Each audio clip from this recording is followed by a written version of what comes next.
Greetings, sentient beings. This stream is not intended for children. There will be harsh language and adult themes. So, tonight we've got Pirate Kitty and Wonder Lady Faye. If anyone else wants to jump in, let me know. I can send you a link on Twitter. Twerker. So, what topic did we want to start with here? Mm. Okay, well, let's go back to Pirate Kitty Something, had. something, and something. Well, Pirate Kitty had the interesting question about quarantine, so let's start with that. Well, I mean, it's not even just quarantine, but let's just say that this coronavirus spreads and places start shutting businesses. It's not a quarantine officially, but let's say supermarkets are shut down. People can't go to work. You know, what happens when they can't pay their rent at the beginning of the month because they've gone out and spent all their money on food because they don't know how long it's going to be before they can work again. You know, who or what happens when everything recovers and they haven't worked for 3 months and they haven't paid their rent in 3 months, you know. Yeah. See, I don't know how long the average quarantine is. During the Great Influenza, they would have entire towns shut down.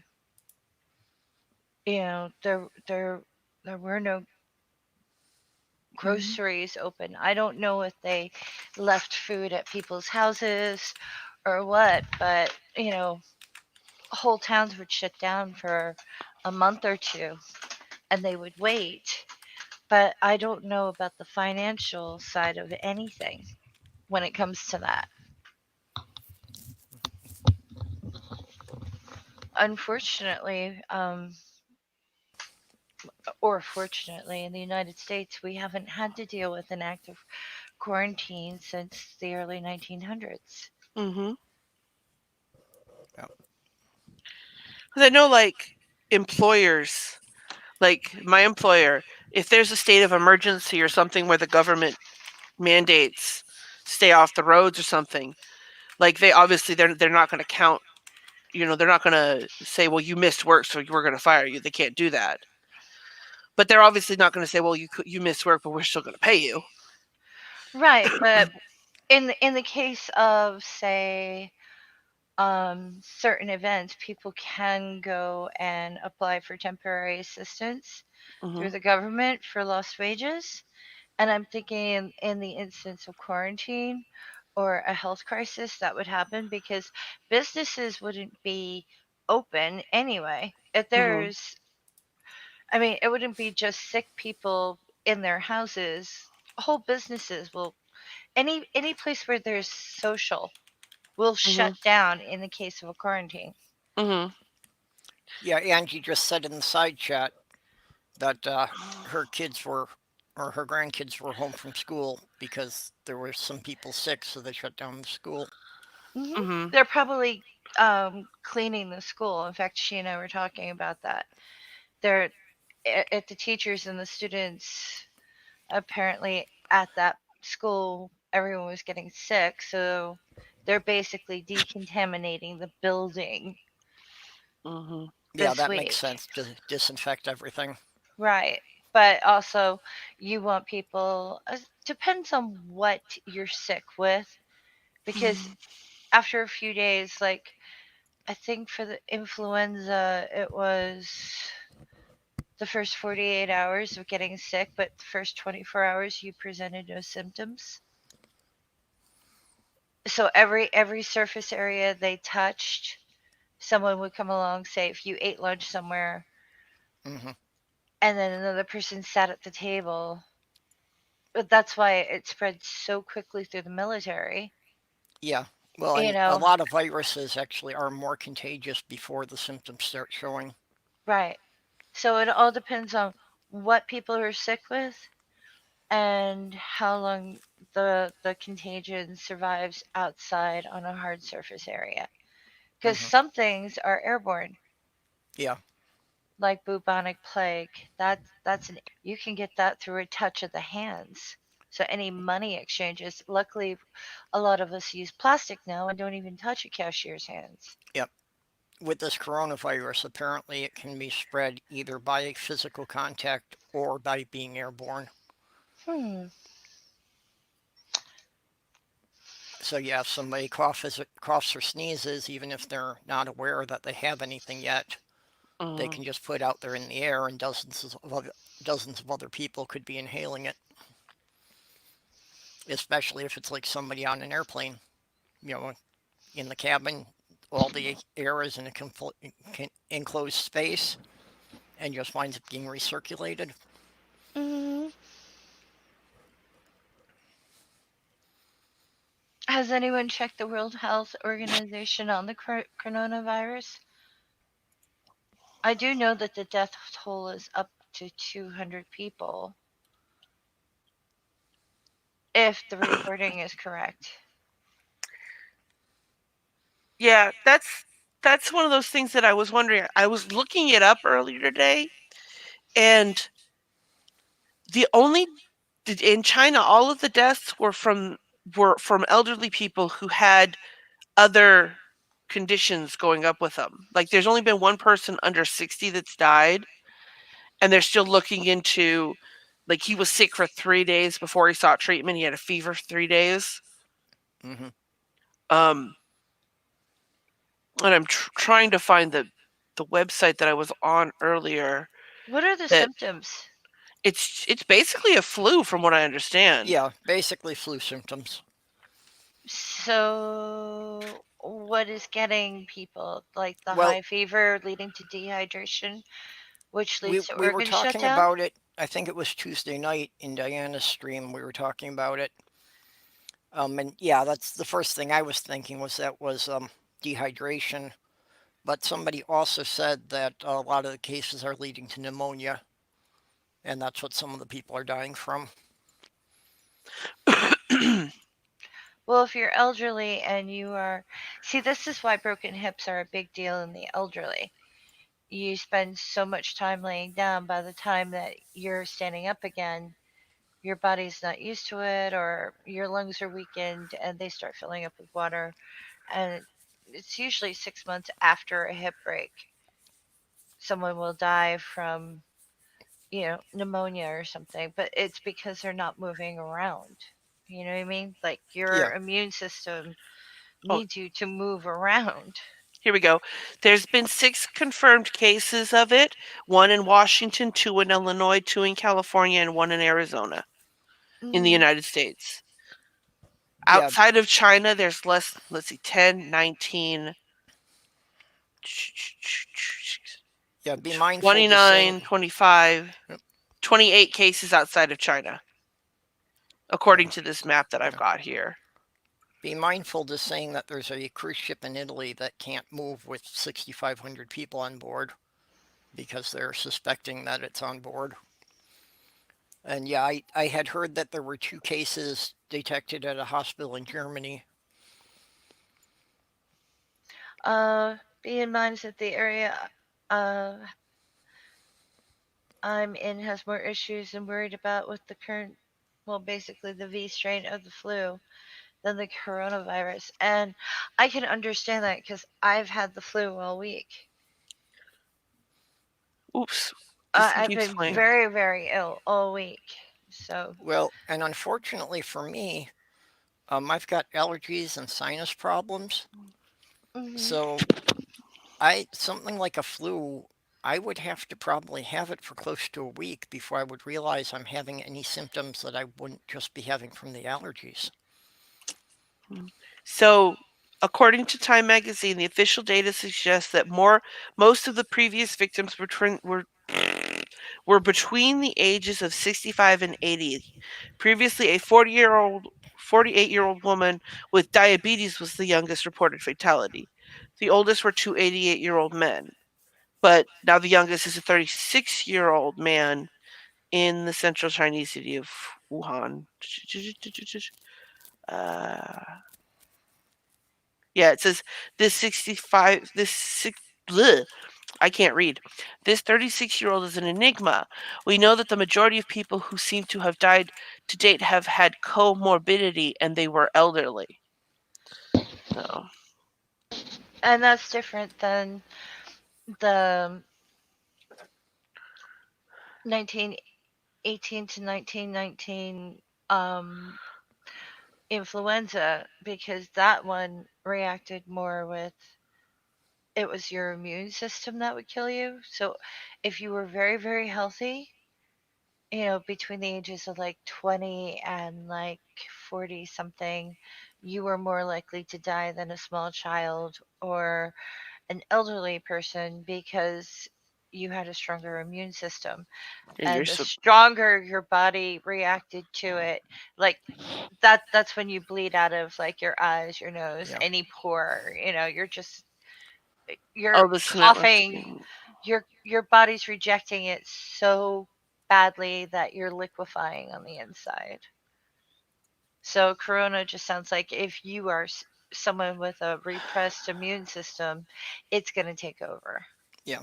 Well, or if you have any kind of respiratory problems to begin with, like if you're asthmatic or anything, Hmm. then there's a much greater chance of the pneumonia developing. Right. Or if you've got a suppressed immune system, whether, probably things like people with Lyme disease or blah, blah, blah. As someone Oh, who's already under a chronic illness. Yeah, bit of yeah, tea and Danish. you're right. I just looked at this site again. For some reason, it's considering Japan, South Korea, Taiwan, the Philippines, Thailand, India, Nepal, Sri Lanka, Cambodia, and Vietnam, all in that China number, and doesn't start counting other countries till you get to Singapore, Australia, and then Western countries. So, Okay. yeah, your Yeah. numbers, his numbers are probably a little bit better. Yeah, that's bit of tea and Danish was posting all the numbers there and Hmm. saying, I'm getting better, Angie. 7,800. I'm someone who has like all kinds of illness medicine, in the cabinets just in case something like this happens. Yeah, and what you just said about infection makes sense because the next paragraph of this on this 36-year-old said the man was admitted to hospital on January 9th after experiencing a high fever for 3 days. Hmm. A radiograph showed he had a lung infection and a high white blood cell count. He succumbed to the deadly virus on January 23rd after a drop in heart rate and a cardiac arrest. So it sounds like he had the sitting there with a high fever for 3 days probably didn't help. No, but I mean, like, my mother has this thing. If you're sick for 3 days, then you go to the doctor. Hmm. You know, and if this is presenting like a flu or an upper respiratory, most people just, suck it up and go to work anyway with an upper respiratory. I mean, Well, how many people do yeah. you know just be, oh, I'm gonna just take some Dayquil and you know I'll rest at night and let it take its course, but I can't afford to miss work. Well, Hmm. like I said, if I had a stuffy head and runny nose and a cough, I would think it was just, something I was allergic to that somebody brought into the building. I wouldn't think anything of it unless it went on for close to a week. Yeah. So I Because, don't know. I get all that stuff just walking past the laundry room. I tend to avoid doctors' offices when it's flu season because I'm always afraid I'll catch it Yep. just by going into the doctor's office. Hmm. But if I absolutely have to, I do wear my mask and gloves. Yes, I wear a sneeze guard mask when I go to a doctor's office. I don't care. Well, most doctors' offices nowadays will make you put one on when you come in, anyways. Yeah, the clinic by me, they always make me put one on in the waiting room there just because I'm coughing. Oh, I even if I'm not coughing, I'll wear one. Yeah. I don't care. Well, problem is I can't do anything else because if I've got one of those on, it steams up my glasses and I can't see anything. Hmm. That's the issue that I have. Like it was 25 degrees the other day when I got off of work, and I'm bundled up. I've got my hoodie on, I've got my Mhm. beanie on, I've got a scarf on. I had to take my glasses off to get to the car because trying to breathe with the scarf on covering my mouth and nose just sent all that hot air right into my glasses and I couldn't see a dang thing. I just, I'll have to be honest. This whole new virus thing, blah, blah, blah, I'm worried about the old viruses too. Like, Mhm. with this whole anti vax thing that's going on, Yep. it's almost like, yeah, okay, there's a new one. I'm still worried about rubella, though. Thank you very much. Mhm. Yeah, well, that's the big problem with the anti-vaxxers is that stuff that we didn't have to worry about before now, is wandering around the cities again. Mhm. Well, Well, I've heard they've already mostly uh sequenced its DNA. well, even if they do, if there's a vaccine, but it requires a certain amount of the population to Mhm. be vaccinated, it's not going to do a damn thing. Mhm. Yeah. Well, and it's also, how fast can they distribute the vaccine and, get it to the people out in the rural areas? And Yeah, yeah, never mind. See, the thing is with the flu, we predict the flu and then we administer the vaccine. Sometimes it evolves out or in, it depends on how the flu virus is evolving. The only reason the whole pandemic thing in 1919 stopped wasn't because we developed a vaccine. It was because it mutated to a less deadly form. We did not actually conquer that, we endured it. There's a difference. Mhm. yeah, And it could actually go that way again.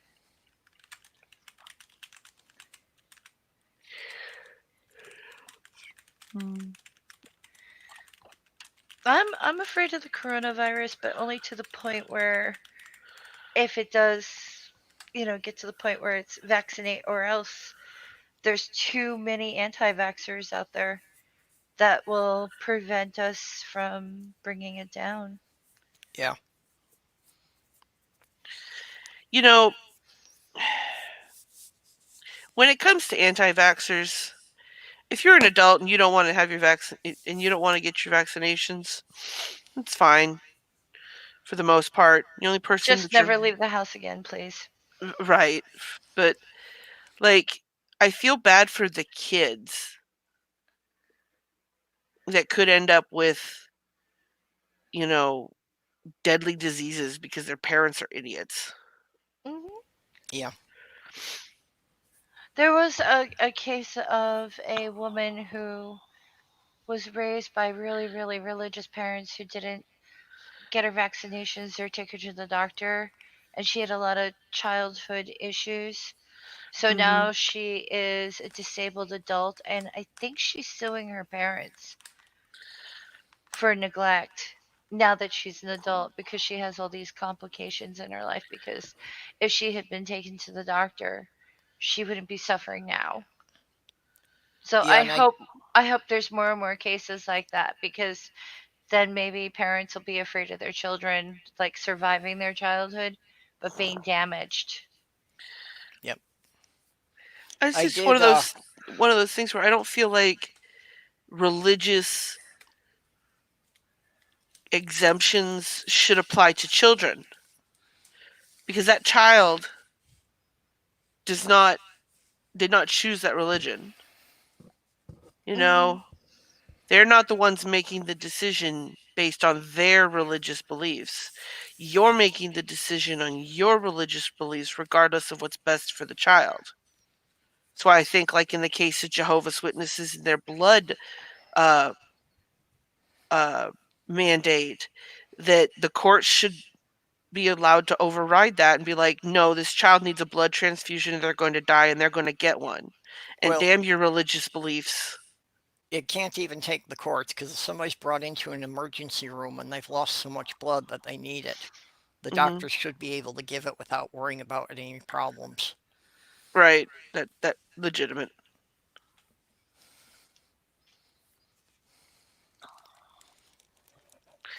But that whole it's against my religious beliefs. It's like, well, that's fine, but the child's that not your child hasn't reached this age of consent to agree to be a member of that religion. Therefore, they're Actually, exempt. that number for that child to be considered to be, you know, is a little young too, when you think about it. I forget what What? the age is, but you know, kind of like the age of what do they call it? I don't know. I'm not religious. Uh, it's Yeah, pretty young. It's pretty young. I can't think of the term. I'm not in a. Age I've of been running a really high fever all day, the and age my of you, consent is all guts I are. can really come up with, but I'm sure Yeah, you but think of some other term. it's the one where like the religion considers them. well, let's put it this way: like age of consent for a child for religion is much younger than like the age of consent for sexual situations for children. It's Oh, weird. age of accountability is what Angie's saying. Is like Ah, 12 or 13. she's brilliant. Thank you, Yep. Yeah, that's Angie. the phrase you're looking for.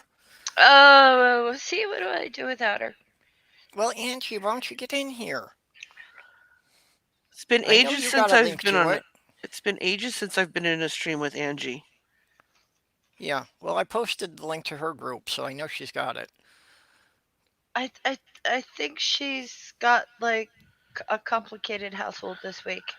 Yeah, well, she did say the kids didn't go to school today, so I'm sure that's taken a lot more out of her. Yeah, true. Yeah. Yeah, I know what that's like. Well, she Blood said, sucking little vampires. what did she No, just kidding. tweet to me today? Um, I posted something about man virus and Yeah, she said it's been a long day and she's going to bed soon. shingles. Oof. Someone in her household has shingles. Ouch. Yeah. Oh, So I yeah, see, think that's what I'm worried about is that the kids that aren't getting the chickenpox virus, because I've already Oh. had chickenpox twice, and the doctors told me that if I got it twice, that means my system isn't remembering it. So if I'm exposed to it, I've got a good chance of getting it again as an adult. ah Fun. Not. let's see.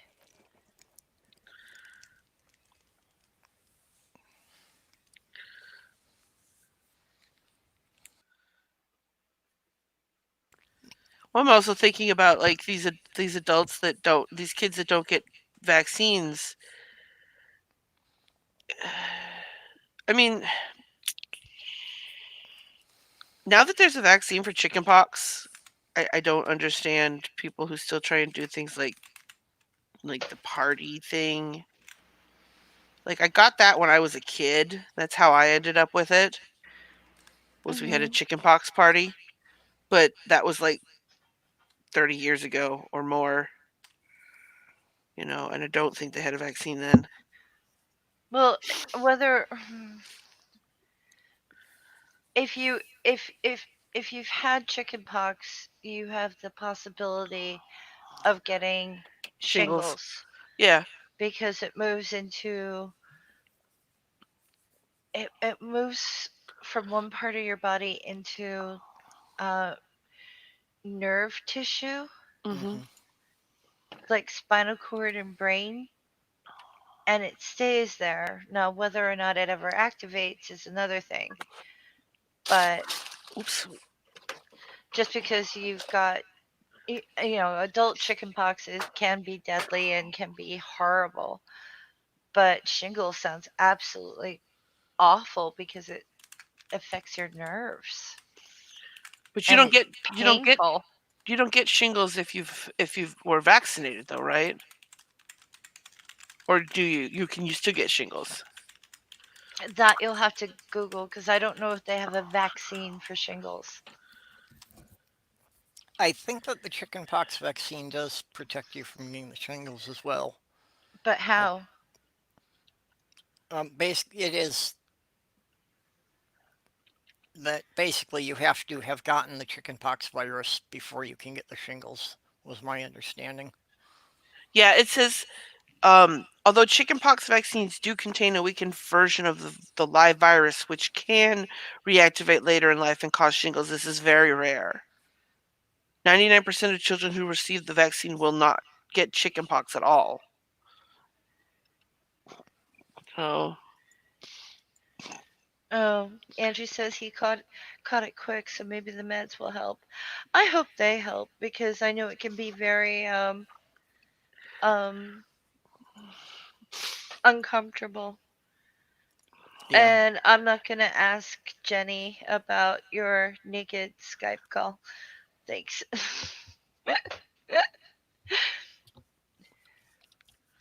and what I've heard too is that um, in China they have rampant antibiotic abuse. You know, So have we though. well, not in the same way. Not in somebody comes in and they've got a viral infection and the patient insists on receiving antibiotics, and so in order to keep the patient happy, they just give them the antibiotics to fight, despite the fact that the antibiotics won't do anything. This is how I can tell you're much younger than I am Hmm. because I mean, I think in the 80s and 90s they were giving antibiotics for everything, Mm. even stuff that it wouldn't work on. yeah. Well, that's why there's such a big concern about it now. Yeah, I mean there was rampant uh antibiotic abuse in the United States for a very long time, and they've only really cracked down on that in the last 10 years. Oh, Yeah, I did not know that.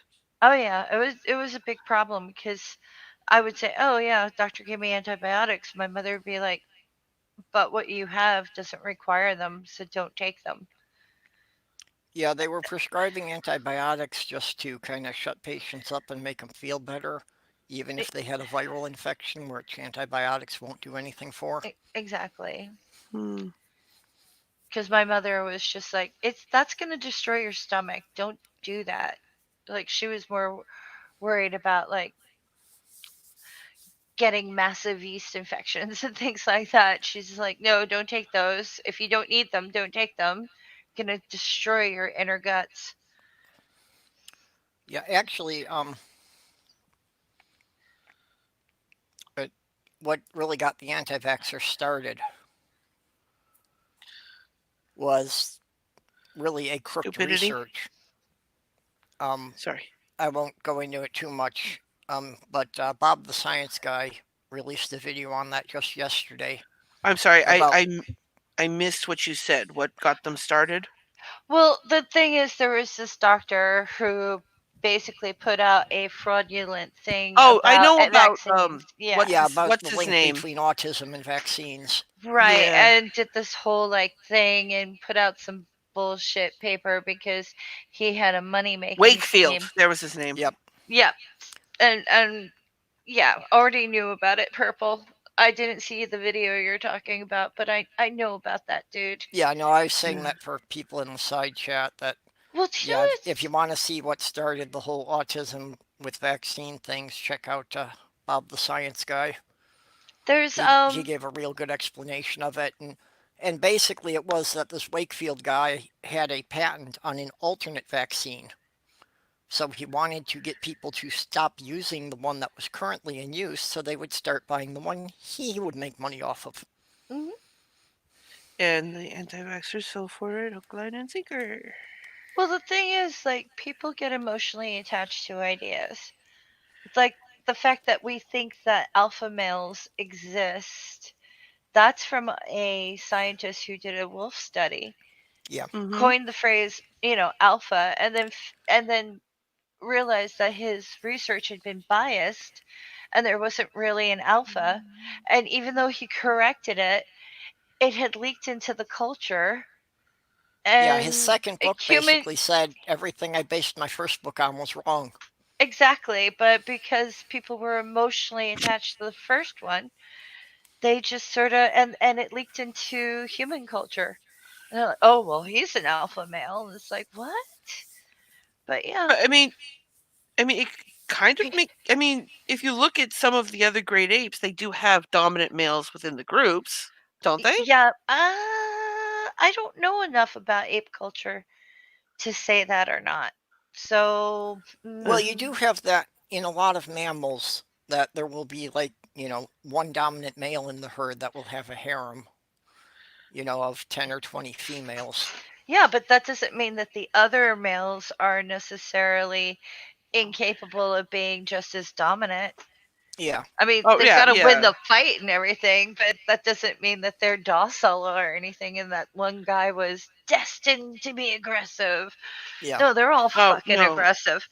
Oh, I get I get what you mean.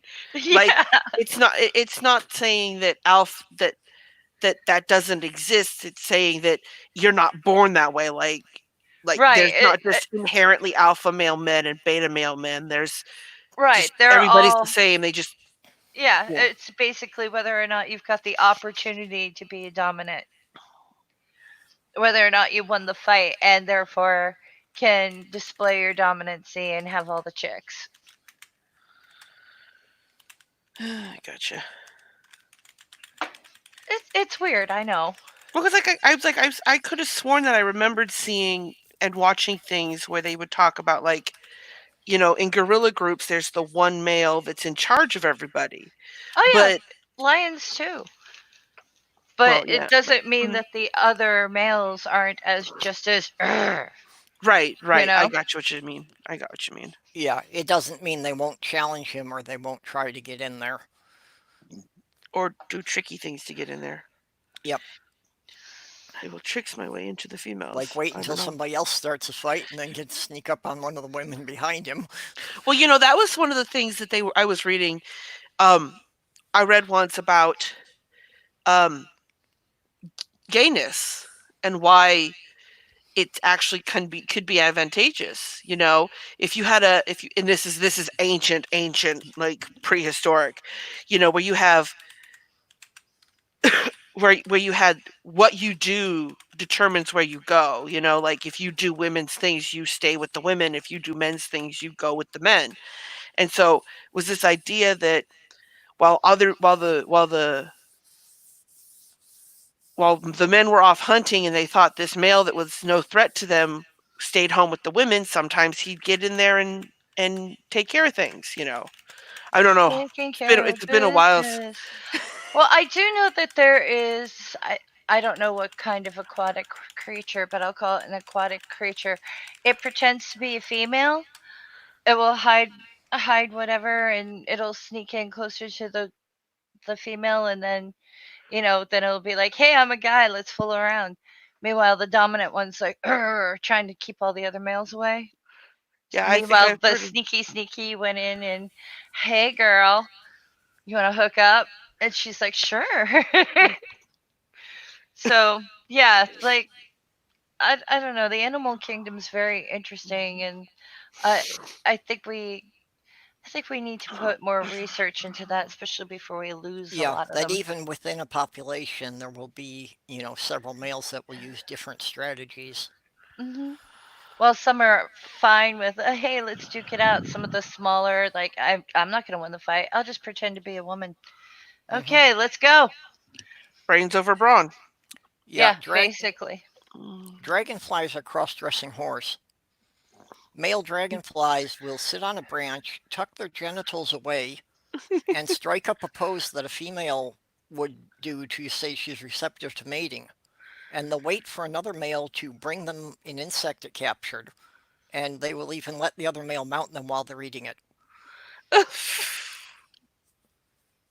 That's very interesting. That's funny. But also, Yeah, it's like, buy me dinner. You can do what you want. Well, that's one of those things. I've always wanted a bumper sticker for my car. Now, my boyfriend would never allow this, but of course, this was when I wasn't in a relationship. But I wanted a bumper stickers that said, um, "If you're gonna try and run up my ass, you better buy me dinner first." Why wouldn't your boyfriend let you do that? That's funny. Because he would never let me put that on his car.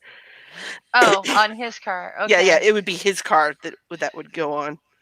Uh, Yeah, Sloth Girl uses that line a lot. Yeah, and that's another thing about moving out of here. I've had to worry about putting any bumper stickers on my car while I live here. Yeah, my boyfriend was very much like he I, wouldn't even let me put my H human rights campaign sticker on his car, see, despite the fact that we have a neighbor who's got one on there. I don't do bumper stickers, so You don't Well, like the only sticking one things that's on on your my butt. car currently just says, "No, you can't have my rights. I'm still using them." um, I know that bumper stickers can piss me off or attract attention to my car, and I don't want any attention when I'm out there in the world.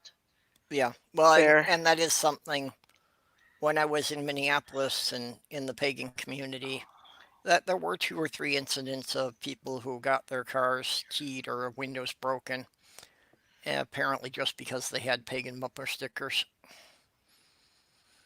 I mean, even if it's something that you think is funny or something as benign as putting a your support for a sports team, I think I remember a true crime story where a guy had a sports team bumper sticker, but his team beat another team that night, and someone who was a supporter of the other team saw the bumper sticker, got enraged, and murdered him. So like, I don't want to put anything on my car.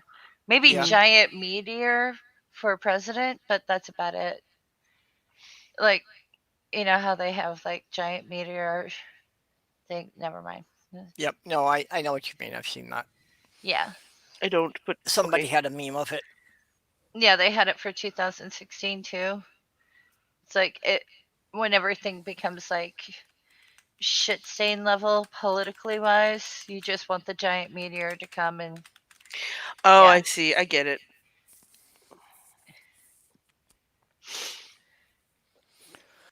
You know, I there are many things that I will stand up for, but I'm not about to get into a fight on the street about it. So, Hmm. Yeah. That's fair. So somebody I follow on Facebook, not Facebook. Let me find it. Uh, on Twitter, since we were talking about the coronavirus or what is that? Is that how it's pronounced? Coronavirus. uh-huh. Somebody shared a news article that said hundreds of Americans flying to a military base in California after leaving Chinese city hit by infection or whatever. I don't know. This dumb woman says, shoot that flight down. This virus is spreading faster than we can deal with it. We have to act now, all caps, for all of America and for all of our children. Oh, lovely. So let's just kill a few hundred innocent people for it. Hmm. What? What Yep. do they want? She wanted the U.S. government to shoot down a military plane, maybe not a military plane, but a plane coming from a military base in China that was carrying American citizens who may have been exposed to the coronavirus. I'd be a lot less worried about it coming to a military base than it coming to a commercial airport. Hmm. You know, the military is used to Has handling nobody things like ever heard that of and quarantine? quarantines. Yeah. Right. Somebody else was suggesting that anyone who suggests that we stop all flights arriving from China is racist, and I'm just like, I don't know if I could go that far. What will the U.S. economy do if they can't accept products from China? I don't know if they accept Do China. people do not realize that almost everything we do Hmm. Oh God, can you see the Can, explosion there would be if you told everybody that all the new iPhones are in quarantine? Well, I mean, I think they were mostly more talking than about that. commercial flights, but whatever. Yeah, No, but we global No. economy would shut down if we had to. I mean, there's what? How many countries? A little T in Danish said there's 19 countries yeah, who have reported coronavirus Hmm. or something like that. I think it yeah, was 19, she said. yeah. But can you TNA said it was imagine if 19. we stopped commerce with them for a period of time? Hmm. That won't fly. That won't fly. Imagine the average American trying to go in and buying a pair of jeans and being like, "Sorry, we're not receiving any like foreign goods. Yeah, I We had a have guy. very little produced in this country." Hmm. Yeah, I had a guy come in to where I work. I think we all know where I work, right? yep. I'm not I gonna say it. I don't pay attention to those details, but go on. Um, Complaining that we had a whole wall set up with like Epsom salt and alcohol, and it was set up that way because it's flu season. And he was trying to insinuate that we had set it up like that because we were still receiving shipments from China. Yeah, well, can you imagine what Walmart would look like after a month if they didn't get anything made in China in? There'd be a lot of empty shelves and a lot of pissed off customers Hmm. Yep. because they don't really have warehouses. They order the stuff based on how fast it's selling. We had can you hear me? Yeah. Yeah, we had a major blizzard like 2 years ago, and we couldn't get any trucks in. It was within 48 hours. 90% of all the stores around here were empty, including two Walmarts that are, well, one is hour south of me and the other one's an hour north of me. They were empty. Hmm. It wouldn't even take a month. Hmm. It'd just be empty. Yeah, Anyone who's lived in a hurricane area can tell you, even the day before the storm hits, before all the roads shut down, those stores are empty. They can't keep up with the demand. Hmm.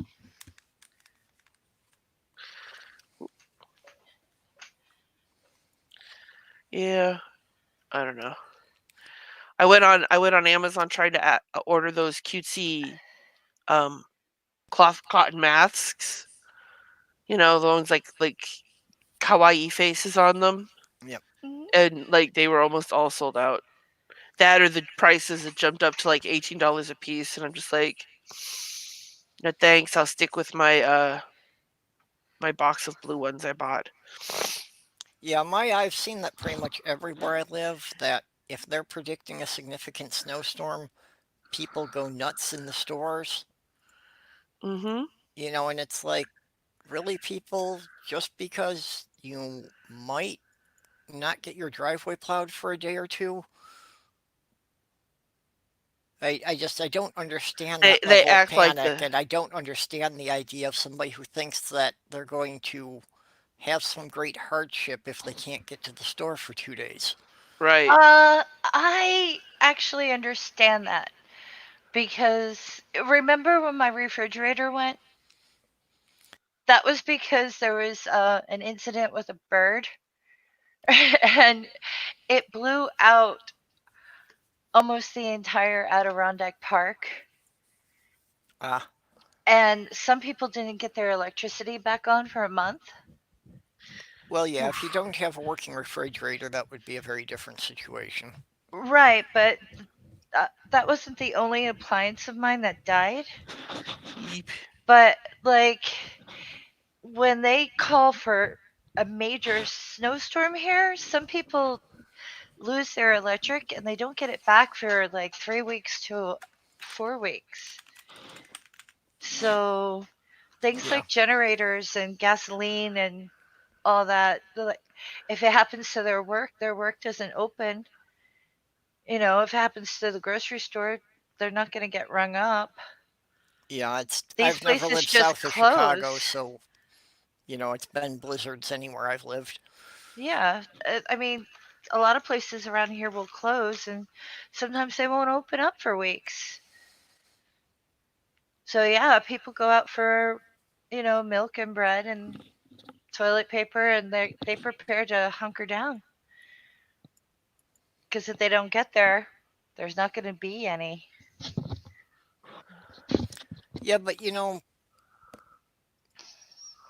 see, I look at where I'm at and like, okay, even if the electricity was out, so everything in my fridge was going to spoil, I've there's enough, you know, boxed and canned goods that I could probably still eat reasonably well for at least a week. Mm, I mean, it wouldn't be the stuff I'd want to be eating, but I wouldn't worry that it was a risk to my health. my landlady doesn't keep extra food around. Hey, Yeah, I Mr. don't Bear. tend to either.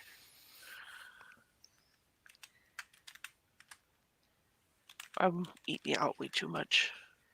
Oh, yeah, my dad always stockpiled food, but my parents lived through the Depression as children, so yeah, my dad had a real hang up about that, about always making sure there was lots of food in the house. That's understandable. I think if the roads close tomorrow, I have enough food for 3 days. And after that, I'd be fucked.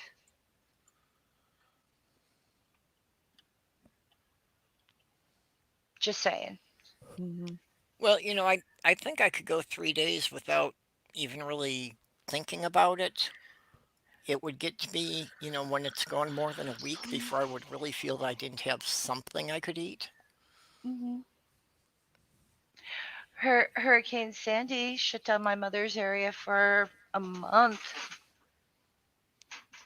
Well, I think if you're in an area, okay, like the people in Atlanta go bonkers when something's about to happen, like a snowstorm, and it's like the most that's ever happened is like a day and a half where you can't go out because the roads are frozen. But they act like they're in a hurricane zone. Let's put And it this way. I think that's more what Purple's talking about is not people who are in places where like you could legitimately be stuck at home for a week, but places where the most that's ever happened is like a day and a half to 2 days, Yeah, and people are buying like enough water for a week and enough food for a month. yeah, I've only had two instances in my life that we got so much snow that they couldn't clear it away within 2 days. Hmm, I would prefer people be prepared. But yes, but I I think mean, part of being because one of the prepared worst is worst things about like weather and weather emergencies are the people who don't prepare and they Yeah, have to go out, and because they are out, they're endangering other people. hmm I would yeah, rather them stay the fuck home. And I'm the type of person that if the plumber comes and has to do work and they shut off the water, that's when I desperately want to have a shower or a cup of tea and there is no water, and I go into like internal rage mode. yeah, I've actually got couple of gallons of water sitting on top of my fridge, um, and a couple of Arizona iced tea um, jugs in both bathrooms in the event Mhm. of toilet issues. I just think it's really, really smart for people to prepare. I mean, even if you don't need it, you're going Hmm. to use it, right? It's still edible. It's not like it's like, oh, you have to eat it within 3 days. If they have yeah. extra dry goods or non perishables, it's like, oh, I may not have electricity or anything. I'll get non-perishables. Then they have like extra stuff to eat, and Mm-hmm. so may they don't go shopping afterwards. I understand the whole hit the grocery store before the weather event. Yeah. Mm-hmm. It's a bit of peace of mind. Yeah, like Angie was saying that after Hurricane Rita, they were out without power and water for 15 days, and that is the one thing that if we wound up without having the water running for a couple of days, that would be a serious issue. We didn't have water. Let's put it this way. I made my mother evacuate for Hurricane Sandy, and if I hadn't, she would have been stuck Hmm. because an average storm can shut down my neighborhood and no one can leave because part of the road will have part of the bay in it and you Yeah. can't leave. Yeah, I've never lived in an area that was subject to hurricanes, so Well, flooding. The Mm-hmm. mouth of the yeah. neighborhood will fill up and you can't get in or out of the neighborhood. Well, I have experienced things where flooding wiped out a fairly sizable, highways. I'm in the Adirondacks, and you know that's pretty well inland, right? Yeah. Hurricane Irene, the storm complications because it moved so far inland, one of the towns here had flooding so severe that people drowned in their houses Mm-hmm. because it rerouted one of the one of the rivers through the town. It was a mess and a lot of people died and there was a lot of damage and there were sinkholes that opened up everywhere. I mean, people That's were the thing I driving on would the worry about. road and the road collapsed and the car would collapse with the road. I mean, it was really really bad. And when I was in my home, I was in a different house at the time that I was renting. It blew my windows in.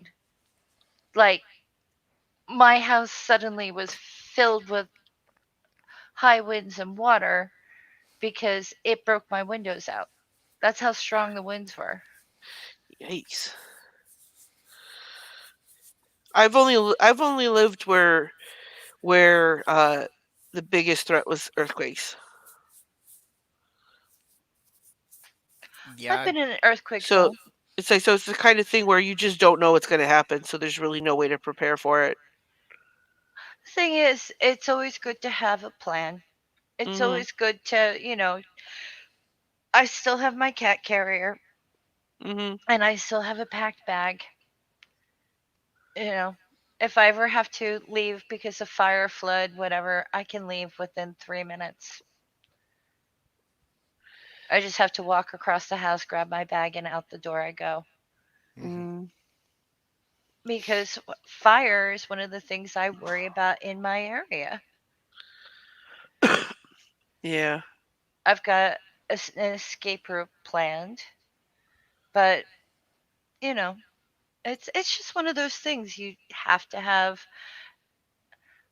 a plan for. No matter where you live, I think you should be prepared at all times to leave, Mhm. just in case. Yeah. Well, and I think you should have enough stuff on stock that if for some reason you can't leave your home for a couple of days, you don't have to worry about it.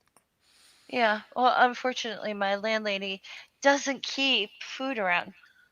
Hmm. A lot of people in my area don't keep food around. I don't know why. The only time they do emergency shopping is when the weather report says, "Yeah, we're probably closing the roads."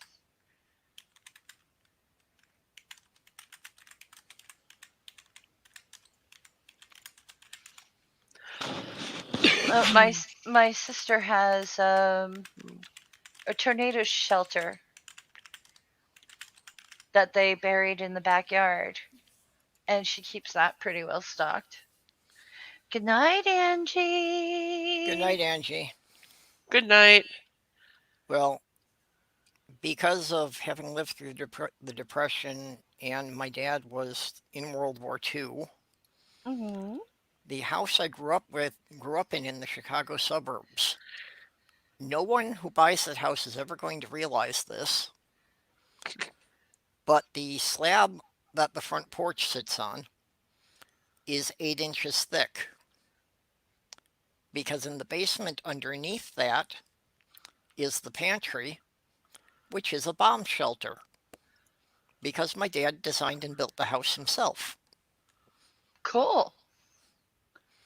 Yeah, so literally, if they were dropping bombs on the city, we could go and sit down in the pantry, and basically the house could collapse on top of us, but nothing was getting in there. Hopefully oxygen, but Yeah, no, I hear what you're saying. I think that's pretty cool though. yeah, and I was thinking about that when my mom sold the house, is like, she's probably not going to think to mention that, and no one who buys the house will ever realize this until they demolish it.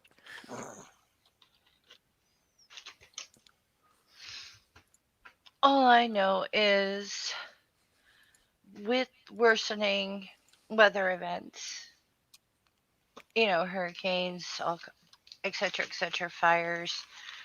I I I think the idea of encouraging people to be prepared for the worst is good. Uh, Although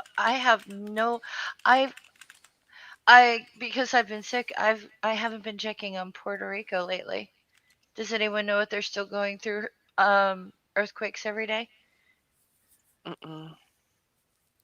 I haven't heard anything about it lately. Yeah, I hadn't heard anything either lately. Because like what was it? Last I checked, it was 2 straight weeks of the land shaking constantly.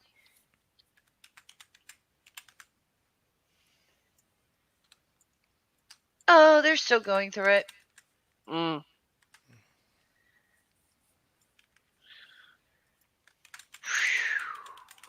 Wow.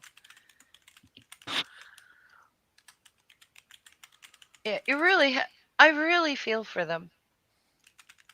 Can you imagine how your whole body and mind would feel after 2 weeks of nothing but earthquakes and aftershocks? Mm-hmm. I've never been in an earthquake, so It it it it makes you feel weird.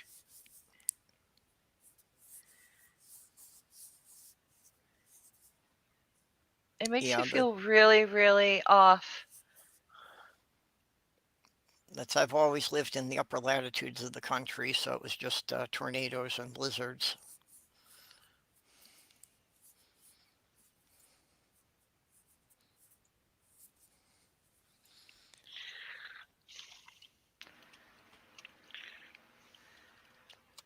Have had times that it snowed so much that we literally could not open the door, that we had to go out an upstairs window and shovel out the front door so we could open it.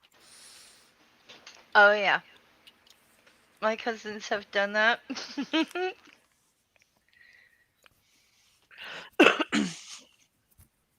I remember one time it snowed so badly that the snow leaked in every window and door crack. Ooh. Yeah, that was awful. That was in the building I used to live in. The one that the windows blew in during during Irene. It was like Mm. ah. I was in a building once that the windows popped because of, it wasn't actually the tornado that hit. It was the pressure. Yeah, well, it created low pressure before the tornado came through and it popped the windows out. That was pretty freaky, just standing there and all of a sudden all the glass shatters. Read what Amiga just said. Puerto Rico has had 1.5 or 23 greater earthquakes in 24 hours. Oof. 526 earthquakes in the Oh, past 7 days, 1,629 earthquakes in the past 30 days, and 4,762 earthquakes in the past year. Wow. That's I a had no lot. idea. That's too much. You know what's ridiculous about that? Is that it knocked out their power system again, and a lot of them are predicting that they're not going to have electricity for the next year. Well, Well, that I understood too. that some of them still hadn't gotten power back after the hurricane. Well, right, but the thing is that we're talking about a place that is America. It's Yeah. like part of America, but like nobody knows. Like nobody seems to be aware. The only reason why I know is because one, I normally watch the earthquake alert thing. I've Hmm. got it on my Twitter, and the other thing is that I listen to NPR, but I Hmm. haven't seen any of the normal networks mention it for more than like 20 seconds. Well, that's what I was getting at. Hi, Like Diana. Puerto Rico is part of the United States of America, and Yeah. they're not even reporting about what's going on in an American territory. Nope, Well, nope. we don't hear about any of the territories. Anything that's outside the continental U.S., you really don't hear about. Well, like I said, You know, that's a even when problem, Alaska has an earthquake, and that's continental United yeah, States, that's still a state, but it's not attached to the main 48, so they don't report it. which is ridiculous. A lot of things are ridiculous when you think Mm. about it. Ridiculousness is ridiculous. I don't know. I think it's poor reporting. They the, I, I'm not I'm not going to sit here and talk about fake news. I'm not. But what I am going to say is there's a lot of things that happen that don't make it on the news that we need to know about. Because Yeah, it's not about reporting the news anymore. It's about the headlines and it's about the views yeah. and it's And it, about it the ticks me off how much time they'll spend talking about, the sports and celebrities. And there's shit like this what's going on in Puerto Rico we don't know anything about. I Yeah, want I there want are to comedy shows in the UK that I watch. I learn more news from watching them than I do watching American news. I Mhm. feel I get better news coverage from watching things like Stephen Colbert than you do from the regular news. Yep. And the Daily Show, but But that's the thing. Russell Howard does a much better job.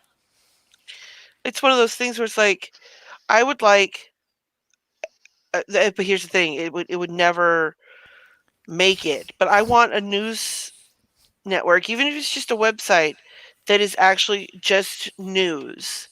None of this, what did Paris Hilton do?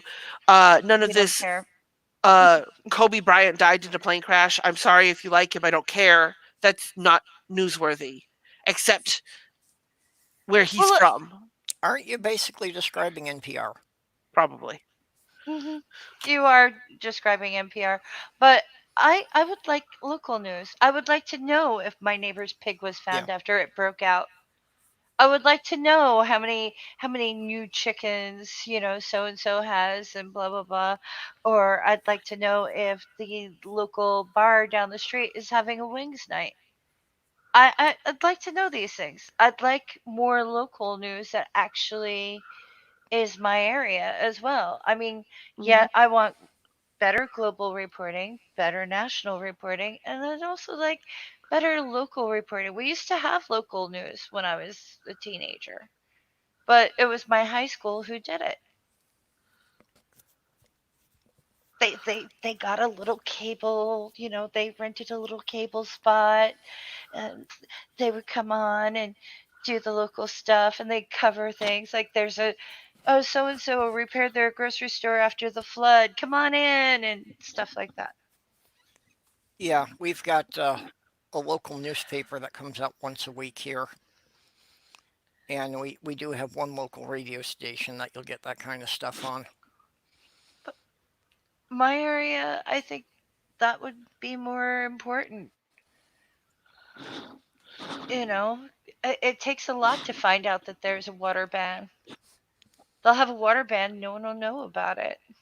Yeah, I've had that happen to Yeah. me more than one time at work where they've they've basically announced that we can't use the water, and people are coming into my work going, "Why can't I get some chicken wings? Because we're under a water ban."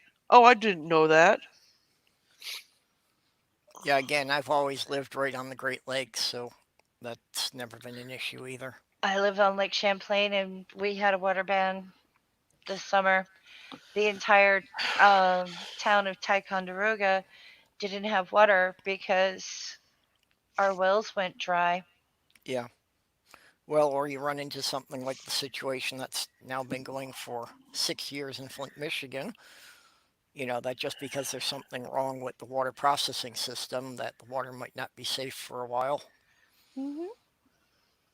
We did run into that in Syracuse, that there were times that there would be algae flare-ups, and even the tap water I had to treat.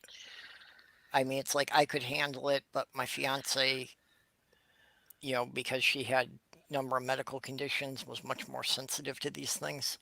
Hmm. Mm. I don't know. I just don't get it. People can't do anything if they don't know about things, and if you don't know about things, you can't do anything. But Yeah, the thing is, where do you get the information? It's not like you're going to call your town hall every day going, "Hi, can I use my tap water today?" yeah, you're right. There has to be a source, that every day people can get at least some little segment of what's happening right in the local area. Uh-huh. And you live in a cold area. You have people who have line breaks all the time because of freezing. Yep. When that happens, they put in water bans around here.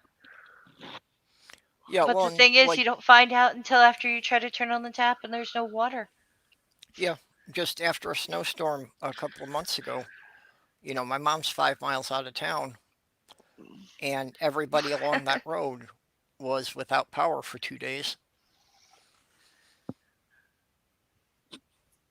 Oh, actually, Amiga, the town of Westport used to send water to the White House. I don't think they do it anymore, but the White House used to use Adirondack water.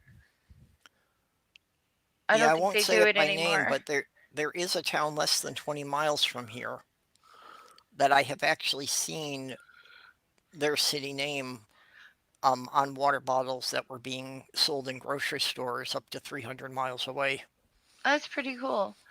And a bit of tea and Danish did watch Ask a Mortician yesterday. I'm very happy about that. Yay! Ask a Mortician. Was it I you that was recommending to watch Ask a Mortician yeah, back I do. when I I do. was talking about my mother having passed away? Mhm. Yeah. Yeah, I'm sub to her. I can't remember who I found her through. Probably I've been me. sub to her for close to a year.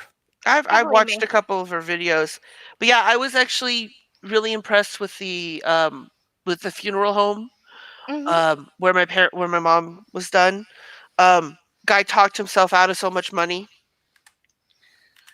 because like he called me up as we were leaving the hospital, and he's like, "Are you guys having a viewing?" And I said, "No." He's like, "Okay, then I don't need to embalm. We'll just go straight to cremation." And I'm like, "Okay, I was half expecting you to try and convince me to do that."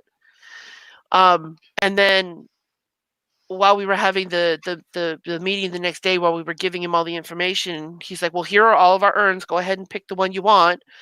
And we started talking about our family's plans, which is for my family.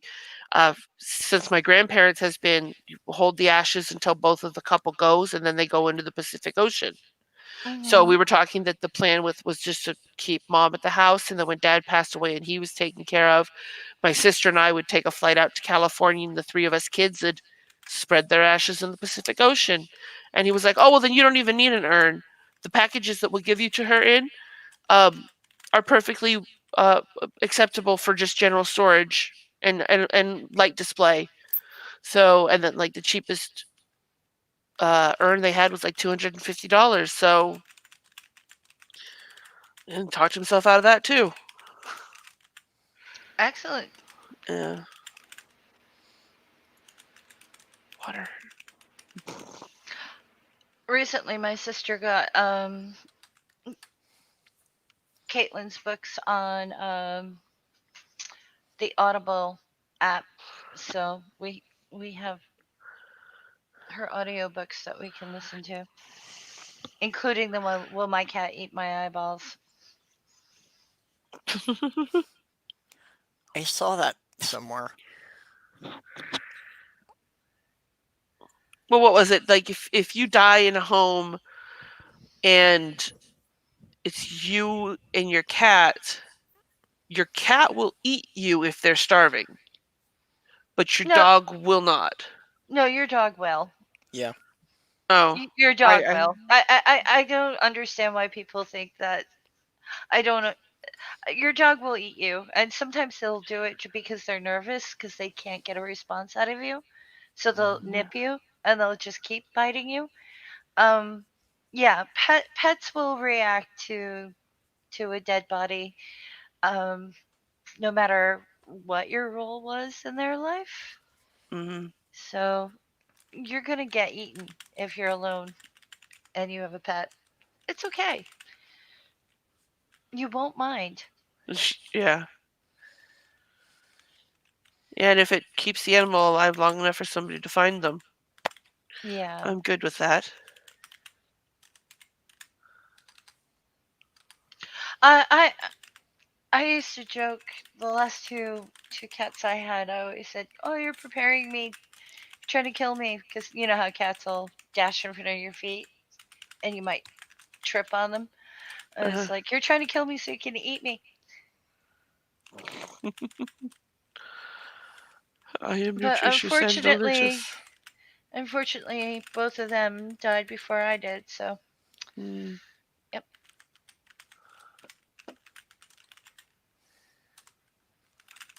And no, I don't have another cat yet.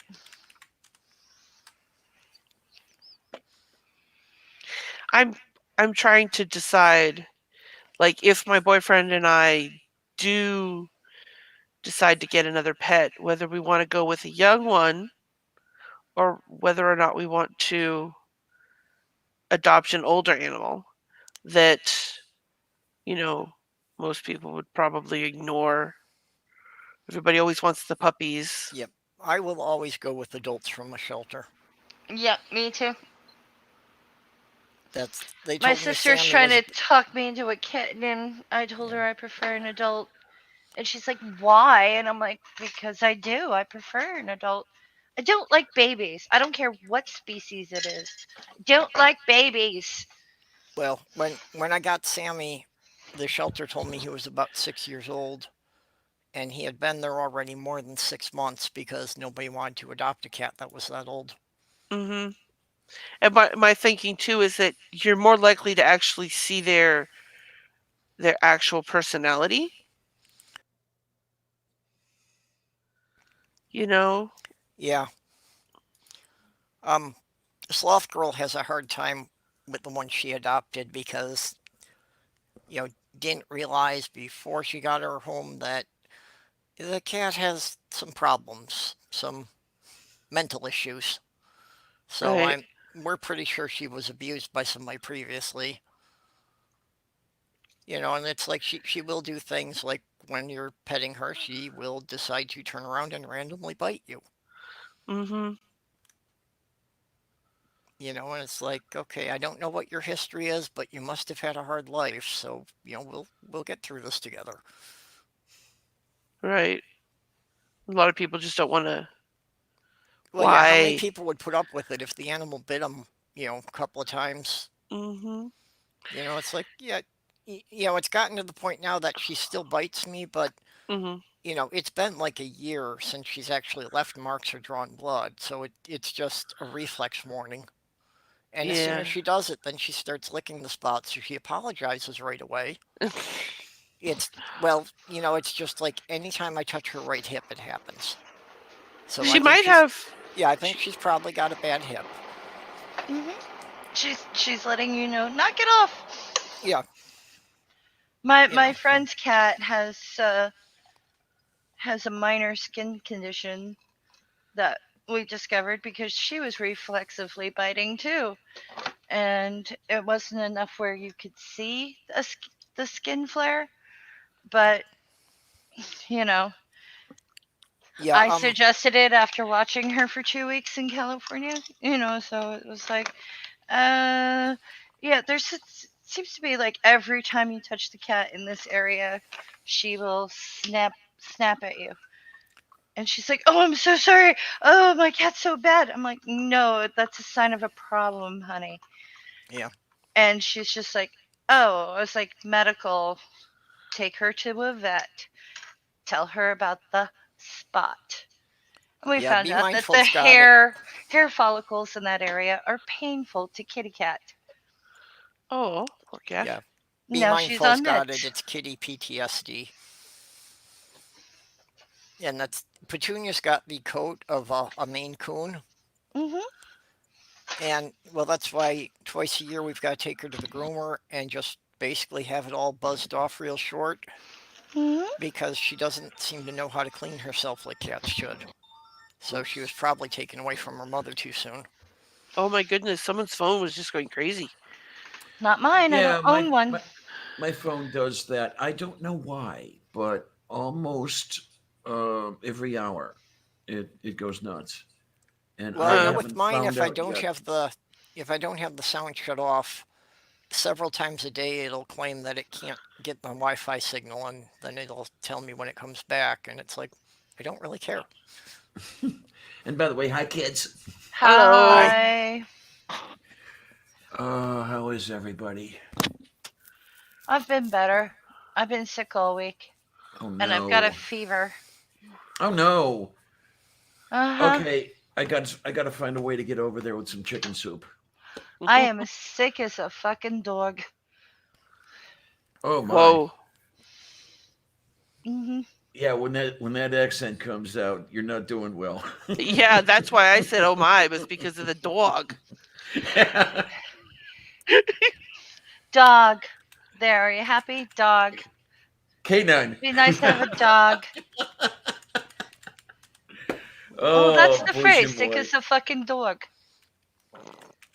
Yeah, with my ex, she grew up in New Jersey, and whenever she got excited or angry or whatever, the Jersey came out. Yeah, she For grew up in which Warren. team? Oh, I'm sorry, it was a bad joke. Say again.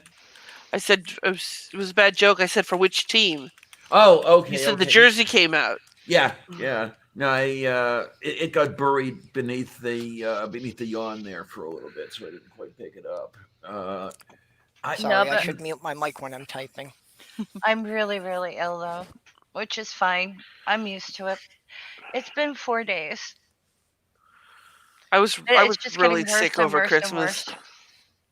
Yeah, I have been worried about you, Faye, because I could tell you haven't been sounding too well. Nah, my temper's been short. There's nothing I can do about it. yeah, I guess I couldn't blame you, really. Mm, Well, it wasn't it's even Oh, really being short. I didn't think you were, snapping at people or anything like that. well, I did today. Like I've been having a Twitter exchange with a Christian because they were saying how atheists are. And Oh, it's like, that'll well, do that's it. unfair. So we're having a somewhat like borderline polite, impolite conversation. And this other person's involved too. And they keep needling the Christian. And I'm like, ignoring them for the most part. But at the same time, sticking up for them. Like, it's not really unreasonable to say that, you have a favorite God. You know, yeah, it's a bit Hmm. mocking, but it's you have to realize how non-religious people might look at your faith. So keep an open mind. We're going to be respectful if you are, that type of thing. Because Yeah, they're yeah. like, you must respect me, and it's like, no, we don't really Jeez. have to, but we're not going Yeah. to go there. And someone he said something about different faiths, and I said, oh, I like fairy stories. Like I like the mythology around fairies. Like some of Okay. the Celtic religions are interesting, and there's a lot of old folk tales and stuff like that I've read from different areas, and I Yeah. like them. I think they're interesting. And this You person and me is both, like, Faye. yeah, they're fun and entertaining, but not something to live one's life by. Right. So I just snapped and I was like, I never said I live my life by mythology. And I basically went on to say something like, I love Rick and Morty, but you don't see me shoving nuts up my ass in order to like Mhm. temporarily boost my IQ. Yeah. I don't want to ask, do I? No, if you watch Rick and Morty, you'd know. But the thing is, it's like, motherfucker, just because I watch a cartoon doesn't mean I'm going to go shoving nuts up my ass. Oh, jeez. And they didn't respond, but it's just, Oh, that's a. was this the Christian and the needling? It was the needling atheist that I said it to because I wanted to punch him in the fucking throat. Oh, there's been so many instances like that of that shit happening on Twitter that it's really pissing me off. Like I'll see Ocean or Wolf the Red or Callan or any number of polytheists having a conversation, and or maybe you're having something against a Christian, and then the angry atheist comes in and just kills the entire conversation. Yeah. Yeah, well, the thing is, I don't care for polytheism, so I don't talk to them. Mhm. Oh, you worship a lot of gods and everything doesn't make sense, and I'm supposed to respect that. No, I don't. But rock on if it makes you happy. But Well, I'm not interested in that conversation, so I'm not going to participate in it. I mean, I yeah. personally don't care. Most of the pagans I had known, um, took it to be more symbolic than actually thinking that the gods were like literal life forms. I don't know what they think because I've asked and I've gotten some rude responses, so they can go fuck themselves.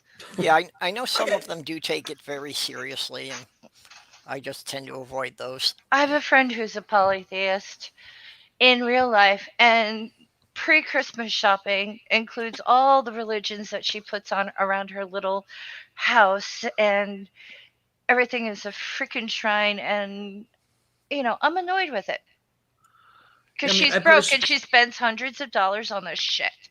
Oh, well, okay. There's a problem with that. I mean, I'd rather her go to the grocery store and buy dinner than $100 worth of decorations. Yeah. I mean, I personally don't care what you believe as long as you're not screwing anybody up or screwing yourself up or anything like Or that. giving me a shitty attitude when I ask you a question about it, and you treating me like a fucking angry atheist. I'm gonna be an angry atheist if they keep shitting on me like that. Bingo. Yeah. I don't. Um, It's like, dude, I don't care how many gods you worship. My life doesn't change because of that. Just keep it out of schools and keep it out of the law. Well, there you that's go. the thing. I've never met a polytheist that wants their religious rules enshrined in law. Personally, Yeah, and I find them to be more of an ally on that front Yeah, but than why many do they Christians. insist that I need to know what they believe? I've Because they're proud of it. I don't know. I mean, I sincerely don't know. Eh, well, I'm that's guessing. something that I've never encountered either. there's But a lot of identity politics going on that I don't yeah. give a shit about. You Well, know, that's I really I don't care who sleeps with who. The only reason why I do talk about, like, I had to go and defend the gay agenda this week. They're like, "What's Ah, the gay agenda?" jeez. Well, obviously, it's about being in love and being truthful in love and being happy. Yeah, mm, that's the gay agenda. How threatening is that? It's not Really and threatening at truly. all. It's not mm, threatening at all, but the only reason why I open up my mouth is because people have to be jackasses about a topic. You mm, don't have to be a jackass about anything. I mean, I'm I'm sure. not trying. Go ahead. I'm not trying to turn your kid gay. I'm not trying to turn your kid trans. Really, I'm not. It's just like if that is the case, if your kid is gay, trans, both, deal with it. Do In a your best to mature support the way. kid. Yes, and do your best to support the kid. That sort of thing. I mean, I'll stay out of it. I'll stand aside, really, and just watch. you start beating on the kid, I'm kind of tempted to step in a little bit, Yeah. even if it's not physically. Do no harm. Yeah, yeah, I like it. Yep. Do no harm.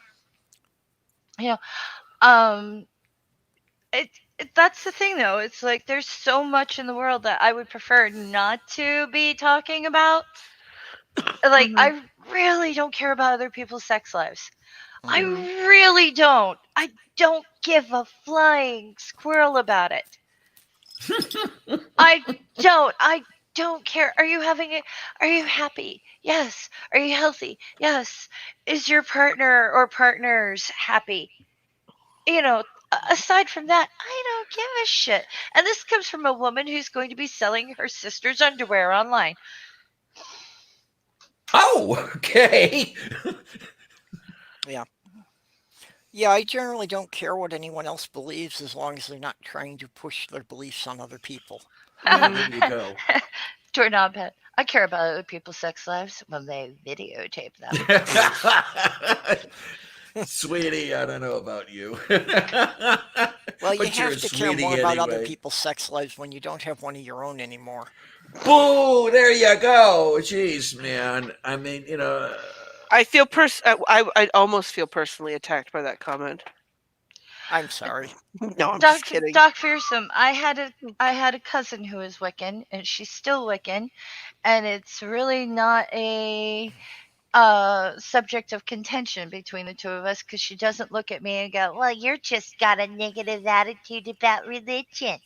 She doesn't go and say anything about my atheism, so I don't go and knock holes in her Wiccanism. So, there you we're go. we're All right. fine with that. But the thing is, she doesn't walk into the house and I'm still Wiccan. She walks in the house and says, "I brought cinnamon rolls." And that's all I care about is whether or not she's got the fucking cinnamon rolls. Trust me, I don't care what she worships and doesn't. We get Right, Okay. Amberville. along. That's the whole thing. It's like, oh, and who are you dating? Are you dating? Are you happy? Yep. And that's our conversations. We don't sit there and go, oh well, whatever thing that she's doing or whatever ritual she's doing, she doesn't include me because she knows I'm not religious and I don't believe in magic. A very, Well, very, very. Hmm? I was gonna say, like, I was having this conversation on Ocean's Twitter, not Twitter, on his Discord because I've been there. Mm. Um, that I love reading about them talking about their rituals and things. Um, and the mythology behind the stuff. I find it a million times more interesting than Christianity. See, I've done a lot of mythology reading and things like that. I'm not that interested in it. Hmm. I'm Okay. just not. I don't give a fuck. I just That's fair. don't. It's like I've already read a lot of books on things like that because Hmm. it was part of my literature training in college, Hmm. but not to Okay. the point where I'm going to sit there and like, oh, okay, let's have a discussion about it. No, I don't care. Well, I Okay, be find the mindful. mythologies interesting, just in the same sense I find any, Harry Potter or any fictional universe interesting. Yeah, Hmm. I mean that's why I find the New Testament really, really interesting. Gives me a window into the way these folks thought. Yeah. Well, Um, and just kind of the idea of, just as a work of fiction, of these are the yeah, characters and, yeah. this is the world Yeah. that they live in and how they Hmm. respond to it. I, I Now I had usually a keep I usually keep that part to myself when I'm talking to a polytheist, though, because it's just rude. That kind Yep. of thing, though, Well, I have to be truthful, pisses me the fuck off. Hmm. Because, like, I've had the tricky roommate. I've had the Star Wars boyfriend. I've had, I'm not into fandoms to the point where I'm going to go and have hours and hours of conversation about the different philosophies behind the work. I don't care. Hmm. It's like okay, even if yeah, I am okay. a fan of Harry Potter, I'm not going to sit there and like do a huge character analysis, even though I do know Harry means leader of the army and Potter means God. So, leader of the army of God, you kind of know Okay. what's going on. It's a Yeah, Yeah, I I fucking get that way. morality play. I get that way with my boyfriend sometimes. It's like, yeah, I like Star Trek, but I don't want to sit here and have you tell me about what happened and all the Easter eggs in the most recent episode of Picard that you've seen. I just I can't care that much. Just stop. Well, I can get into some movies and books and, like kind of pick out little trivia and details to see who else noticed it. But it's Hmm. like I'm not going to act offended if somebody didn't catch it or anything like that. Right. Right. Well, I have some friends who just won't let it go, and we're talking classic Trek. Yeah. Hmm. And at least once or twice a week, I listen to a 2 or 3 hour dissertation on the relationship between like Spock and McCoy. I don't care. I listen, Yeah, I okay. participate, but no, no, just I'd rather talk about something else occasionally. Yeah, I was Hmm. through the Hmm. Star Hmm. Trek Civil War in the 90s where it was, is it TOS or Next Generation? And these people were really attacking each other.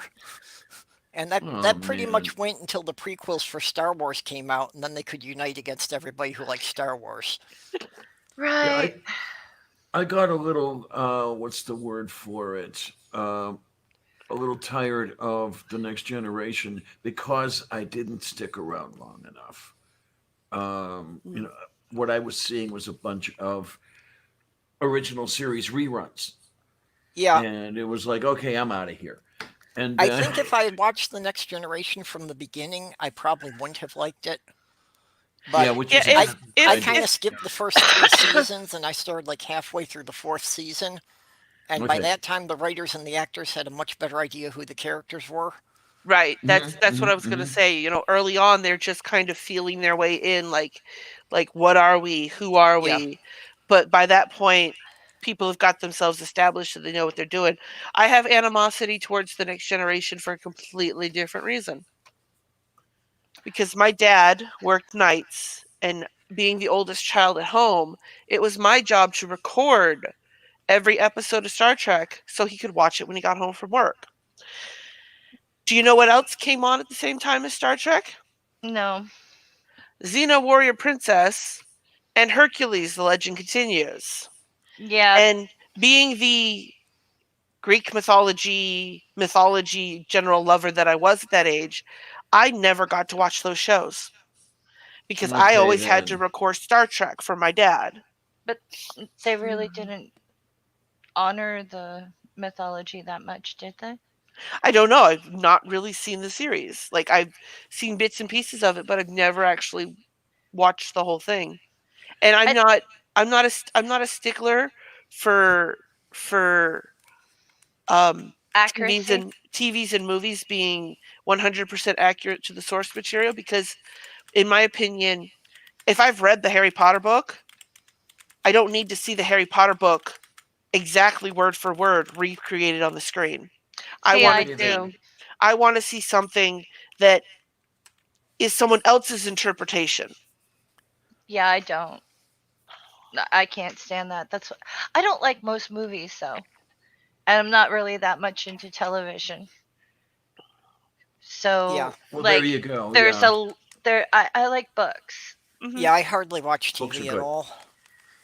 It's like I've read all the Harry Potter books. I've seen all the Harry Potter movies. Hmm. Aside from one thing in the Harry Potter movies really pissing me off, I thought they were good movies. I wouldn't be able to tell you. The one thing that pissed me off was there's a scene where in the movies Harry's seeing Draco and Bellatrix and a bunch of Death Eaters confront um, Dumbledore in the tower, and in the books, It Harry, I believe, wasn't them. huh? Bellatrix wasn't on the roof when Okay. Dumbledore got confronted on the roof. Good night, be mind. When he died. Yeah. I'd be mindful. Well, I mean, who's there is as long as Draco was there and Dumbledore and Harry and Snape. I'm so you remember that part of the book, right? Yeah. Okay. Was he under the cloak, invisible, when Snape freezes him? Okay. In the movie, they draw. In the movie, Harry is not invisible. They draw wands on each other, and then Snape puts his fingers to his lips and goes, shh, and puts his wand down, and Harry just stands there. And then everything happens where Dumbledore gets killed. And I'm like, no. That doesn't even make any sense. Exactly. Like, this man has tormented Harry for how many years, and he's just gonna stand there quietly because he said shh. I only saw like through the fourth or fifth movie, so I didn't see that one. No, no. That was that was the only thing that really irritated me, was that scene. Otherwise, I thought it was fine. I thought they were fine adaptations. See, I like the books. Mm-hmm. I like the books. I don't need the movies. It's just no.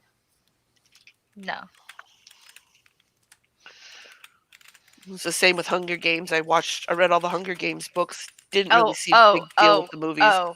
I hate those books.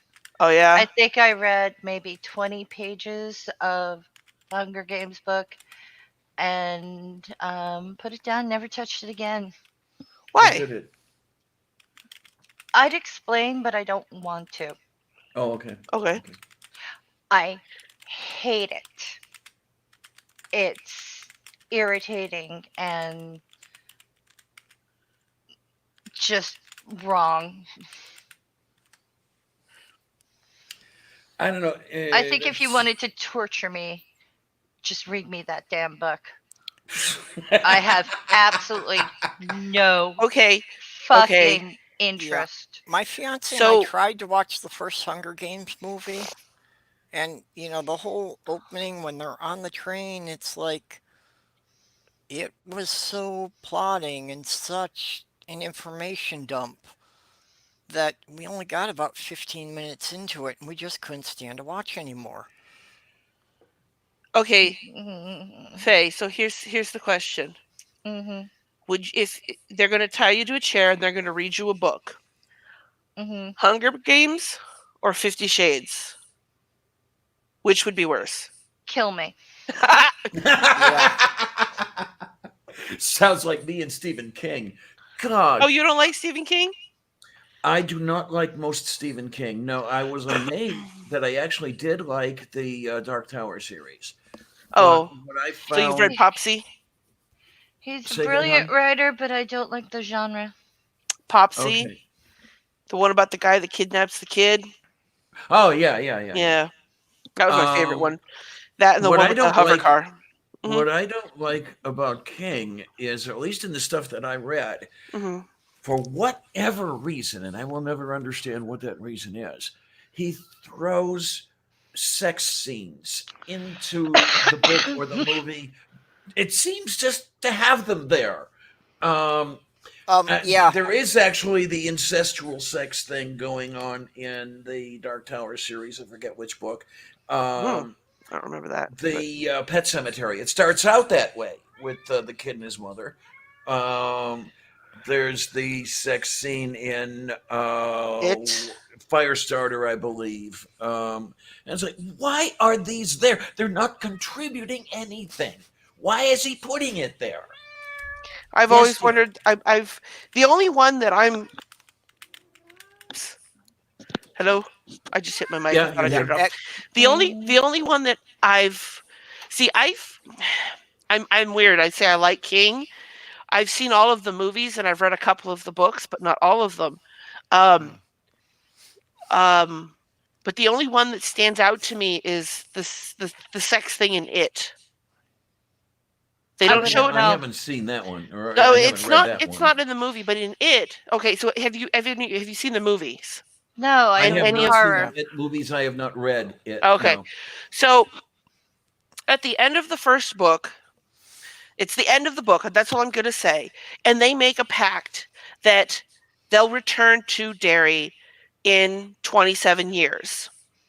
In the book, it's a girl and like 5 boys, and in the books they all have sex. Well, they all have sex with the girl, Okay. and that's how they bind the pact.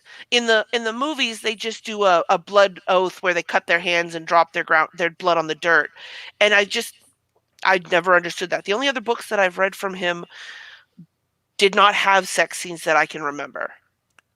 As Okay. far as But the Now, those sex with were scenes, those were the newer ones. Those were newer yeah. stories. As with the far as the pack. sex scenes in the books, Stephen King has said that he doesn't like doing those, but his editors keep telling him they can't sell the books if he doesn't put them in there. Oh, Excuse me, but as far as selling, he could sell them to me a lot more easily had he left them out. Yeah. Ah, damn. It's his editors that always push for him. They're not something he really wants. Because as I say, I mean, when I'm reading this stuff, to me, it doesn't even belong there. And it The doesn't. It pack. wasn't part of the story that he saw. Okay, then. Yeah, and then with the sex with and the pact, and how does the sex seal the pact? I don't get it. Yeah. Take that bullshit out, and I'm all. Stephen King is a lot more tolerable that way. mhm. It really is. I don't do horror, but I did read his book on writing, and Oh yeah, that one. he doesn't address sex at all, like writing about sex or Yeah. anything like that. He just writes about plot devices, Yeah, Okay, then. I and don't do how horror to. either. It just happens that both my fiance and the ex that I lived with for 12 years were both very big Stephen King fans. So it's like I kind of had to sit there and watch the movies with them, but not But see, until the end. I think depending on the movie, like The Stand was Oh not yeah, a yeah. Okay. horror. The Stand was a thriller. It was more of a Yes, thriller. it was a thriller. Um, The Langoliers was a thriller. I mean, you didn't see the Langoliers until like the last 5 minutes of the movie. It was all build up to this psychological fear of what was going to happen Yeah. when the Langoliers got there. I Storm have of the no idea what you're talking about. Well, I do because I saw the movies, and yeah, the Langoliers was good. Yeah, Stand. the only Uh, Stephen King movie that I really liked was The Mist. I haven't seen that or heard that one. Oh, So the Langoliers was a story he wrote um, about a plane that flies through um, a something, and it sends the plane back in time, and everybody who's asleep on the plane wakes up in the past, and there's nothing in the past. The gas is flat, the food is yeah, flavorless. It's it's all just an empty airport. There's no other people. and so they're trying to figure out what happened. And it's been a long time since I've seen it, but they start hearing this sound that sounds like munching or gnawing off Again, in the I don't distance. do horror.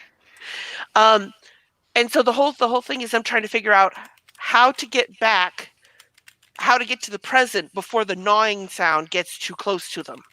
And what the gnawing sound is the Langoliers arriving to eat the past. And they just chew up the past and recycle it into the future or something like that. Yum. And they look like what were those things in the original Star Trek, the furball thingies? Tribbles. Oh, tribbles. They look like tribbles with big massive teeth mouths. Yeah. Yeah, Wasn't so really basically scary. the things from Critters. Oh right, I forgot about Critters. Yeah, Yeah. again, I don't know what you're talking about. Fine. I Yeah, just and then don't it's have like a I clue. saw that one, and that one was okay because, like you say, it was more a suspense thing. But yeah, there were a lot of plot holes. Yeah. Well, they all have they all tend to sometimes have plot holes. Like the guy, like at the end is you've seen The Stand, right, Purple? No, actually, I didn't see that one. Have you seen The I've Stand? seen parts of it. I have never watched it all the way through. Do you care if I give any kind of a spoiler? Go for it. No, I've I don't seen think it. anybody here cares. So the in The Stand, it's a virus that kills off like 90% of the population, and Mhm. people start seeing visions, and they either see this vision of a dashing, handsome man leading them to go to Las Vegas, or they see an old granny lady leading them to somewhere else, and these are the representations of good and bad. And there's a guy who's crazy who follows the bad guy, and he finds bombs and nuclear weapons. And Oh yeah, yeah, yeah. the end of the movie is him riding into the middle of Las Vegas, where all these debauched bad people are worshiping the the the guy, and the hand of God comes down and explodes the bombs and kills all the bad people. So, was the crazy guy an agent of God, or was he a bad guy? If you've got a city with nuclear weapons in it, why do you need the hand of God? Any person could have set the weapons off. Nobody was going to, though. That was the thing. Everybody in the town was living this debauchery life of hedonism and all that, led by the the the devil, basically. So nobody was going to go in there and ignite the bombs. In fact, they were removing the guy from the cart so that they could take them away. So the hand of God had to go down there and finish the job, I guess. Okay. But yeah. Is this supposed to be a good story? Well, there's a lot of lead up to it. Yeah, And the I'm way not it a very plays good out. I'm not the a way very it good plays- Yeah. Yeah, actually, the majority of Stephen King stories do not have happy endings.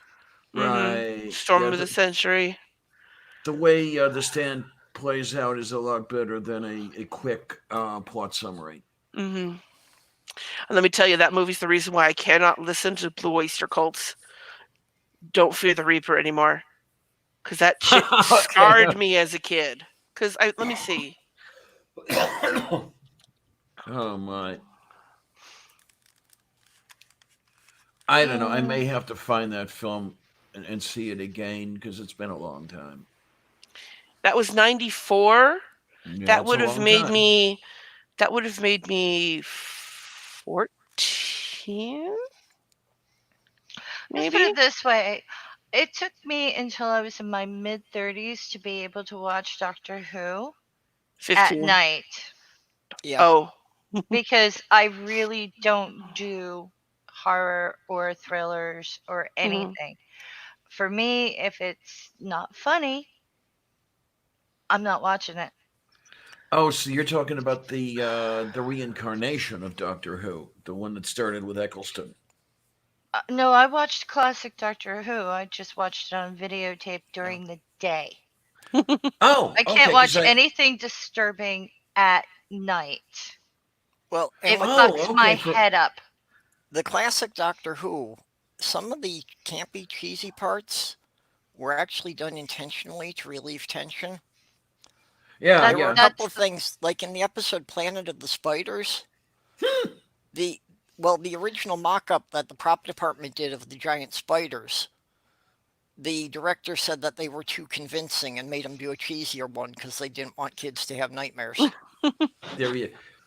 I'm trying to remember now. Planet of the Spiders, is that the one where Tom Baker regenerates to Peter Davison, or am I thinking something totally strange? I don't think it was a regeneration episode. Okay, okay. I mean, it's been so long since I've seen any of these things. Okay. I'm having trouble remembering. Bye-bye, tea in Danish. Night. 1974 was when that aired first. What Planet of the Spiders? Yeah. No, yeah. Yeah. First broadcast May 4th, 1974. Yeah, I like the idea of Doctor Who, but I've never really watched it more than like a few episodes. Like It's the Weeping fun. Angels, episode. I've seen that. Okay. And then I saw the episode where they were stuck on a freeway on an alien planet. Okay, I know that one. I'm trying to remember that one. Kitty cat people. It was called Gridlock, I believe. Yeah, Gridlock. Yeah, I haven't seen much of the new one. I saw a lot of the classic ones, I've seen mostly them through the Tom all. Baker and the Peter Davidson years. I've seen all the ones that have survived, but as I said, it's not something I would watch at night. Hmm. Well, Silence and in the I have Library said was that's, very, very scary for me. yeah, that's part of the reason that I don't read Stephen King, is that my imagination's too good and at night it can run away with things. My imagination is actually not very good. Well, Like, especially if I get really sleep deprived, hmm because there comes a certain point in that I can start hallucinating anyway. I have the So you same want to be problem. careful what's in there when I reach that point. I have my biggest issue is trying to keep characters straight in books. Um, for example, if I had to, like the Harry Potter books before the movies, for me it was the characters were like one or two things that I would remember. Like Harry was black hair, scar on the forehead, glasses. Hermione was frizzy hair. Ron was redhead. And so in my mind, all that was the only thing that I could keep to keep the characters straight before the movies came out, and then I could put like people faces on them. It's like I don't imagine people very well. Yeah, well, that's, I don't recognize faces either. I Oh don't yeah, either. you've got that prosopagnosia thing going. Yeah, I don't recognize people unless I've seen them like over a dozen times. that's the same with me. And even then, if I haven't seen them for a while, I won't Hmm. recognize them. And a lot of people get really offended by that. But, quite honestly, I run into them in the grocery store and I don't recognize half of my own cousins. Okay then. Now, have you ever mistaken your fiance for a hat? No, no, I have heard about that book. I haven't read that yet. It's a great book. It really is. Yeah, you really need to read that. Because Sachs wrote so well. He described these things so well. I really should, because several people have recommended that over the years. Mm-hmm. Yeah, many much. What's the other one? Just since we were on the subject of Doctor Who, I'm going to mention that Sloth Girl and I are, gearing up to run a fundraiser and got, getting together some thank you prizes that, for the people who make large contributions. And one of them is I have a handmade replica of Tom Baker's Doctor Who scarf Oh, that my sister-in-law made from instructions I got from somebody who worked at the BBC costume department. mm. Okay. So that's going to be one of the items that will be available, and basically whoever donates the highest amount gets first pick and go down from there. Okay then.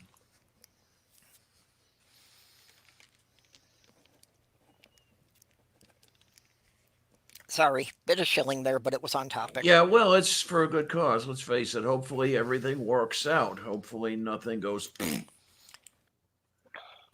Well, at this point, I'm committed because, I got the lease from the new building manager, so I know I had that. And today we put in our notice with the building manager where we're living. Well, you are committed, and I should Yep. be committed, but that's So, beside the yeah. point. So, yeah, by the last day of February, we have to have everything packed up and be out of here. At least you've got that timeline going. That's a lot better timeline to me, anyway. I'd rather have had a timeline like that than the timelines I had my last two moves Yeah. when I had to have shit all packed up and ready to go for 6 weeks. Yeah. Yeah. Yeah, But, it's hard to live out of boxes for very long. So, mm-hmm. but yeah, we've already started, packing up any of the stuff that we don't use at least once a week. Yeah, like I say, I hope it all goes well. I really do. It's just too bad you're over there and I'm over here. I can't help you pack and move. Mega Nuts, I'm not auctioning off a TARDIS, but if you wanted to pay my travel expenses and time, I could probably come and build you a replica. Would it be larger on the inside than the outside? No, that I can't do yet. Aw. I will say that that TARDIS in the Resurrection, in that new Doctor Who series, God, that was amazing. To me, a lot better than the old one. Yeah. Doc Fearson already made a very generous contribution. He sent me some Yay! money on PayPal yesterday. $843 million. Now you can move. Yeah, I wish. I won't say the amount because I don't Of know if he course would not. be No, no. embarrassed by it. But Yeah, don't.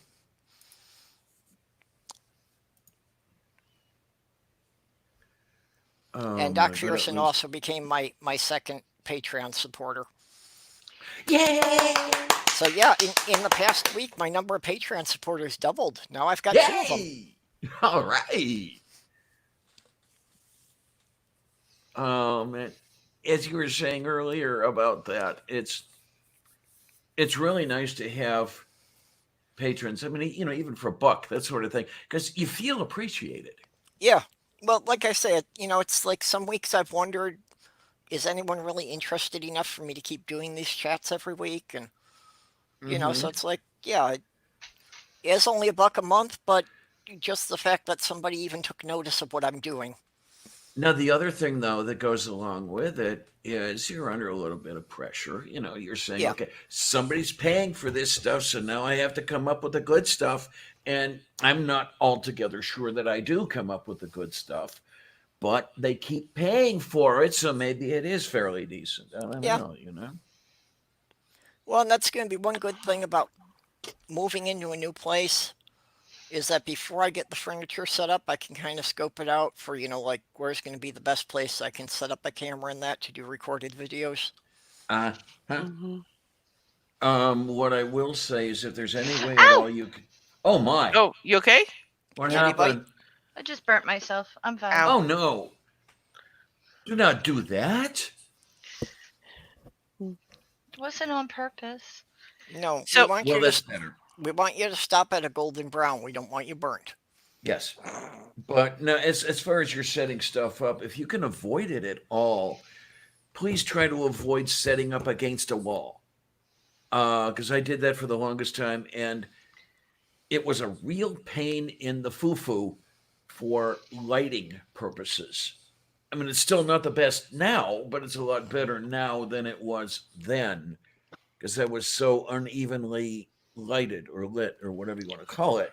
And it bothered me anyway. I don't know about everybody else, but Lighting is one thing, but I also know that there was a period of time when I like I offered to get Luciano a mic, and he was using the mic that I was going to buy him, and I couldn't understand why his sound was weird.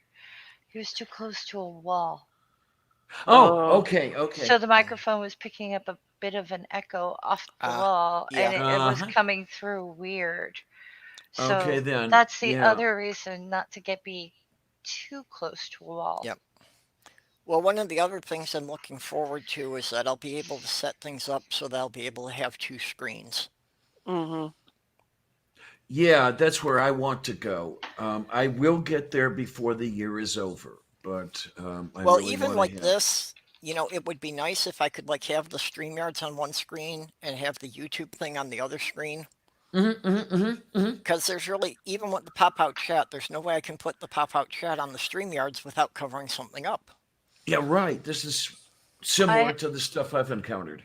I have two screens, but it's because before my old computer died, my dad had gotten me a new monitor, and then after that, he bought my nephew a computer.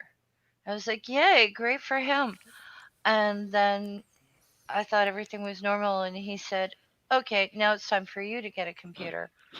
I was like, "All right." I wasn't expecting it to come with a monitor, but it did, and I have two monitors. Hmm. My friend was like, "Well, hook them both up." I was like, So I hooked them both up. Yeah, Yeah. I love having two monitors. Hey, Russ. I want a new Oh, hi, computer though. Russ. Well, I've got two now because I had a flat screen, and over the summer it just happened that I was in Walmart like 2 o'clock in the morning, and they were pulling stuff out of the back room to clean it out. So I got a real good clearance deal on a bigger TV. Nice. Okay, then. So, Yeah, I you know, remember it's you talking just, about I that just earlier. haven't physically had the space to have the two side by side. So I've still got the smaller one, and I can set that up as a second screen. Yeah, I you know I what don't my have a TV. well, I don't know where I would put a television, to be honest with you. And Well, like I said, I really don't watch TV. It's just hooked up to my computer, and at most sometimes I'll stream Netflix through it. That's all. yes, same here. Yeah. I don't like most of what I hear about on television, especially the reality shows. God, man, get that out of here. There are a couple of things I hear about that I wouldn't mind watching, but it's not enough for me to shell out for a television, figure out where to put it, shell out for the cable television or Netflix or Hulu or Mhm. whatever the hell. No, I'm okay, fine. I'm okay with this. And as I say, my plan this year is to um, drop the baseball television anyway, just to get some, not spend money and spend that on, the other stuff like the medical copayments and stuff that I got hit with a while back. Hopefully, it's all straightened out on that front now. So we're going to see how that works. But yeah, we'll see how things look at the end of the year, and if they're looking good, I'll pick the television back up. If not, I'll stay with radio. Yeah. Well, I've got cable just because Sloth Girl and I were able to share it, so we're only paying for the one. But it's like literally, I only look at anything on the cable TV, like once or twice a month at most. Okay. One or two shows a month. That was kind of what was happening with me. I had DirecTV, and they had the thing with the baseball. Okay, so I got the baseball through DirecTV, and I was watching the baseball throughout the summer. Then comes the end of the baseball season, and after a while, I looked over at where the television was, and I'm thinking, I haven't turned this thing on in 3 or 4 months. Why am I paying for the direct TV? And besides, I could get the baseball over the line. I could get it online. So, okay, that was the last time I had a television hookup. That was what, 2009, maybe 2010. And yeah, it's okay. I don't miss it.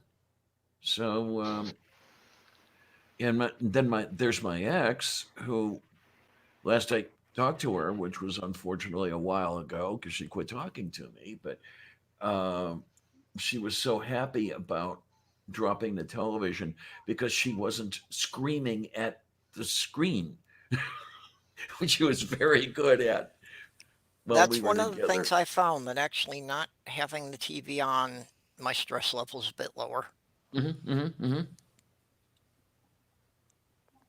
Especially not watching news every day. Yeah, that was her That was thing. really not a good thing for me. She'd be screaming at the news desk all the time, and it was, I'd get the hell out of the computer room, because you just didn't want to be there. Um,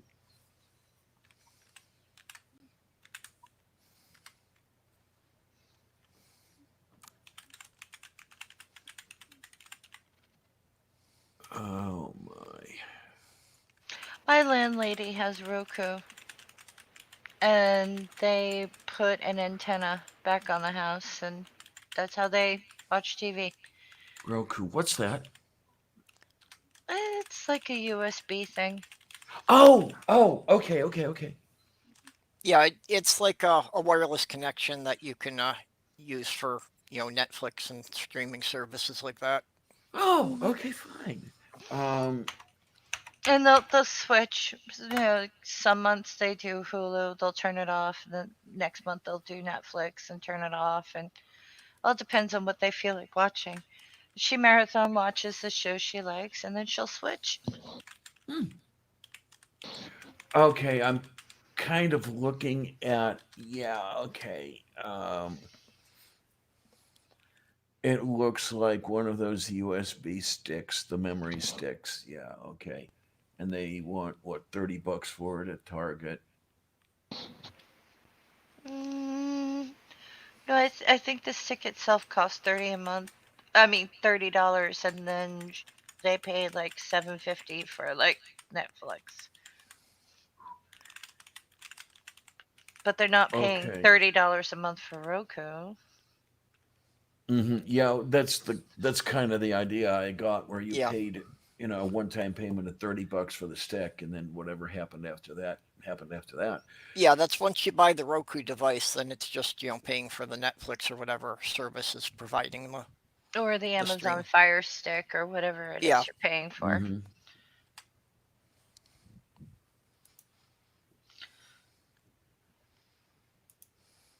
But when I go to see my sister, we watch things on the iPad. So Oh, okay, okay.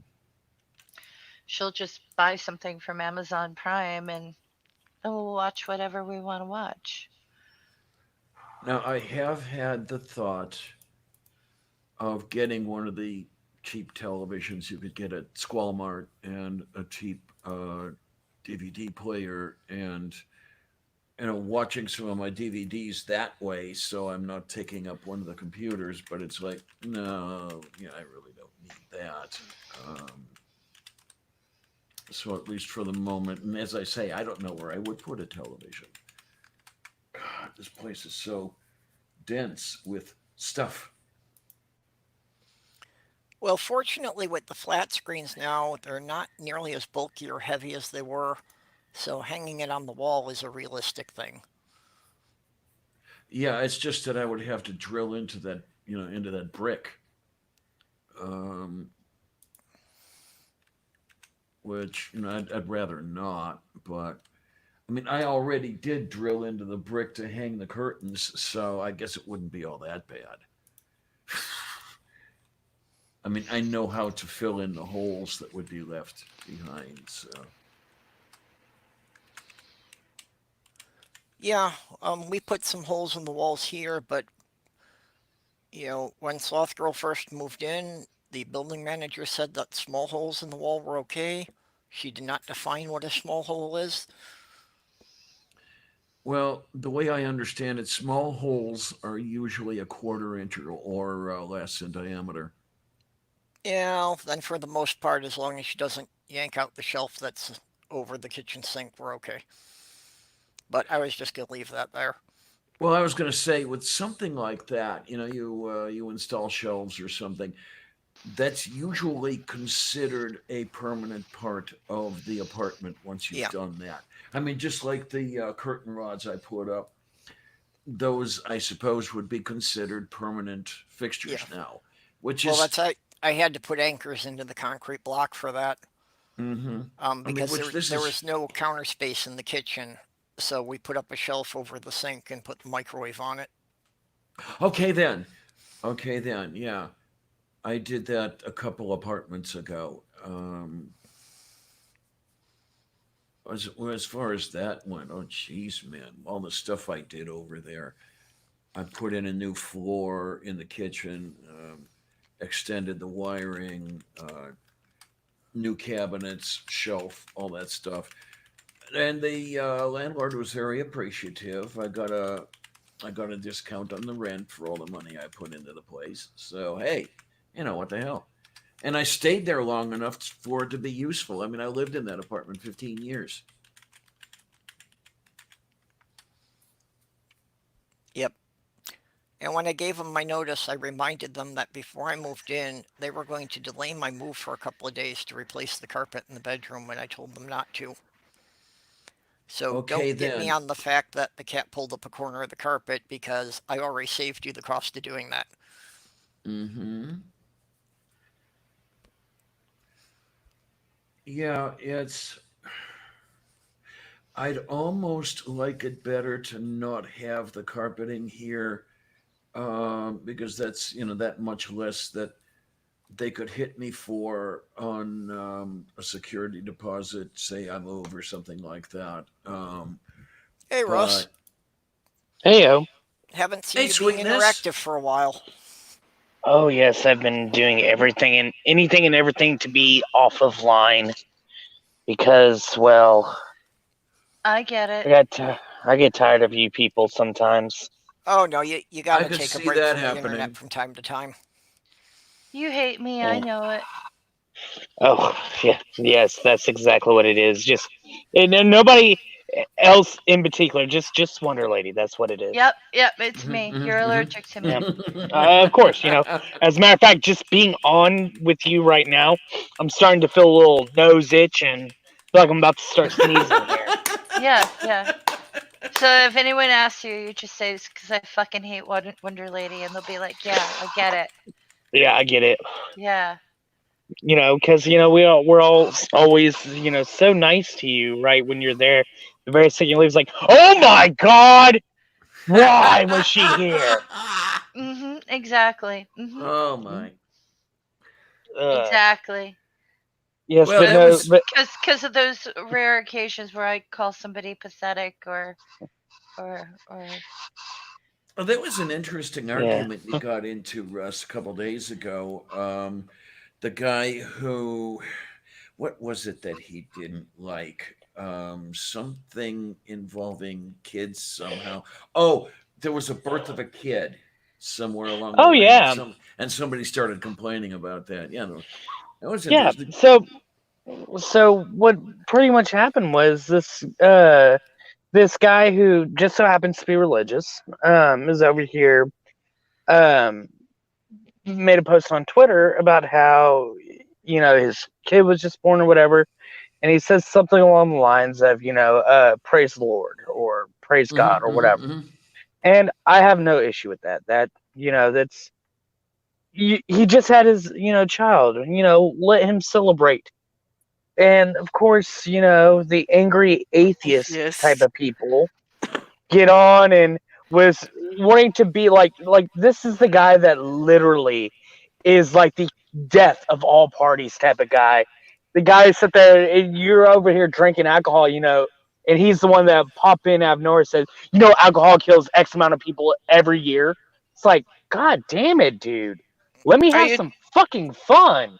are you Yeah, talking Pirate about Kitty. that post with the guy talking about his kids and the guy come along and talked about children dying in third world countries or something like that? I believe that was So in it there. was Yeah. he said something along the lines of how he's like, that's neat.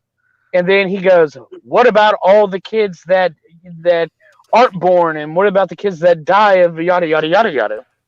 Yeah, And I'm Yeah, Well, like, I saw that.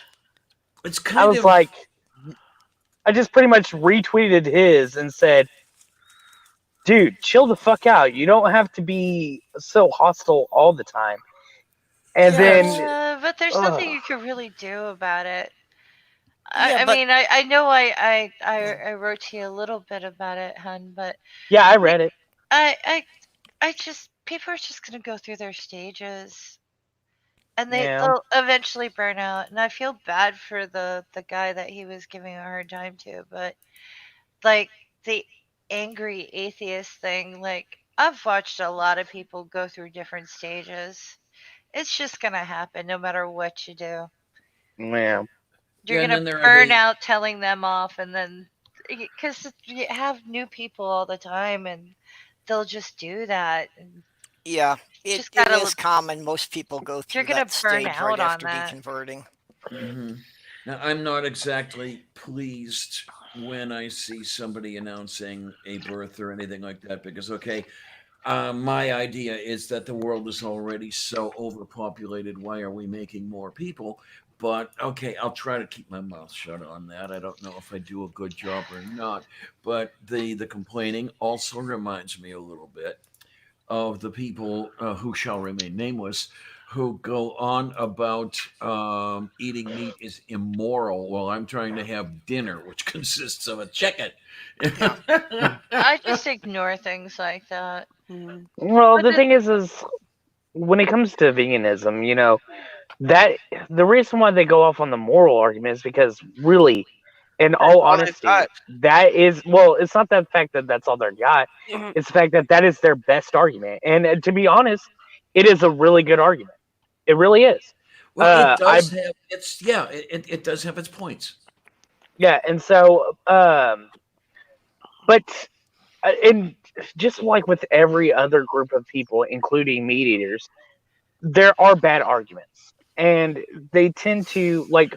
One of the ones that I actually had a issue with was with Cosmic Skeptic. He made a post about Veganism and the how fires. well that was very very problematic, but that's not the one I'm referring to. He made one post about how there was a study done where a vegan slash vegetarian lifestyle can help prevent this one specific disease or whatever. And so he goes, so if you want to have a healthy lifestyle, become a vegan or whatever. And I was like, you do realize that I can pull study after study after study that shows that a keto diet can actually help uh, not cure it, but it helps a lot of the symptoms and has been shown to reduce cancerous masses. So it can help with cancer. It helps people who are going through chemo. And it also has shown that in certain cancerous masses, it's known to reduce it in size. see, So I I could don't know go anything around about and that. yeah, well, I've sat there and actually did the study because my wife told me about this documentary on Netflix and how she was like, it's cured people's cancer, and I was like, that doesn't sound correct. So No, I went and looked it up on the Google Scholar, and there are articles that shows that it reduces the cancerous masses, and so I can turn around and be like, oh, do you want to get rid of cancer? Eat meat. But I don't because that's still a stupid fucking argument. It Mhm. is, And but so, I only have one problem with the veganism and things like that. If you are going to go vegan and shame people about eating meat and things like that, and you have a pet that is a carnivore, don't you dare not right, feed that creature meat. yeah, right. Yeah. So, like, I don't want to hear the moral argument if you have a cat or a dog. Honestly, it's like, just go fuck yourself. Yes, Yeah. absolutely. yeah, And don't shame me for feeding my animal meat, because you know what, that's what I'm going to do because that's what they eat. Other than that, like, I don't want to hear that I shouldn't have a cat because I had an indoor cat that wasn't eating wildlife. Like, that's another thing people argue about: the indoor cat, outdoor cat, blah blah blah.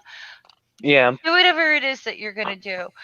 But if you're going to put your cat on a vegan diet or your dog on a vegan diet, you're a fucking asshole, and I don't care. That's the surest way to kill your pet eventually. I mean, you might not do it right away, but it will happen. Um, Yeah. Well, I, so I agree. The argument should not be about whether or not eating meat is the issue. But yes, there are a lot of arguments to be had about how the animals are treated while they're alive. hmm I well, I've can't. I will heard I say, can't control that. I can try, but at the end of the day, I need to eat. Yeah. And if all I can well, afford is cheap chicken because it's factory farmed, I'm not going to starve. Well, and that's the case I was making. That where I live, fresh produce, it sucks and it's expensive. I yeah. can Well, I get mean, ground even beef or here, chicken breasts for under $2 a pound. A yeah. head of I mean, broccoli costs $4 a pound. All I can say is everybody is in charge of their own lives, and I know people are adults and things like that, but it's just be an adult, let people live their lives and make their decisions, and if they look it up and they find out that they don't like it, then they can change their own life. Stop fucking shaming people over food. Yeah. Mm-hmm. One of the issues I have with the meat eating side of the argument is whenever the moral argument gets brought up, a lot of the meat eater type of people try to go off and say that because animals don't feel the way that humans feel, that it's not that big of a deal. And I have an issue with that Yeah. because why is the criteria that they have to feel like humans feel? No, I won't buy that argument. And, one of the things that I point out, it's just a rule of nature that life feeds upon life. Yeah. Vegetarians are just committed to only eating life forms that can't run away. Yeah, I like the way you put that. Just recently on the YouTubes, a day or two ago, I saw somebody going through a market in Wuhan, I believe, where there were non-human animals offered for sale as dinner, um, and how terrible this is, et cetera, et cetera, et cetera. And the thing is that the whole moral argument comes from, well, number one, humans keep certain non-human animals as companions of a sort. There are a lot of humans who don't do it right. They could do a lot better job of keeping someone around as a companion than they do. And okay, so they feel a bit of an attachment to the animal they're keeping around, and then that animal's kind. Um, that's not necessarily a reason to quit eating animals like that. Okay, I'm going to make an admission here. I've done it once or twice. Back when I was at uni, I worked in a lab for one of the professors in the neuroscience department. We were mapping the vestibular system of kitty cats, and this involved terminal preps, as we called them. And okay, basically what we did was anesthetize the cat, cut the skull off, drop electrodes into the brain, I don't need to monitor. know the details.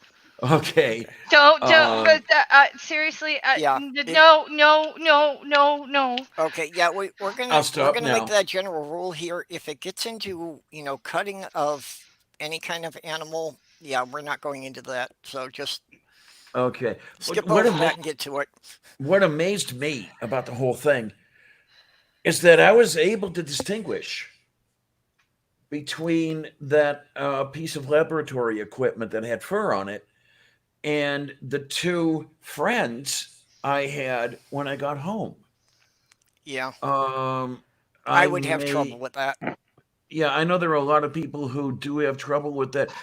It surprised me. For some Yeah. strange reason, I was easily able to distinguish the two, and I I'm think one a of the lot of ones us who Well, had are. trouble dissecting the frog in high school. well, the thing is it comes to the way how you can train yourself. For instance, when it came to the military, the thought, killing someone becomes almost second nature. It's a squeeze of a trigger. It's just Oh a yeah, Hmm. yeah. breathe in, breathe out type of thing. Whereas, when you're home and you're with your loved ones, you couldn't possibly think of that because of the fact that these are someone you have an attachment to. So it's all about how you're trained. If Yeah, you're trained that, like you said, that this is just a lab equipment type of thing, then you're going to automatically disassociate that creature Not with. necessarily. Yeah, I don't know. Just well, I have trouble with what it, doing it in Well, fucking video games, hun. yeah, it well, depends I'm on your I'm not saying that mindset. it's with. I'm not saying that this is with everyone. I'm just saying that with those who can do it, it's a whole entire thing where you can train your brain to disassociate And I certain understand that things. certain people have to do that.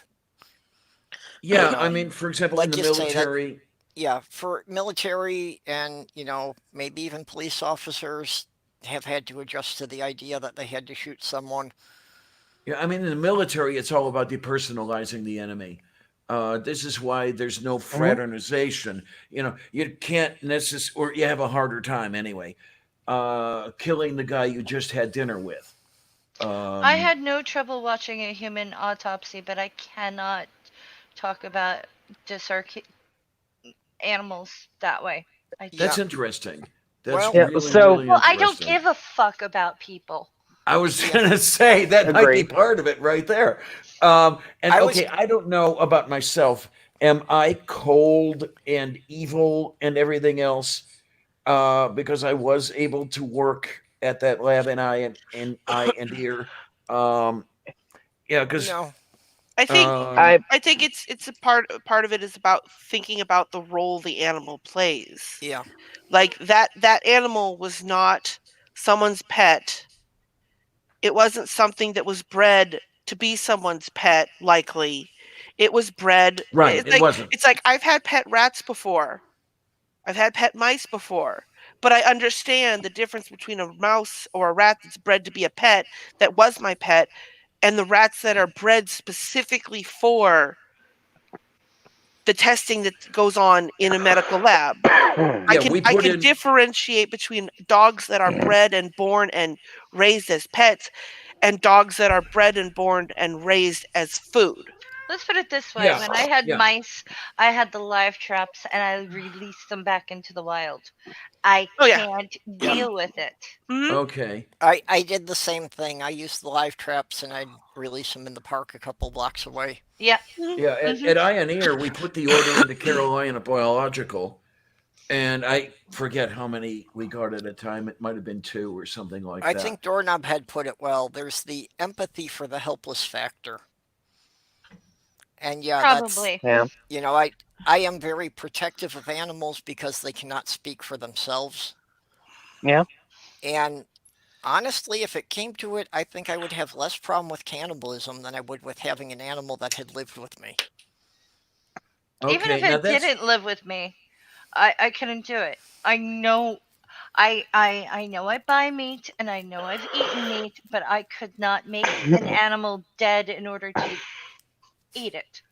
that's an interesting thing. Where when it got a thought going in my head over here, would I, were it allowed, be able to engage in experimentation on humans?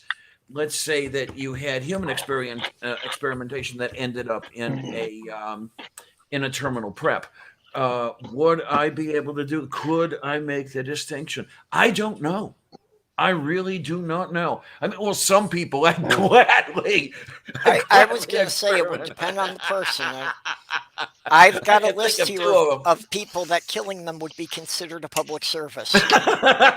Yes, but just like the cats that Diana was talking about a little bit ago, you're just giving someone you don't know anything about them.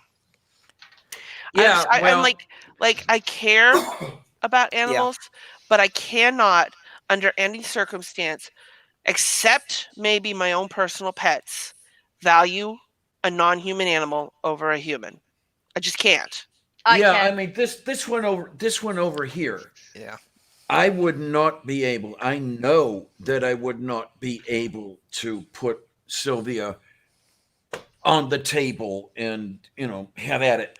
No, wouldn't happen. Yeah, Kitty, I've got some people I could introduce you to that I think could change your mind about that. Yeah, That and there are then just some people that the world would be better without. I could think of two of them, Okay, and yeah, I would. okay. I would. That's fair. Maybe not all, but Yeah. barring mass murderers and truly evil people, Yeah. you know. Unfortunately, I've had to live with a couple of those. uh-huh. I've just had roommates who really had no redeeming social value. Yeah, were they still alive? And somebody said, "Hey, we could use the slimy bastards as experimental preps." Yeah, give me the scalpel and a bone saw. I'm all for this. Yeah. The thing is with me is I don't particularly care for people. I I don't know how well I would do with that though, only because while I have this dislike for people, I do have it. I can still use empathy to be able to put myself in that situation, and Mhm. but I think that Well, there there's were some people that if I was told that was going to happen to, Hmm. I'm not going to say that I'd feel bad, but I would definitely I definitely wouldn't stop it or try Oh to stop it. Yeah. no, don't. That's Let's put it this horrible. way: Don't do that. I can't even watch fake violence on TV. I really can't. Hmm. There's a reason why I don't go to movies. Yeah, I oh actually well, find it okay. easier to empathize with animals a lot of times than I do with other Oh yeah. people. You know what's really interesting? That whole empathy factor. Um, when I think of a couple of people, that whole empathy factor is what would allow me, what would drive me to do whatever it would be to those two, because oh, I have a really good idea of Yeah. what they're feeling, and I like it. I want them to feel that shit. Yeah. Um, I couldn't do it. Well, but and there like, are no people alive anymore against whom I feel that. So yeah, like I don't have a problem with eating meat because it's like, you know, as long as the animal wasn't mistreated and, that at least their death is kind of serving a purpose. It's allowing me to continue longer. well, there you go. And the thing I'll bring up to those You who are know, what willing to what I listen. hate are the trophy hunters who go out Oh, and shoot See, hundreds of animals. absolutely. I'm not even Yeah. sure. I'm not even sure that I have a problem with trophy hunting if the animal goes to use. If they kill an animal Well, no, and they then Yeah. donate the meat and the stuff to a local community, or they give it to somebody who needs food, Well, but they just that's want the out of the head, realm of that's I'd out of be Yeah. the realm okay. of trophy hunting. Then But Yeah, but the only that's well, what I reason that mean by they're trophy hunting, hunting. the only reason If they're doing it just to take a trophy and they don't really care what the rest of it's used for, that's what offends me. well, but, yeah, but it my what just I'm saying is if I'm a trophy hunter and I want a I don't know, I want a capybara's head. I don't care what happens to the rest of it as long as it's used. Yeah. I can well. be So okay. I'm okay with that. the thing Rosalind, is the thing is I always get a little iffy about trophy hunting because on one hand, when it comes to trophy hunting, the animals in question are usually bred for this specific reason. And so all the money that gets that these rich people spend for the trophy hunting, what it tends to happen is it goes into the community and the farm that helps breed these animals for trophy hunting reasons. Well, So on the they one don't hand, the they money don't breed itself them. goes to a good cause, but at the same time, it is like you said, it depends on the people, like how what they do with the rest of the animal that they don't want as far as meat goes and all that stuff. Like I said, I read or watched a video. I can't remember if I read something or watched a video, but this woman paid this person. I can't remember if it was a woman or not. Paid a shit ton of money to be able to kill an elephant. They gave her an elderly bull that was going to die soon. They killed the elephant. She got her pictures, her trophy, whatever, and then the local tribe came in and butchered the animal and took everything away, the hides, the meat, the bones, everything was used. And the money went to the conservation fund for protecting and hiring more Yeah. guards to They've actually protect. disproved that. Mm? That's not very common. That no, that doesn't really happen. well, okay, and you're making the argument, based on exotic animals and that, And but I'm just talking, where I live, it's like every male is expected to go deer hunting. yeah, yeah. And it's like, I have no interest in that. I don't need to go out and shoot a deer. I can go to the supermarket and I can buy some beef. Well, Um, yeah, out Around here, here, around You know, here, they do hunt for food though. yeah, and that's But I'm not going to condemn any of the people in this town that do that and they use the meat. I don't have a problem with that. But, but the guys who do it just because they want to get a buck that's got a big rack on it, and they take the head for their din and they don't really do anything with the rest of the animal. I That's what know a bothers couple of me. people like that. around here, if a deer gets hit by a car, someone usually comes, picks it up, and has it for dinner. But Yeah. Well, around here, if you hit an animal with your car, you're supposed to call the DNR so that they can take the body away, and it usually winds up the meat gets donated to a school or something. what do you call it? I'm against trophy hunting, and it's one of the things that enrages me. And even though I am very anti-violent, I wouldn't mind. This is why people like me should never have a gun, because I think I'd lose my ever-loving fucking shit. Hmm. It's one of the things I hate the most.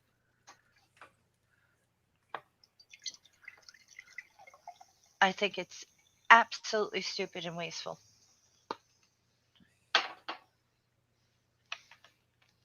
Yeah, I would have no problem eating and wearing Bambi. It's just I can't afford to do it. So,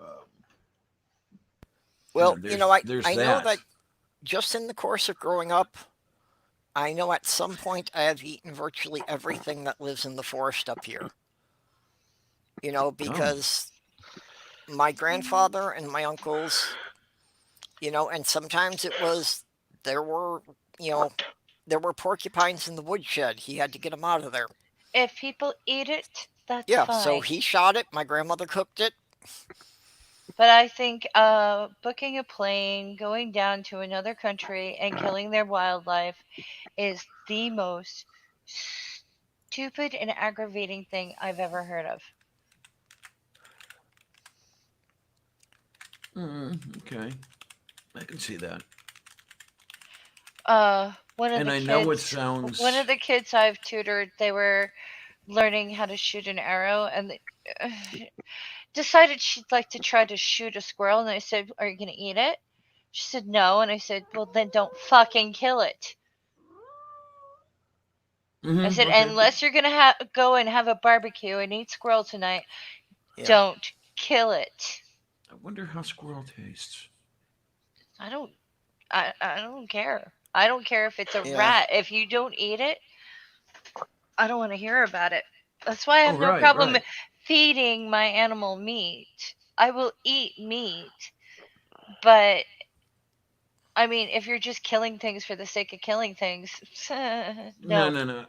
Well, No, that's I it. am. I'm a scavenger. I won't go out and kill something, but if it's dead when I get there, I'll eat it. Well, it depends. To me, it depends how long it's been dead and who else is dining on Yeah. it. It's all full of maggots. I think, no, not this one. No. Well, It's kind of like the whole like Christian thing. People get off on the idea that somebody died for them. It's like, ooh, somebody That's died really for me. amazing. And it's like there are some people who like to go out and basically bring death mhm. for Yeah, the sole purpose of killing rather than eating. And it's that's a like, what the fuck is wrong with you? well. That whole blood magic thing. Yeah, I don't get that. Well, Yeah. I'm not of that. What do you want to call it? Primitive culture or anything like that. I can understand how. Oh, who the hell? Which book was it? Where the life of the man is in the blood. It's one of the Yep. one of the New Testament books, I think, or is it the Old Testament? I can understand where they get that, and okay, maybe that sort of thing. That's where they're thinking that the blood has a magic power or something like that. But still, um, it's just a little crazy as far as I'm concerned. Not the You only know, civilization that did blood sacrifices, too. oh There are right. I mean, plenty of them. it's pretty much universal when you look back. So a lot of people thought that blood was really special, and well, that's how you got that whole Jesus thing going But anyway. is it the blood that's really special, or did they have too many babies and they were looking at a shortage, so they came up with an excuse to get rid of a few people so they could make it through the next winter? I mean, really, what are we actually looking at? Well, as far as I can tell, maybe somebody else has a better idea. That whole Jesus thing appears to be modeled on the scapegoat, the whole Yom Kippur ritual. So they used animals, they used goats for that. So you've got Jesus was the goat. Um, Lamb. Yep. The Never Lord mind. is my I'm shepherd. yeah, they call him Paschal Lamb and all that. Yeah, I grew up Catholic. I got all that bullshit. Um, The Lord is my shepherd. He shall fleece me every year until I'm fat enough to eat. Yeah. pretty much. Well, a lot of the Um, blood sacrifices were animals, and it was the priests who ate them after the ritual yes, was Yeah, over, yes. yeah, and that's most of what the ritual was about. feeding the Was making priests. sure that the meat was suitable to eat, that it hadn't gotten contaminated by anything. But that's beside the point. No, I really, really, really, really have had to come to terms with hunting and guns. I Yeah. cannot stand firearms. And I will not allow one in my house. Okay. I I have Well, learned your how to house, your handle a rules. gun. You know, my brother had for many years always tried to get me to go hunting with him. I just wasn't interested. He finally gave up. But I learned how to shoot a gun, but I'm not going to shoot at anything that's alive unless it's threatening me. Mm. Yeah, I learned how to use long arms at the age of You eight know, or nine. yeah. I've So, I've grown up in the woods and I've been shooting tin cans off a log. That's uh huh. all I'm going to do with it. I can't Yeah. even stand the sound of a hammer striking. Imagine what I'm like during hunting season Yeah, in this I have to area. wear earplugs. Well, Yeah. folks, it's almost 4 in the morning for Postrada. me. Oh, I need to get going. Yeah, I'm gonna have yeah, to we've get been Alright, going going night. almost three too. hours here. Night, everybody. Night, Kitty. Nice Night. sweetness. Night. I'm at work, so I'm here until y'all shut this down. Okay. I mean, I'm not gonna say that if you approve of trophy hunting that I hate you. You know what I mean? Right. But I do hate trophy hunting. Oh no, I'm actually was looking it up because I didn't want to help spread any false Well, information, and I'm looking. Trevor Noah has talked about it because there was supposed to be some sort of donation or blah blah blah, and Yeah. like a community thing where the money is used. But 9 times out of 10, they have found out that this actually doesn't happen that way.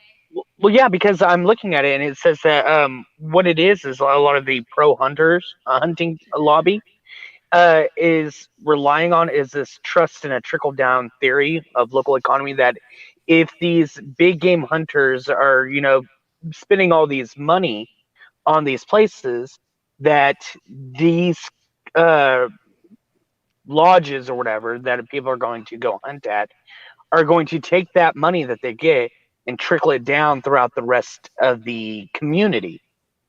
Mm-hmm. And according to this, what I'm reading, and of course this is from something called Conservation Action or whatever. It according to this, it seems like these are just really it says that such benefits are limited and routinely overstated. Mm-hmm. Sounds So to me sounds a lot like the NCAA to me. Okay. I Um, yeah, I hadn't found anything on it, but I was always very suspicious about those things. well, it says that Oh, one of the biggest contributors to the local economy, and is actually photography. That's people go to these places and they Yeah. for the beauty of it, and they take pictures, and they said that if they focus more on that, it actually has Does more. a Mm-hmm. has the ability to Yeah. be more sustainable and contribute more. Well, Well, I'm I've all questioned for. it because most of the countries that have these game reserves, that do these trophy hunting things, are also known to have governments that have a lot of corruption. So Hmm. I'm wondering how far the money can run down before somebody pockets it. Oh Oh, yeah, yeah. Trevor Noah has spoken extensively on the subject, and some of his comments have been very, I don't know, uh, enlightening. But I'm pleased to hear that shooting with a camera is more beneficial. So that pleases me. Yeah. Oh, I'm Um, all for that. I mean, Yeah. just the idea of Here, it. as a matter of fact, I will put this in the chat Yeah. after I copy the Thank link. you. Now that is No something I would love to problem. do. That's one of my dream trips would be to take a photo safari in Australia just to get pictures of all the weird animals down there. Yeah, Well, I mean, to record what they are doing, how they spend their lives, how they spend their spare time. To me, that's wonderful. It's a chance to learn something. I mean, I'm not going to learn very Actually, much what I would from like to a. go see, because it's like I've seen it in documentaries, but it's still hard for me to believe it's real, is down in Australia when the crabs migrate across the continent and they walk across the entire continent by the millions. Oh, I've heard Yeah. of that. Yeah, okay. I've seen it on TV, but I really need to see that in person. I just can't believe that happens. The article that I just shared, it it talks about how also that the hunting itself in specific cases has actually helped become a detriment to the economy due to the hmm fact that there was one individual who went to go hunt and took 13 shots on an Excuse me. elephant and in front of a bunch of horrified vacationers. So it was like I they were say like leave them terrified. alone. I say leave them alone. Yeah. And oh, by the way, the professional wildlife photographer that I follow, Kai Matai. Does anyone know Hmm. him? No. He's No. having a birthday this week.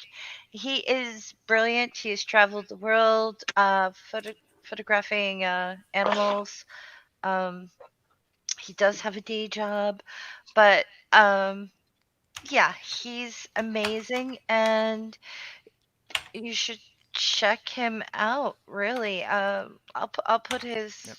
his Okay. Twitter in the links. Yeah, drop it He's in an the side chat. amazing photographer, and I can't say enough about him. Yeah. He's just an amazing individual. He's from New Zealand, um, and I've seen pictures of him holding a baby tiger. Yeah. Mm. So I want to say this one thing that Jordan Hutt said because it made me laugh. He said shooting fish is extra dangerous because you don't expect them to be armed with guns. Yep. yeah, I like that. Yeah, I copied the link that Russ brought into the side chat there, so if anybody in the side chat wants to look at it. Okay, where do I find this person? This Kai Matai? I just put the link in Yeah, the thing. You did. Okay, yeah, I Faye put the wasn't. link in the side chat there. He's an atheist. He's a lovely human being. He's from New Zealand. He's a bit OCD with his car and bicycle maintenance.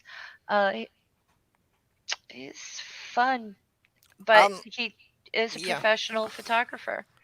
I can understand that. I mean, the further removed you are from civilization, the more important it is to keep your vehicle maintained. Yeah. Oh no, I do mean Mhm. OCD. Like if Oh, there's a speck of dust, he will clean the whole thing all yeah. over again. Okay. Yeah. Yeah, there does get to be a point where it's interfering with you getting other things done. Mhm. And I remember when he went to vegan too. You know, recommended some recipes and how to make cheese from nuts and things like that. I don't think his entire family is vegan. He is, Hmm. so he doesn't force it on anyone else. He's not Yeah. awful, and he has a cat.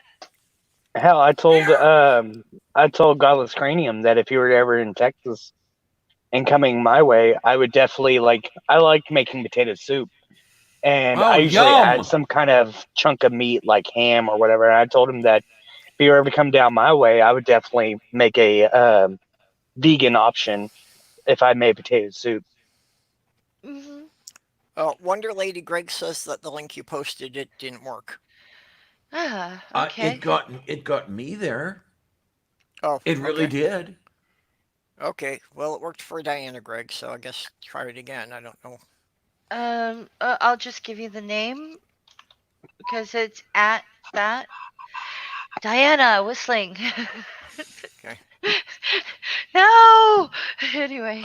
We got to work on Yeah, that. actually, Yeah. I was vegetarian for about a year and a half, but it wound up, the only job I could get then was working closing at Subway, Yeah, I and get I it. was just appalled at the amount of food that was being thrown away in the prep process.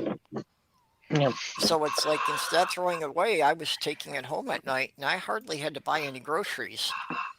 But it's like, if it was a matter of the meat was going to be thrown away or I was going to eat it, I was sure as hell going to eat it. yeah, I get that. Well, at that point, the animal's been dead for quite a while already, so it's just why let it go to waste? Yeah, And that's the thing. It's like, does the death serve some kind of purpose? Is really the way I yeah. look at it. Like Well, I used to tell so, my cat we don't waste food in this house. Yep. so one of the biggest uh hurdles that it comes with the with what the extreme vegans always talk about, how just shut down the meat industry. There's always issues with that because of the fact that you have a great majority of animals that are bred specifically for the purpose of killing and eating in mass quantity. The fact is, we still have them, and that means then if the meat industry were to just completely shut down, that we would then have to have enough land to sustain them, plus the animals that already use that same land to graze and whatnot, such as the wild mustangs and all these other creatures that use this. And then Yeah. on top of that, you'll have the fact that you'll still Oh. it causes issues in the ecosystem itself. So I never understood why a lot of the extreme vegans go so far that extreme. Like, I mean, if like for instance, if lab grown meat were to happen, I'd definitely try it, and if it was good enough to sustain me, I would definitely consider going off of lab grown meat. Um, I would too. but Same Oh here. yeah. but the thing is we would still have to we could shut down like any more buying of cattle and things like that, but the cattle that's there would still have to go. So the meat industry wouldn't completely shut down overnight type of thing. It would be one of those, as soon as we have enough animals gone that we can actually, the what's left can sustain, can still make sure that the other creatures that live off this grass can live, survive too, then we will, no more regular meat. We have a problem though. A big problem with that. What's that? Cows. We could never let them go without Moo. human intervention. We've bred them to the point where, we have to milk Yeah. them. We have Oh to, yeah, or they'll suffer. yeah. We've messed with certain farm animals to the point where they can't exist without us. Oh yeah, Oh yeah, most no, domestic animals would So not survive without humans taking care of no, them at no. this So point. the thing is I don't ever think that the meat industry, even if it would just be the meat industry that does it in large quantity, because the thing is these cows are still going to die, and why not still use that meat? So then, and but leather. then yes, and the leather and all the other, aspects of it. The only issue then becomes the fact that they would market regular meat at a price that the only ones who could afford it are the rich, which would then could cause issues within the communities, which would Well, then go back to eating meat Well, again, let's and excuse that's let's me, why. put but it this way. Go ahead. how the heck am I? How am I going to eat? I can't afford produce. To me, produce is a rare Well, treat. well, again, this is all based on if lab grown meat were to be something that is, you know, we Viable. can digest it and it be able to actually eat this. It's viable. Like Wonderly said, it's viable. Yeah, that So Yeah, They that's have all tried based on that. three. They have tried to do like 3D printing of meat too. Like they are working on this whole like artificial meat thing. They've tried a couple Hmm. of different things. So far, nothing ballpark. Uh, like they can't hit the ball out of the park. So Yeah. Well, I but there is also, and this is something odd. There is a ban on eating cloned critters. Like That's if they odd. clone a cow, you can't sell it for food. why? That's yeah, Don't know. Well, because that was people yeah. are weirded out by it. That was actually the concept I used in the novel I was working on in the 80s, was that they had an imperfect cloning process that they could grow the meat, but the brain never formed right. So it became the perfect way to provide food for crews on interstellar spaceships. Okay, then. Um, Now, when when Jeff came out here, we had an Impossible Burger at the local Burgatory. That was I. Mhm. I'm one of the few people that I've talked to that actually liked the damned Impossible Burger. I think, to be honest, I haven't tried it yet, but I do plan on trying it. But I think what it is the fact that you have these people who are so far in with the whole entire, oh, I'm a carnivore type of thing, that they go to try it, expecting it to taste like crap, and even if it doesn't to them, it's been too much of oh, this has to taste like crap because there's no meat, so I'm going to say that it tastes like crap Yeah, well, Yeah, Diane, but because the thing is, if you get a burger at McDonald's, it's gonna taste like crap. Oh, I absolutely. have Yeah. to oh say, it's like I have no yeah, doubt that whatever they're selling as an alternative to meat at McDonald's is probably better than the meat that they already sell because their meat already fucking sucks. So, you know, oh Yeah. yeah, no, This. the only reason why you can stomach a lot of McDonald's food is because they overload it with all this other stuff like cheese and yeah, Yeah. pickles and Yeah. ketchup and things but like that. The and some of us Impossible. aren't impressed with that crap and don't want it. Yeah. The I don't Impossible. want it. The Impossible Burger at Burgatory ran $13 and was worth every dollar of it. Definitely. yeah. That's Um, I wound up trying the one they had at Burger King, and it did not taste anything remotely like meat. Well, that was And, one of and the they're things we had talked about is, yeah, where do we want to go to get this thing? We know we want to get an Impossible Burger, but where do we want to go? We had floated the idea of Burger King, and then he's, I also named Burgatories. Oh, what's that? And described it. Oh, let's go there. Let's have something decent. mhm. Um, and yeah, it's a damn good thing we did because, Well, I'll give it stellar review. Yeah, but like Doorknob Well, had mentioned the Boca burgers, and I've had those, and those are pretty decent. So Wait a there's a minute. lot of I've non-meat gone to, burgers out there, and some of them are good, and some of them taste like cardboard. I have to look here's this the up. thing. I have, even though I'm a carnivore, I have gone to vegan restaurants and loved it. oh yeah. The thing They is people. Oh, go ahead. I'm they so have. sorry. I was just gonna say they have excellent Mexican food.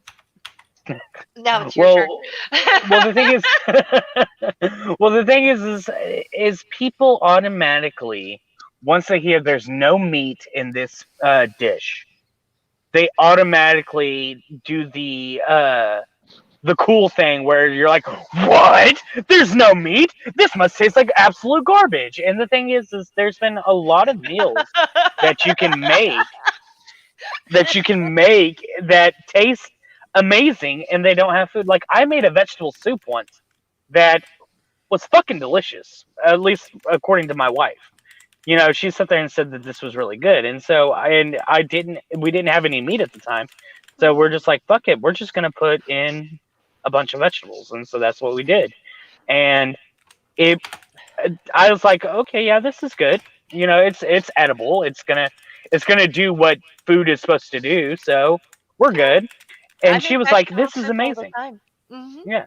So vegetable alternatives, or meat alternatives, I should say, are actually a lot of those dishes actually taste really good, and some of them even like there was one time somebody was complaining that it was like at the Golden Globes. They're complaining that the options that there were there didn't have meat Yeah, or whatever, and I was like, these dishes look fucking amazing. Shut yeah, the there fuck was a up, guy. controversy over that. I have a funny story. I think I was 9 at the time. It was before my grandfather died. My grandmother made her vegetable soup, which by the way was fucking awesome. Like, I, it was Oh, just that New the Jersey best. accent. It was Uh-huh. just the best fucking thing you could put in your mouth. My grandfather was still alive. I come home from school and I can smell the soup. I'm like, oh. And my grandmother's sitting there with a pissy look on her face. It's like, what's going on? And she's like, your grandfather's not happy with me. I was like, why? She goes, because we're having soup for dinner. And I'm like, and? And she's like, there's no fucking meat in it. And I was like, and she goes, it's not dinner unless there's meat in it. And I was like, well, I guess he's not having dinner then. She's like, he's not getting any fucking soup. He could go to the neighbors and eat. There you go. And I was I just just like, what? It's just, yeah, imagine this like tiny, tiny woman going, fuck him. I'm like, okay. it always every time I hear stories about people from New Jersey saying like fuck him or something like that, it always reminds me of the stereotypical versions that you always hear about in comedies and stuff like that, where like you say one thing and the New Jersey person's like, "You think you're better than me?" Yeah. And so it just every time I hear something, that's all I can imagine is this your little tiny grandmother says like, "Oh, fuck you! You think you're better than me? Why don't you go over to the neighbors and eat? You fucking loon!" It was almost like that, but Oh, it wasn't so shouty. It was like, yeah, you want to eat? Go to the neighbors. Doorknob had Okay. said, so Faith threw a fly in it and said, tell him it's got meat in there now. There you go. Well, Now no.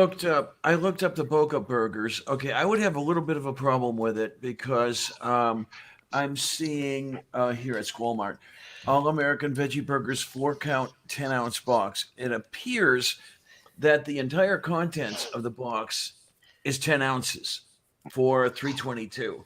That's a little dear. I would try it otherwise, but Yeah.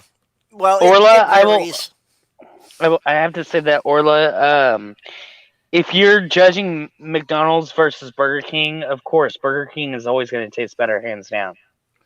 a Yeah. dead cat Yeah. would taste better than McDonald's. Like I said, in order for McDonald's to be able to become passable, is they have to load it down with all this extra stuff, and that's to make it Oh my passable. word! There Yeah, was well, when I was 19, moved out of my family's house for a while, lived with a friend.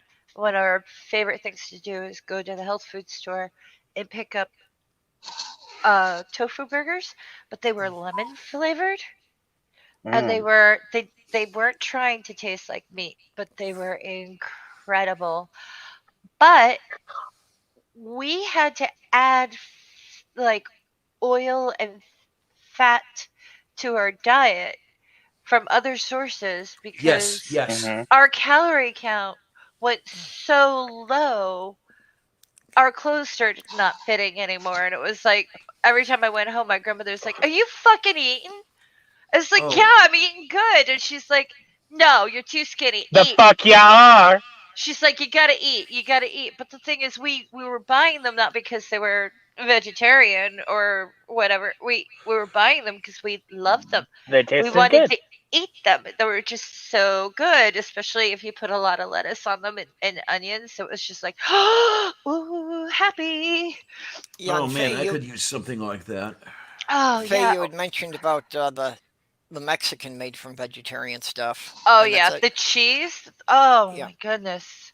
Well, No, I've They I have I've these just had I've cheeses had made from tacos and nuts. burritos that were made from the textured soy protein, Yeah. and if it's prepared decently, yeah, those can be pretty yeah. good. It's always about how you prepare it, because if you're not going to put the time, effort, and energy into preparing it well enough, of course, Yeah. anything you make, regardless if it's with meat or not, is going to taste like complete and utter dog shit. And Yeah, and I think so, that's one of the thing that works against a lot of these, veggie meat substitute things is that too often people are getting them from somebody who doesn't know how to prepare them and they just think they can do the mm, Exactly. same thing they do with yeah, hamburger. yeah. Well, the Like for thing instance, is, if oh, oh, go, no, you go ahead. I was gonna say if you've got the vegetarian or vegan options, you one thing, it'll have the protein you need, but it also has like a boost in the fiber. You get fuller faster. So if you're at a good vegan restaurant and they have these extra large servings, don't order extras like appetizers and stuff. Yeah. You won't have the room in your stomach to eat it all. You Okay, fill up Hmm. then. like 100 times faster. But Hmm. go ahead, Russ. I'm sorry. I was just gonna say, like, if Godless Cream were to ever come down here and he was hanging out with me and he was wanting me to make something that I don't know how to prepare, I would just tell him no, because it'd be like, if you want me to make a potato soup, yeah, I can do that. You want me to make some kind of tofu burger? Well, I don't know what to tell you about that, guy. I mean, you're gonna have to find me You're some preaching recipe to that the I can choir. follow. Yeah, you're preaching to the choir because I have a friend who can't cook for shit. She can't cook for shit because she doesn't like food. It's like Okay. it's like everything has no spices, no this, no that, Oh Oh no, my. no, Lord. no. Everything is plain, either overcooked or undercooked, and it's like terrible food. And she thinks she's the best cook in the world, but it's like there's no flavor in Yeah. anything you cook. There's no fat, there's no spice, there's nothing. And I'm a simple cook. Mm. Like I can Hmm. make a piece of meat, like I can make a pork loin, and usually the only thing I put on it is like olive oil and pepper. But Well, Okay. the like Yeah. thing for is, it instance, matters. yeah, I Yeah. grew up in a family that cooked. Just about everybody. Like If you there don't was cook it, never. if you don't eat it, you usually can't cook it. But go on. Yeah. So we cook just about everything, and like I mean, because it's Texas, we also do a lot of barbecue, Yeah. and so but I mean, like even something like if you're gonna cheat one day and decide that you're gonna make spaghetti with jar sauce, I'm sorry, but there's never been a moment anywhere where we just left the jar sauce alone. We sit there and pour the sauce in. We then start adding our own Yeah. mixtures of the different spices and things like that, because like you taste the jar sauce, and to somebody who doesn't really know how to cook, they'll be like, "Oh, that tastes good." It's like, no, guy, just go back and sit down. I Yeah. got this. I was making homemade tomato sauce, and my my my friend's father was hanging around the kitchen, and he's like, "What are you doing?" I said, "Making tomato sauce." Really? Yeah.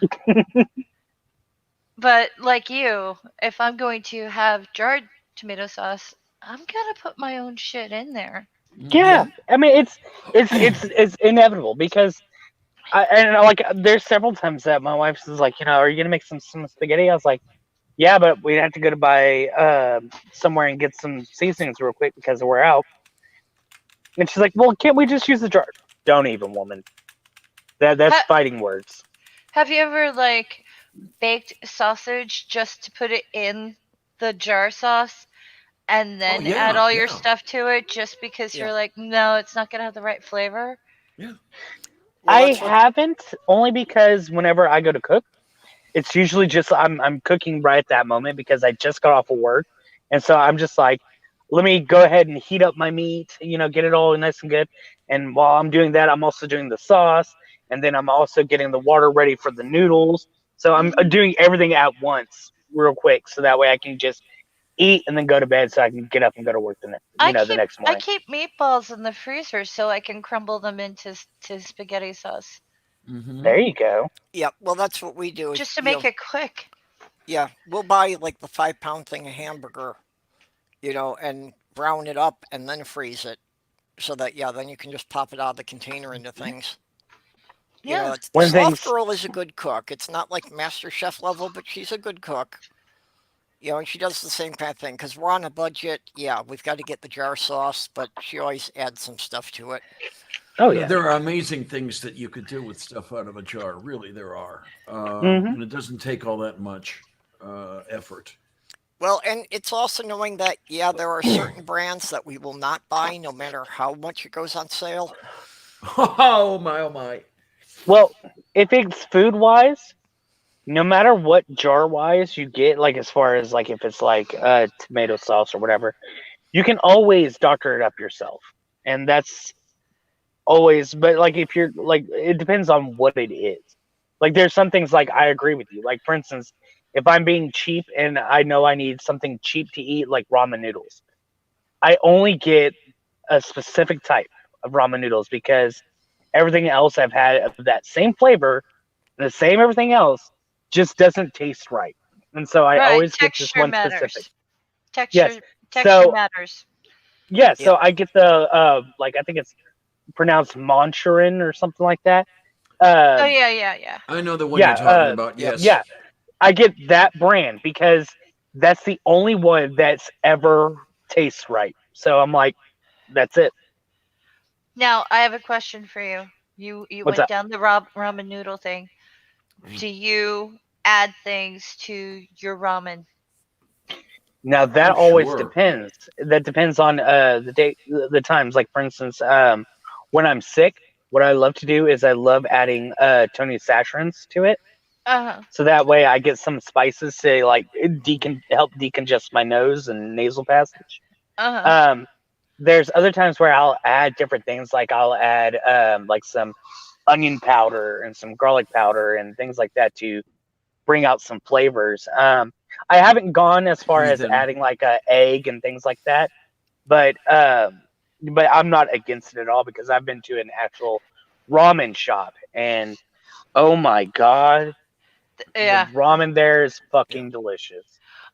I tell you this. Anytime I make ramen at home, usually I like plan out for a couple of meals. It's like Yeah, because you get like five of them, and yeah. then I'll get like a bag of pre-mixed coleslaw, hmm and I put cabbage and egg and all kinds hmm of things, sesame oil, chili oil, all that stuff in the the the soup, and it's a meal.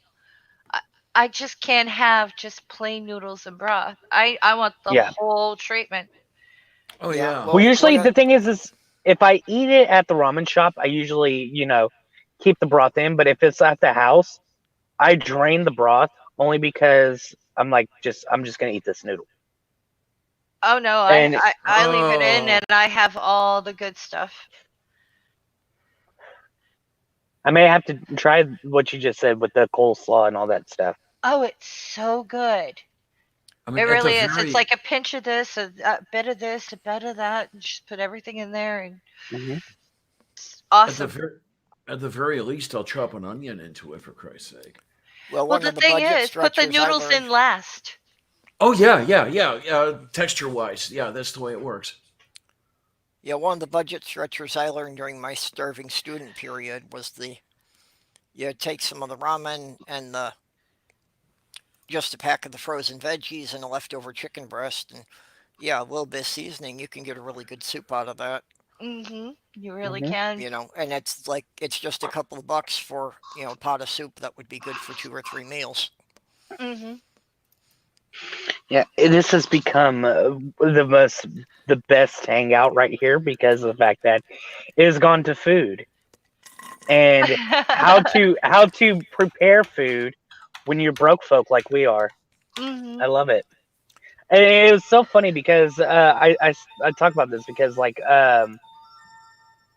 wow, that was a lot of blinging, but Yeah, Diana's phone's been doing weird My things. phone, I don't know why it does this or what is it that triggers it, but almost every 60 minutes it will go crazy like that. Usually it's 8 dings in a row, hmm, and it's always 8 for some reason.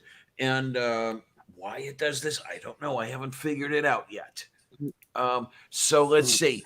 04 16 hours, right around 05 15 to 05 20, it'll be doing it again. I don't know. But I had anyways, just what? started this the last month or so. Well, if it's doing it I at the love same cooking. hour, it's probably something to do with the network doing maintenance. Yep, probably. I don't know though. Yeah, I don't all have Yeah, a but phone. yeah, but anyways, what I was saying was like, my wife, she's become better at it now because we're broke all the time. But beforehand, like whenever I first got together with her, so her family has money. Um, like for instance, we went to visit the in-laws over during Christmas time, and like the house they live in is like, or the house that they sold was $1 million home, and then this house is in a rich subdivision, and it's probably up there as well. Um, and they've always, they her grandparents have some money. They're not like, I'm not going to say that they're like rich, but they have money. They have wealth to them. It wasn't always like that. She said, when they were growing up, like, but they've always had horses. They've always had things like that. And so, and living in fucking New Hampshire, that to me is something big because the cost of living up in New Hampshire is I was way, gonna way more say than here. that's an expensive state to live in. Yeah, and so it costs way more. Like I sit there and remember when we went up there to visit and seeing the cost of just like the little stuff in the fucking like convenience stores. I was like, what? Why is this so high? Why? I had I was in the grocery store and there was this guy staring at the chicken with his mouth open, and I'm like, "Can I help you?" Because he looked horrified. And he's like, "What's wrong with your chicken? Why is it so expensive?" And it's like, "That's the cheap chicken." He was from Georgia, and he couldn't believe the prices of meat Yeah. up here, and he's like, "What the?" I was like, "You think that's bad? You should see property taxes." Oh yeah, like for instance, her grandparents were trying to sell their house, and I think they were it was going for like 300,000. So up there, that's like it's not really all that much, But down here, you can get a decent house for 100K, and so it was like, Yeah, yeah. what? They're like, we're only gonna get like 300,000. I'm like, what? Only 300,000? so it's ridiculously priced up there. But so Yeah, it is. so when we got together, like for instance, I don't know about anybody else, but when we were at a point where we didn't have where we didn't have Meat. um heating. Oh, okay. Whenever we didn't have like indoor heating, like we had to have we had like AC units and stuff like that in the window. What we would do whenever we try to warm up the house is we would open up the oven and let the heat warm up the house from the oven. And it Huh. was just one of those things that when you're poor and you can't afford to get any kind of like indoor heating, that's what you did. And so it was like a staple in the house, like your house is cold, open the oven. And so whenever I got together with her, she was living in this like rundown trailer that didn't have heat. It had a AC unit in like both rooms, and there's one inside the wall in the living room. And Uh-huh. so I went to go open up her, or turn her oven on and let it heat up the house. And it took about a whole 5 minutes until I realized her oven wasn't working. And so she was like, it was such a culture shock because whenever I told her, hey, do you know your oven doesn't work? And she's like, well, it worked last time, and I used it 3 months ago. I was like, oh well, it can go wrong between then and now. But I was Wait, like, I'm you so didn't use your oven in 3 months? It's weird. yeah, yeah, I know, right? But so I Yeah, said, I can it's understand that cold. one. I was like, it's cold in here. She couldn't fathom what one had to do with the other. It What? totally escaped her mind. She's like, what does that have to do with the oven? And I was like, what? It's the poor man's space Yeah, heater, lady. yeah. And so I said, look, if you're gonna live poor, you got to learn these things. So me and her, when I got together with her, it Oh, was a I really big so get culture it. shock. I so get it. Yeah. Oh my Uh, goodness, that's funny. yeah. And another thing is like whenever she first told me that her parents were, well off. It was such a thing because, like I said, all I know of her at this time is that she lives in this rundown trailer. So I'm thinking she probably knows the struggle. And then she was like, "Yeah, so my parents, they're pretty wealthy." I was like, well, "What's pretty wealthy?" She's like, "Well, the house that they were just in, they just sold it for like $1 million." I was like, "I'm sorry, what? What? You come from that, and you're living here, and you're with me? What?" I get it. I do. I Uh, get it. yeah, but she's better now. She's learned how to cook on a budget. She's learned how to cook in general, and so it's always funny. Like I mean, the meal she makes. I mean, she does like kind of like what you said earlier with both just adding a little bit of things. Like there's sometimes she'll make something, and all she'll do is add some salt and pepper, or she'll add some of the onion powder and garlic powder, Hmm. and then she'll or some kind of seasoning that we have in the cabinet, and Hmm. then she'll just pop it in the oven. Like today before I went off to work, uh, she asked me, she said that she dethawed some pork chops, and I've really I don't cook all that often, and I don't cook enough to be able to know how to cook pork chops, so I never bothered messing with them. And so I told her I was like I was like, I don't know how to cook. She was wondering if I was gonna cook. I was like, I don't know how to cook pork chops. And she's like, I don't either. I just season it and put it and throw it in the oven. And I was like, what? I just had to laugh because I was like, that's Oh just. god. She's like, that's just my answer for everything. Just throw it in the oven. So I've been cooking at my grandmother's side since I was a little girl, but I can tell you this. I was out of college and I've been cooking for years and years and years. And my cousin had a Thanksgiving dinner and they made food. And I'm sitting there just enjoying a glass of wine, waiting for food. And my other cousin looks at me and says, "You're going to have to learn how to do this." I said, "Do what?" He goes, "Make a meal for a family." And I just, he What says, family? you're gonna want to get married someday and have kids, so you're gonna have to pay attention and learn how to cook. And my grandmother looked at him and she's like, "She's been making your Thanksgiving dinners at my house ever since she was 9, so fuck you." And I'm like, "Thank Go, you, Grandma. Nana. Thank you. Thank you, Uh, Nana." Meanwhile, he's like, "What? What?" I was like, what? "Dude, I'm gonna punch you in the throat. Stand still." Right.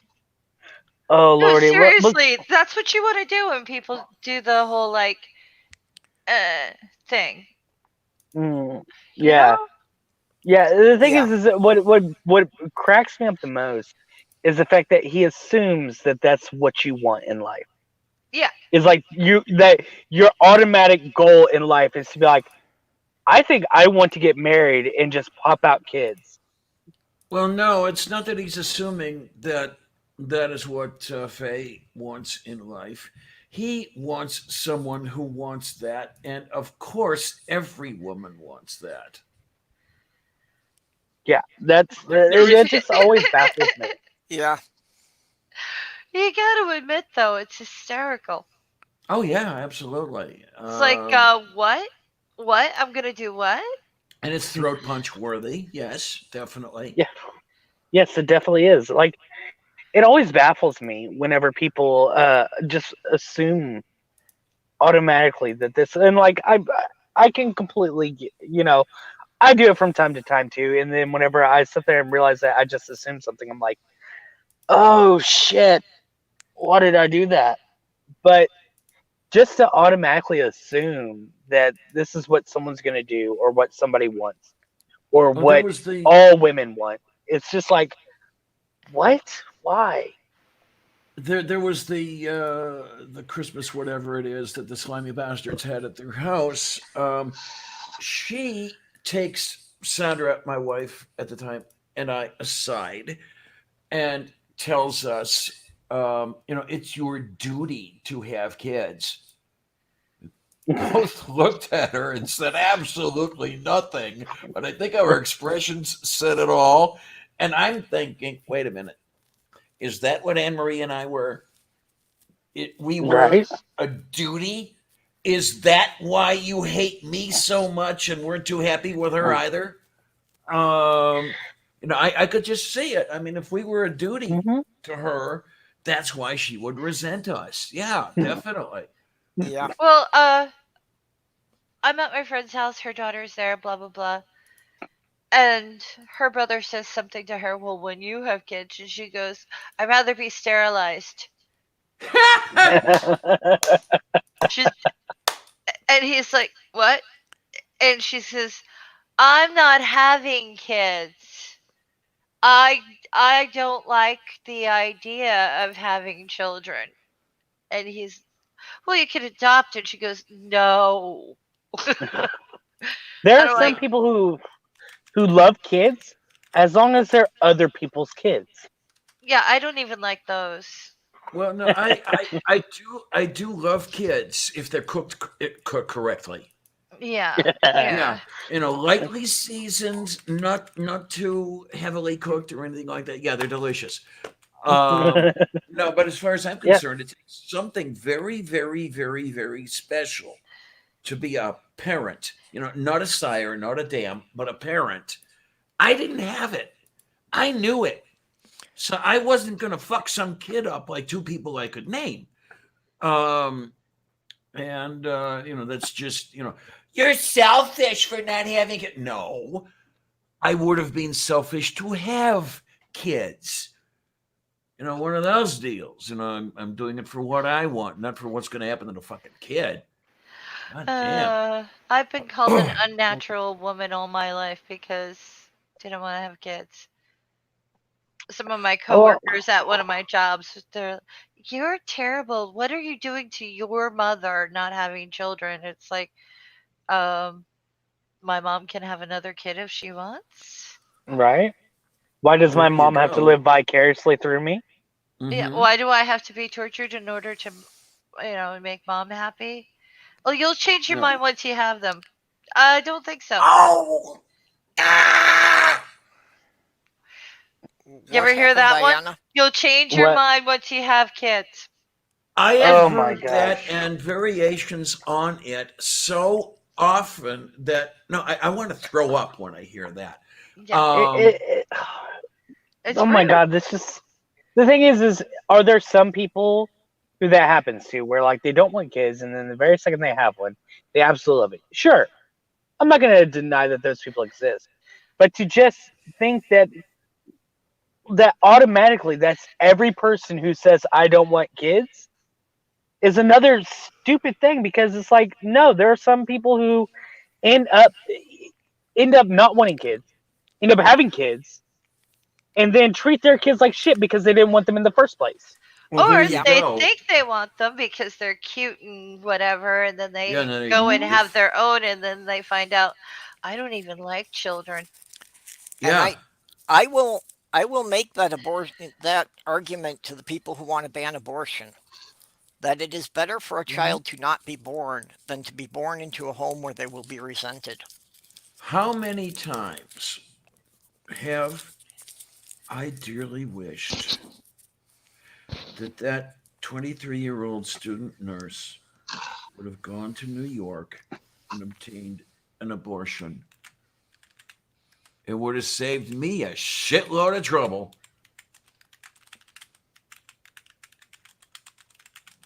And yes, I mean it. I would rather have been, well, I would rather the fetus that would become me have been aborted than go through the bullshit I went through over the last 60 plus years. I grew up from, I don't know, the time I was 7 or 8, knowing that after my sister was born, the doctor had told my dad that if my mom got pregnant again, it would kill her. And I was born 2 years later. Oh dear. Yay! So I grew up knowing that. Yeah, I just I was just these. because my dad was going to prove the doctor wrong. Jesus Christ. I'm sorry, but the very second, so this is just me as who I am. If me and my wife end up having a child, and the doctor said that if you have another child, you will end up dying from it. My very first thought is not to prove the doctor wrong. The very next thought is the very second we can go, I'm getting a vasectomy. That's what my cousin did because first baby, she had complications, ended up having to spend like 4 months in bed because of it made her ill. Yep. Second Okay, baby, okay. she lost a kidney because of it. Oh, great. When my So mom was the pregnant next with step, me, vasectomy. yeah, Well, there's the thing. My wife Sandra was told when she got pregnant, yeah, you continue this pregnancy, you're going to die. I got a vasectomy, and it's the best decision I made in a life full of bad decisions. What can I Yeah, tell you? and so I mean, and that's I mean, a lot of people they want to try to say, oh well, you've got this is a whole entire evolutionary thing where we were raised to want to have children and blah blah blah blah. It's like bullshit. We are at a point in our development where we no longer have to have children to keep our little groups um, viable in order to survive. hmm, So there's really no need for anybody who doesn't want to have kids to have kids. And there's Exactly. no reason why, if someone were to have a kid, that the male shouldn't be able to get a vasectomy just to make sure that their partner stays safe. Um, yeah. Especially since vasectomies are reversible. I I mean, I It's spent a most of my adult varying degree of success, but it's. I mean, I was certain at that point that no kids, especially since it would kill her. And when you're thinking about it as well, it's like, no, I'm not a fit parent, for fuck's sake. I can imagine the poor kid that had me as a parent. Oh, Lord. I love Doorknob's head response here. It's like, I've always been told that I wouldn't get pregnant. In my case, they were right. Ha, ha, ha. Yep. No, but I have to go to bed. It's Okay. 4:30. You get All good right, rest, Faye. all right, Wonder Lady. I was Yep. enjoying the conversation though. I'm really sorry I'm taking off, but I'm still sick. It's because of me. I get it. I get it. Yeah, Oh, it's well, all yeah. your fault. You sit there, and the very second that you saw that I was in, you were like, "Oh shit, that guy's here." Damn it! Let's. Uh, Yes, yeah. I gotta find the appropriate time to make my escape. you're so much fun. Oh yes, I hate you. I know. I know. I know. It's because I'm so easy to hate, guys. I Yes, really No, am. yes, you right? are. No, Ah. but like if anyone wants to cook on a budget, let me know. Anyway, I'll talk to you later. Okay, All right, take Wonder care, Lady. hon. Take Night, care. Faye. Hope you get good rest. I'm gonna remedicate myself, and hopefully tomorrow when I wake up, I won't have a fever anymore. Oh boy, that would be Yes. That so would be good. nice. I feel like I really feel like death. It's just oh. Anyway, bye. Bye. Bye. Bye bye. Oh my! But that's Faye Oh. reminded me that one of the things I want to do. I've been trying to work on it a little bit as we go. Is on the transgendered chef. I want a sub series of how to cook on a budget. Like eating for less than $1 a day. One of those deals. Mhm. So we'll see how that works. Mhm. Oh, Amiga Nuts, you said something earlier. Um, it's medication time. Oh boy. Just so you know. Yeah. Because Amiga Nuts earlier said, "How come nobody reminded me it was medication time?" It's medication time now. Ah. I already took most of mine. The last two I'm not supposed to take until I'm laying down.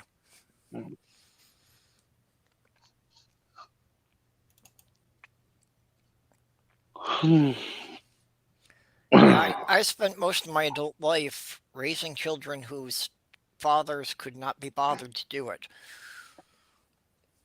Yeah. Oh boy, boy. And I generally, in any of my long relationships, I have taken on most of what were considered the traditionally female roles. That I was doing most of the cooking, I was driving the kids back and forth to school and whatnot. Yeah. The thing is I always hate these gendered roles because they always they're all. It's the thing is when it comes to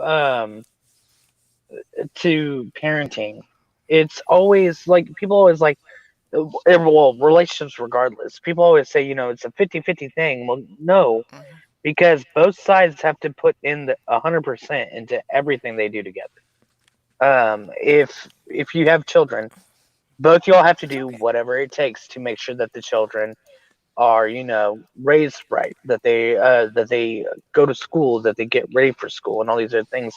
That the idea of gender roles in today's society is idiotic in my opinion because y'all both should wear the same hats Well, regardless. I much prefer egg rolls anyway, but that's beside the point. Yeah. Well, I'm mostly it's trying, just because Kate. I really am.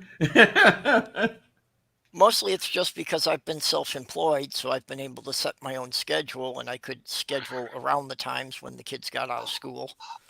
Yeah. It's just Oh boy, sorry, somebody I'm is going tired. CP by. Oh no, I Night can't. night. I'm at work. I'm at work. All I can do is just yawn. But yeah, no, to me. It's just like in today's society, there's really no reason why there should be a normative gender roles. Like, for instance, right now I may be the one working, but that's not because I told my wife she shouldn't have to work. She needs to be at home. Blah yada yada yada. It's because she sat there and said that because she's going through college right now, and she didn't want to have to be a full time student and full time job. And we sat Right. down together and we worked out the finances. And I told her, it'll be tight, but if you want to, not work while you're going through school, that's fine. I can take on the burden of that. And so this wasn't just this was we decided this together. This wasn't oh, I'm the man of the house. You need to just be at home all the time. No, fuck that. I let my wife do whatever the fuck she wants to do. If she Well, wants to, oh, go ahead. I could just see the discussion. It's okay if you want to go to school and not have the job while you're doing that. That's great. But when you graduate, you're going to work 4 jobs. Damn it! Yeah, Well, oh, oh, yeah. But anyways, I was. It's just I don't. To me, I don't understand. Like, there's gonna be somebody who could probably explain why there needs to be gender roles. Where I might agree with some points, but to me, I just don't understand why there needs to be gendered roles. Like, we all, like, well, I no, cook, I clean. we don't need the gender roles, not at all. I'm trying to remember where I saw this written. I remember reading something very recently that okay, maybe you could justify the gender roles at some time, maybe centuries ago or something like that, where somebody had to take care of the kids, and because it very often involved breastfeeding, okay, mama would Yeah. be the one to do that and all that sort of thing. Okay, maybe I can get that, but today, now, Yeah. no. Well, Yeah, that's where it came from, was that, yeah, the woman yeah, might be breastfeeding another infant, so she was there in the house watching the kids while the man was out finding food. Uh-huh. yeah, yeah. I mean, if you were gonna go that far back, then yeah, that's one of the reasons is the fact that. But the thing is even women, they tend to not just they did do the child care, but they also they did a lot of other roles, and because the men were out doing all of these, the hunting and the most dangerous parts of surviving. It wasn't necessarily the fact that that it was your woman, you do this. It was the fact that, hey, I'm here already taking care of children because I have to breastfeed. So I might as well do all the other stuff since they're out, risking their lives to bring meat to us. Yeah. Might as well be doing the stuff here. And on top of that, the fact that they can also be there to protect the children who are more susceptible to being killed by things. Now, So And it was an. Oh, Orla, go that ahead. figure you've put out there, the 15 to 25,000 pounds to raise a kid, that's not overall, right? That's per year, or is that per month? I like Purple's response though. Is that $1.50 to $2? Well, no, I get the idea of the exchange yeah, rate. I think, Lord, the last time I saw the exchange rate, it was, I I thought it was think, a pretty dollar close. 30 US to a pound. I'm going to look it I, up. I was thinking it was about $1.40 to a pound, something like that. Yeah, I knew it was like Pounds really close to to our dollar. okay, pounds to dollars Yeah, and it conversion. fluctuates day by day, so Okay, it could Yeah. be up or here down 10 cents any given day. At Yeah. this particular thing, it's £1 is $1.31 US. Okay. Wait, what now? £1 sterling is $1.31 US, according to Okay. this particular site right now. Yeah. So, like I said, it's always. I knew it was really close to our dollar. Yeah. So, that's like $11,000-12,000. Yeah, I can remember when the pound sterling cost quite a bit more in US dollars than this, but that was a long time ago. I think I remember it over $2. Well, heck, I mean, this was also. There's also a time frame whenever things where 10 cents could get you a whole shitload of stuff. Well, yeah, I remember.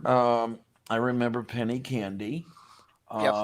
I I remember penny remember. candy and a standard size chocolate bar, which was about twice what it is now, was a dime. Mm-hmm. Yep, absolutely. I remember a can of pop. Was well, he sold them for 12 cents per can. Popsicle was 7 cents. Yep. The telephone bill that they paid was less than $5 per month. Now I Well, know that my the grand, telephone didn't do as much as it does now, but I my remember literally hmm, pulling all the loose change out of the seat cushions of the car because that would be enough for 2 or 3 gallons of gas. yeah, my grandfather talked about back whenever he was young. Uh, cigarettes used to be about like 22 cents a pack or yes, 23 cents a pack, and yes, what you would do is you'd put a quarter in the machine to get because this is back whenever you could go on buy any grocery store or I whatever, know and what's there'd be a I cigarette know what's machine. coming. Yep, I know And what's you'd coming. put Yep. your quarter in there, and once you get the pack, it came back with 2 pennies. Yes. And the only reason why he knew that is because he was smoking by the age of 10. Okay. Yeah, Yeah, I so remember 32 cents a pack for Yeah. king size cigarettes. Now Yeah. this Right. was 1963, but yeah, this for my grandfather, it would have been a whole 13 years before you because he was born in 40, I okay, want to say, and so he was when he was about 10. It was the 50s. It was okay then. 1950, Yeah, I can which remember. I'm trying to remember. I would pay 75 cents for a pack of cigarettes. I was in high school at the time. mhm. Um, so that would have been what 72, something like that. Um, a sophomore, junior year, something like that. 72. Um, oh God, I can remember the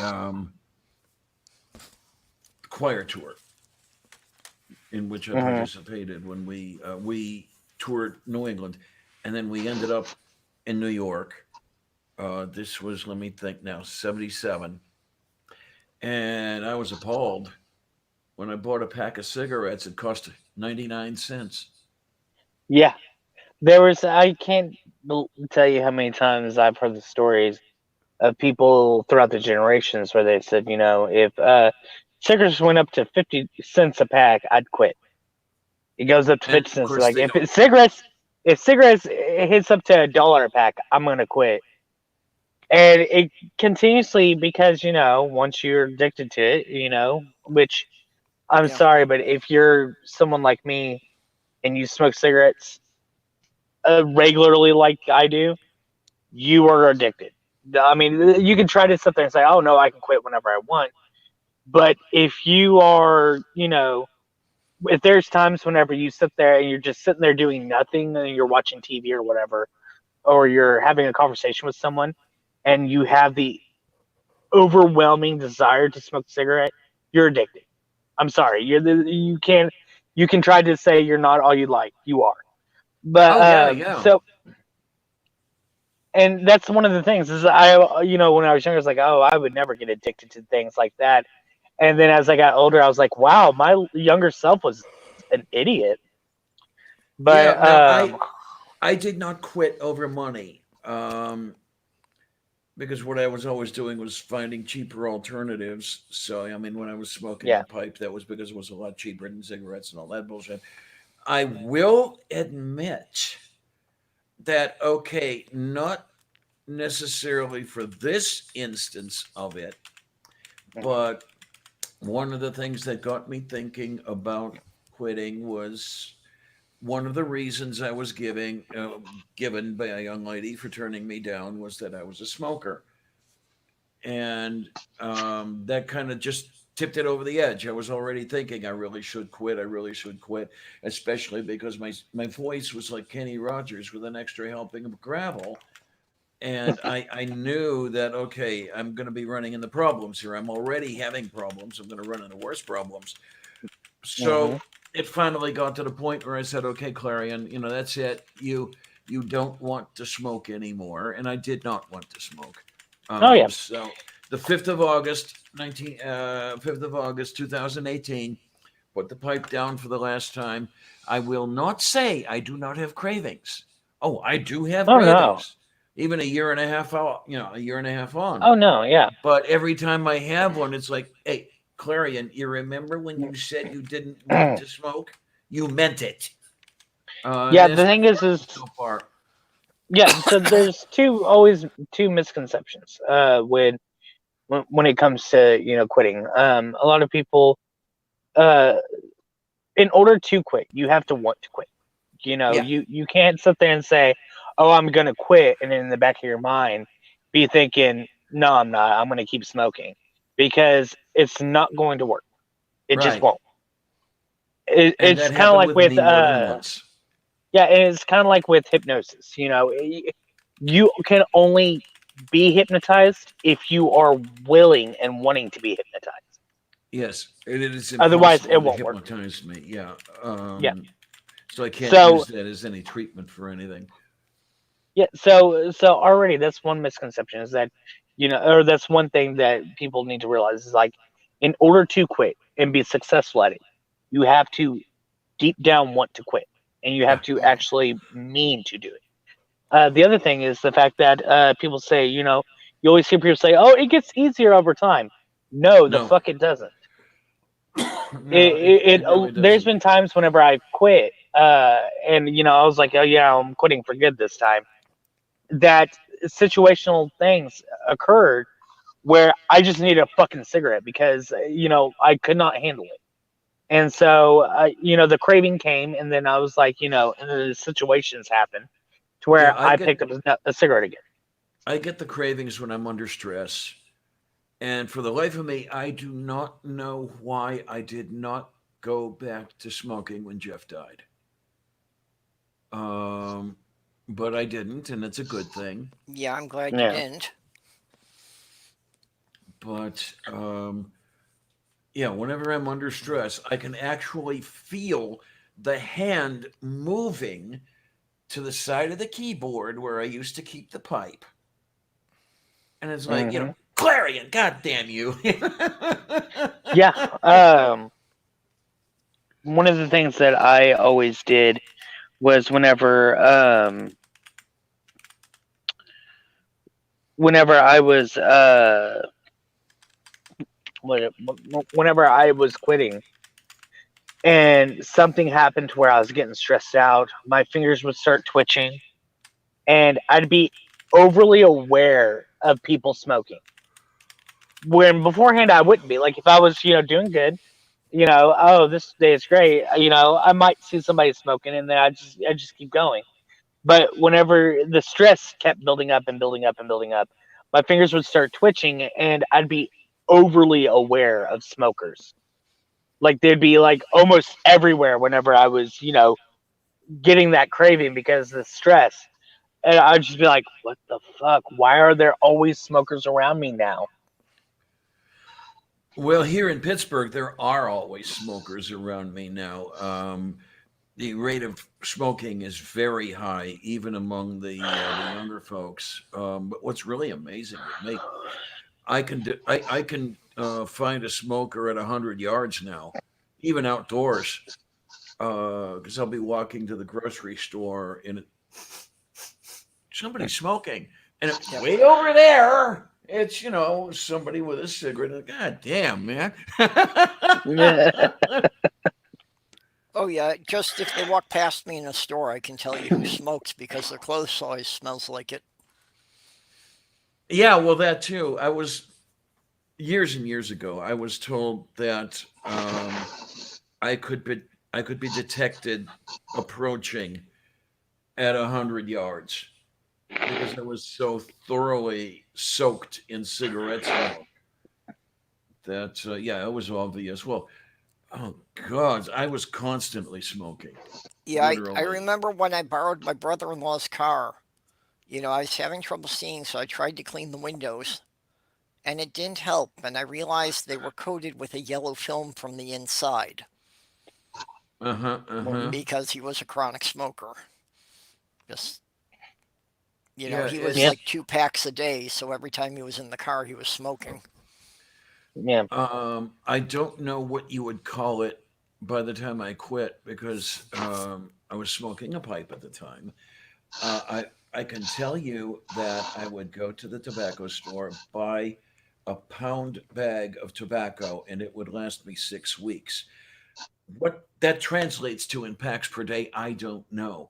But I remember in my younger days, I might have been about 17 or 18. I was a 4 pack a day camel smoker. Hmm. Are we So, talking unfiltered camels? yes, we are. Oh, those suckers. Those will Yeah, put some hair on your chest. Oh, yeah. And then, well, at about the same time, my sister was a 2 pack a day Pall Mall smoker. And Mm. those were the king sized unfiltered. that's Oof. one thing I've been really lucky with, that I've never had a real addiction to anything. Yeah, Yep. most things I didn't experience an addiction. Cigarettes, oh, fuck, I was Well, addicted. and I look at it and I'm really surprised because it's like I've got all the precursors to be an alcoholic. There really isn't Mm. any reason that I'm not. Yeah, now But there's the it's like interesting. rampant in both sides of my family. Yeah. Okay, Same then. with me. Yeah, there's the thing. Up into my 20s, I had people with, hey, Savardke, are you an alcoholic? Yeah. Because I was a heavy drinker. Well, And and I don't know what did it, but it was like that. I didn't even think about, okay, I'm gonna, yeah. not drink. And at this point, I have a drinking problem. There's booze all over the house. I forget to drink it. That's a problem. Hey, Sammy. Yeah. Um. Yeah, when I was a teenager, I was swiping booze from my dad. He drank so much he never noticed it. Okay, then. You know, um, I was with, this little group. There were six of us that pretty much every Saturday night we're all getting plastered together. And when I was 15, like one morning after that, I was asking myself, why do you do this? And I couldn't come up with a good reason. So I did not drink again for 20 years. Well, with the thing is, It was just, for me, it was just a logical process. It's like, if there isn't a reason you're doing this and you don't like how you feel the day after, stop fucking doing it. Yeah, Yeah. pretty much. whenever, so it's the same as far as alcoholism goes with my family. I mean, there's quite a few in my family that aren't like they'll drink, but they aren't big time drinkers. Like they aren't alcoholic level. But then like there was my grandfather, who he told me this one story where he I forget where, I think he was on his way to California from Texas, and he drove through 3 or 4 states drunk. Like every time he got off of the highway, he would stop at a gas station or whatever and grab a case of beer and just keep driving. And he just drank through it. And he said that he finally got pulled over in one state, but it wasn't for reckless driving because of the drinking, but it's because he was speeding. And they had him do a breathalyzer, and he blew way, way over the limit. And so, like, his alcoholism got really, really bad. As a matter of fact, I remember as kids in his backyard, there was this shop that he had all of his tools and stuff.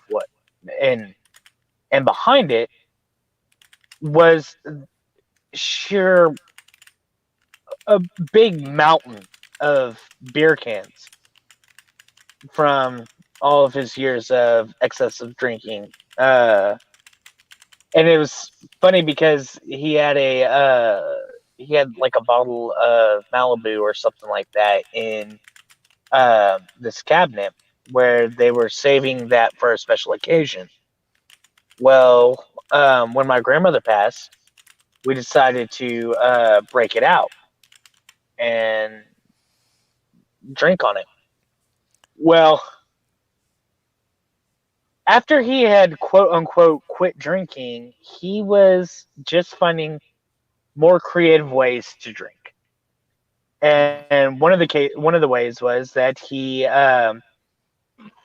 take the old Deja Blue bottles of water, and once it was gone, what he did was he got white wine and he would keep it outside and he would fill it up with that, and he would drink out of that bottle so that way around my grandmother who had a stroke, so she wasn't really all there to begin with, wouldn't notice that he was drinking wine. And another way is that he would take that bottle of Malibu and he'd drink out of it, and whatever he drank out of it he replaced with water. And so whenever we bust this out to drink on it, it was so diluted down with water you couldn't taste anything as far as alcohol goes. And so it was just like, ah, okay, that's how that is. So it was a big shock that when it comes to drinking with me is I can drink with people, and I love to go drinking with people. Um, but as far as getting that level of drinking, I never achieved that. I don't drink all the time. Like, as a matter of fact, 9 times out of 10, if we go out and about and my wife starts drinking, I might have a Shiner Bock, or I might have a Jack and Coke, and I have my limit. Usually, if I'm drinking beer, I'll drink like 3 of them, and that's it. Whereas if I'm drinking like alcohol, I might have like a Jack and Coke or two, and then I'm drinking soda the rest of the time because I, I'm gonna drive us home and I'm gonna be sober while doing it. But like I think the last time I had a drink was when it was New Year's because we were with my in-laws and we were celebrating by drinking. And but before that, it was quite a while, like months upon months without drinking. So it's, I don't really have a problem with that, which is a surprise because I know that I'm addicted to cigarettes. And so with already having an addictive personality, I'm surprised I haven't taken to drinking more. Hmm. And then there's the movie night where Yeah. Clarion was doing gin and Dr. Pepper all night. Yeah. I became legendary that night. Yeah. That was, I think, the June, yeah, I think June or so before Jeff died. Well, Um, I've said that's one of the reasons I need to get out of this town is just the situation here. I've been living here for 4 years, and I was up to drinking 10 times as much as what I did when I lived in New York. And, Yeah. now already, just in the last month, since there seemed a realistic possibility of getting out of here, that's already dropped by more than half because I just don't think about it as much. Yay. Where are you living now? Like The what Upper state? Peninsula, Michigan. Basically, it's really Oh, okay. northeastern Wisconsin, Oh, okay. And where are you moving to again? Minnesota, St. Cloud, Oh, Minnesota. wow. It's about an hour and a half northwest of the Twin Cities. Oh, okay. I would have preferred St. Paul, but hey, at least it's Minnesota. At least I'm less than 2 hours from a whole bunch of friends. Yeah. I'm sorry. That's all way too cold for me. Oh, well, I've never lived any further south than Chicago, so for me, it's all pretty much the same. Yeah. I I just I do well in the heat. I just don't do well in cold, and so it's to me anything above uh probably Oklahoma. It's already reaching levels of too cold. Yeah, I've never lived anywhere that we didn't expect to have a solid week of below zero in January. Ugh. Now, there's the thing, with me, we're okay. I would consider living in, let's say, North Carolina, South Carolina, Georgia, something like that, except for the fact that it's Jesus country, Yeah. that the Same coast here. is hammered with hurricanes. Same here. Yeah, I just can't do that shit. I mean, I worked in South Carolina for quite a while, and no, that was not fun. Um, I mean, flying there and back was. I got a lot of reading done in 737s, but other than that, no. Um, so I'm pretty what can I tell you? adaptable, and I can handle the cold as long as I can keep moving, Mhm. I and can't like, anymore. yeah, well, living in Minneapolis, I walked a lot because, like I say, as long as I was moving, it was better to walk 3 miles than to stand still waiting for the bus for 15 minutes. Yeah, there's well, it's got to be. There's some PTSD left over from those couple of homeless winters I spent. I can Uh, understand that. yeah, where it's getting below Yeah, zero, and I'm in a place with no effective heat, and yeah, that I could mean, break you. yeah, yeah, and I still can't take the cold. I used to be able to. I used to be able to take the cold. I love the cold. Not anymore. Yeah, I don't like it, and as I'm getting older, it's getting worse because it affects my joints. My hands and knees get very stiff when I get too cold. Well, the cold affects my eyes because they get very wet. Because I'm crying in the Ah, cold, trying to yeah. get from one place to another. And yeah, it's not fun at all. Um, I don't know where a good place for me to live would be. I mean, at one time I thought that it might have been southern Arizona, but that's a little too Republican for me. Texas is right out. Sorry. Let's see, what else do we have going here? Canada is just too cold. Um, Mexico, thanks, no. The only place in Texas that I would say would be best for you would be Austin. So I have heard. Yeah, I mean Yeah. it's actually quite funny because Austin being the capital, you would think it'd be more what's the word? More religious and more Republican, but it's actually not. It's one of the weird. It's one of the reasons why Austin is so weird, is because this is a town that is very very liberal. Well, It's and very. It is like one of the only blue spaces in yeah, the sea of red.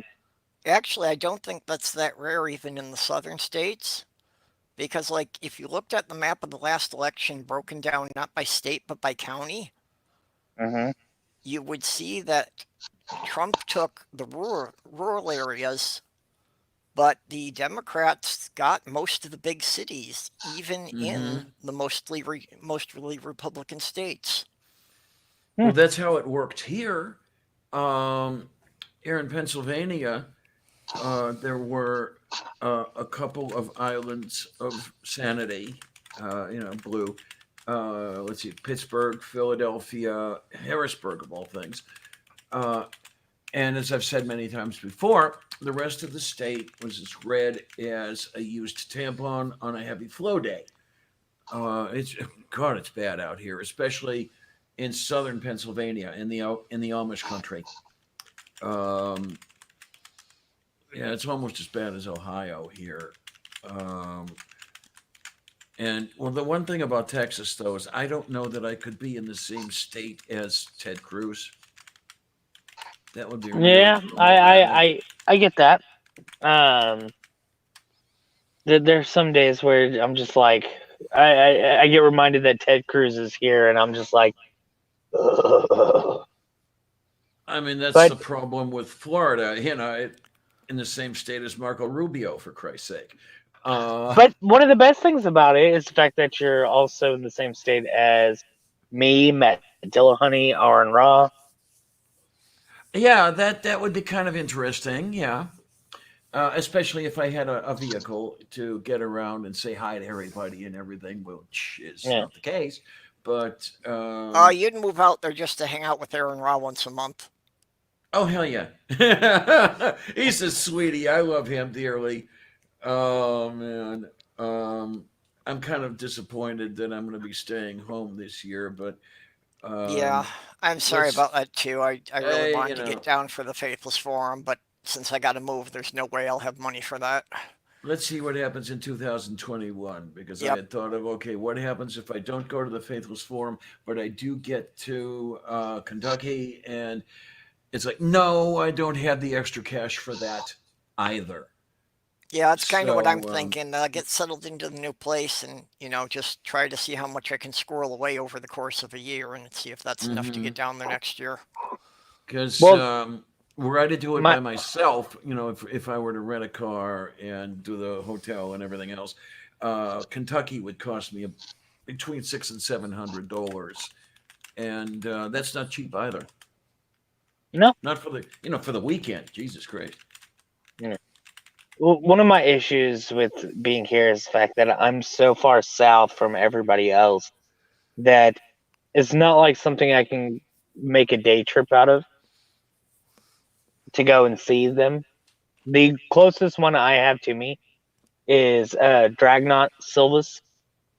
Hmm. Okay. Uh, he actually lives like on a heavy traffic day, maybe an hour away. Now I'm On a trying to remember. Could you stand in your backyard and piss over the border? no, No. Okay. no, I'm actually technically, if you get into the middle of the state, I am south eastern of the state. Hmm. I'm near Galveston. Oh. Gotcha. Yep. I'd have to look at a map of the state even to know where the cities are. Yeah, Well, that's Gulf. Galveston is Gulf Coast. Yeah, well, he yeah, said southeast, so I figured it was somewhere near the coast there. It's yeah. right We by get a lot of Houston. humidity. Yeah, Yep. yeah. I'm like literally. If I get on from where I live, I can take this one specific route and be in Houston within an hour. Yeah. Okay then. Well, that's another thing for me about moving to Minnesota is there are a couple of people in this community in Minnesota. Jenny Morgan's probably going to be like 3 hours away from me. Oh, that's Um, nice.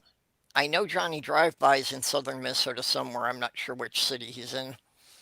Yeah, But yeah, Johnny and I had chatted, a long time ago about maybe me coming there and helping him with projects at some point. So, if yeah. he's only like a 2, 3 hour drive away, that's probably going to happen. Yeah. Um, like I said, as far as with me goes, it's like the only one that's near me is Dragnot. So Okay. I've I've met up with him twice. Okay. I The gotta first hang up time my we mic for a few minutes, but I'll be back. okay. The first time it was at the Swamp Shack, which is a oh god, what was it? It's kind of like Cajun style food. And then the other place was we met up at Longhorn Steakhouse. But Oh, bro, those are and those still exist. yeah, Oh, okay. yeah, they still exist. And we met up there and we had dinner. And that one was pretty cool because so I was in a chat with him and uh another guy that I've met, Xavier, who always is in Drag's chat, and they said how they invited me to go out to eat with them at Longhorn, and I was like, "Oh man, I can't do that. I'm broke folk. I'm probably just gonna eat something at the house." And Xavier's like, "I got you, man." I was like, "Well, if I go, then you know, my I wouldn't be coming alone. I'd be coming with my wife." And he's like, "Okay, and." I was like, "Oh, okay, shit, all right." And so we went out to eat, and as a matter of fact, one of the people that we met up with that Drag knew, Dragon Xavier knew, I think he actually he ended up paying for the night, and that was pretty cool. So Oh it was my. like, well, yeah, it was very interesting, and it was and I loved hanging out with them, and even my wife had a great time, Oh my. even though she's not within the community. I did not know that there was a Longhorn in West Homestead. Oh, okay. So I'm there quite often. Hmm. It's on the bus line. Yeah. Oh my. Yeah, sometimes I wonder, Oh, would I be Amigan. able to squirrel away enough or reduce the debt enough to get a shitty car? But the thing is that, the insurance will kill you. Yeah. Amiga Nuts. Yes. The guy from the Magic Sandwich Show, Dragnot. Um, he, like I said, he lives like on a good day, he lives about somewhere between 20 to 30 minutes away from. On a heavy traffic day, it's maybe an hour. I mean, probably not even that. It's probably more like 40, 45 minutes. Um, so I always love hanging out with Dragnot. He's good people. Have you ever gotten to talk to him, Diana? No. No, a lot of people I haven't had a chance to talk to, unfortunately. No. Well, I mean, when you talk about people who are close to you, um, I think the person closest to me would be Bubba, would be Bemilzebub.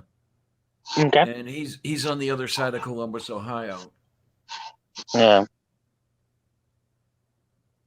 Yeah, you don't have very much going on here in Pittsburgh. Which this is the interesting thing. Mm-hmm. It surprises me with as little as is going on here in Pittsburgh that I've been recognized.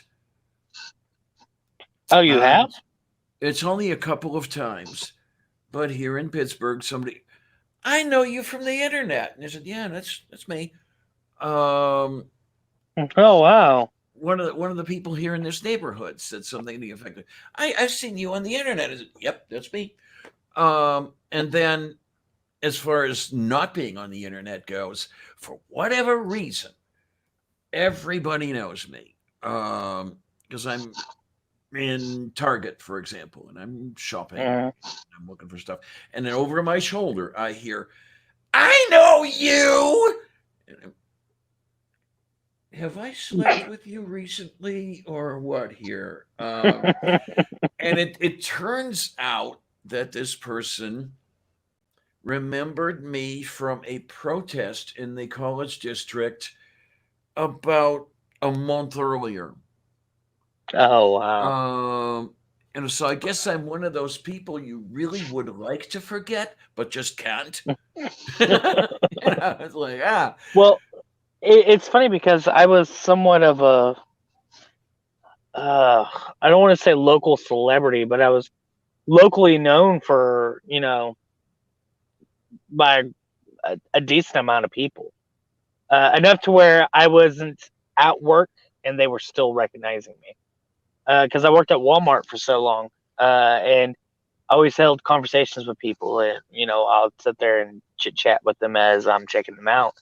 And the one that really got me was the fact that um, it was during the summer, and me and my wife were taking the stepson to Schlitterbahn water park. We were able to get somewhat of a discount price because of either some kind of coupon or something. I don't remember, but we were able to afford to go there, so we went. And as soon as we got there was two workers there, two of them. And so then it's like, "Oh, I know you. You're the Walmart guy." I was like, geez, "Oh." okay. I was like, "That's So now you need a name tag. Hi, I'm the great." Walmart guy. Right? And so it wasn't the first time, nor the last time that somebody outside of Walmart recognized me as the Walmart guy. And so, yeah, like I said, I wouldn't say I was a local celebrity, but I was locally known by enough people that they recognized me outside of Walmart. But I mean, it was the craziest thing to have someone that you sit there and look at them and you have no freaking clue who they are. Like, I know you, and I'm like, oh, yeah, okay. That is one thing that's making Sloth Girl a little bit reluctant to move. Is she is a local celebrity here because she does the karaoke circuit at local bars, and she's one Oh, of like okay. only 3 people who can actually sing. Okay. Well, she's just gonna have to write a ticket in St. Cloud. There've got to be some. She's already found a place not far from the building we're going to be in that does karaoke. Hey, there you go. I hope it turns out to be a decent place for her. But yeah, I'm sure she'll get accepted into a group real easy for that because she has a beautiful voice. Yeah. Yay! Yeah, I know that I was recognized a couple of times from my karaoke days, but I looked a little bit different back then. So, yeah, I could do Frank Sinatra without the voice and the bust line conflicting.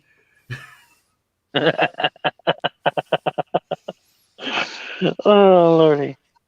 Oh my god. Oh, I impressed one lady when I worked at Walmart because of how similar I sound like Elvis whenever I sing an Elvis song.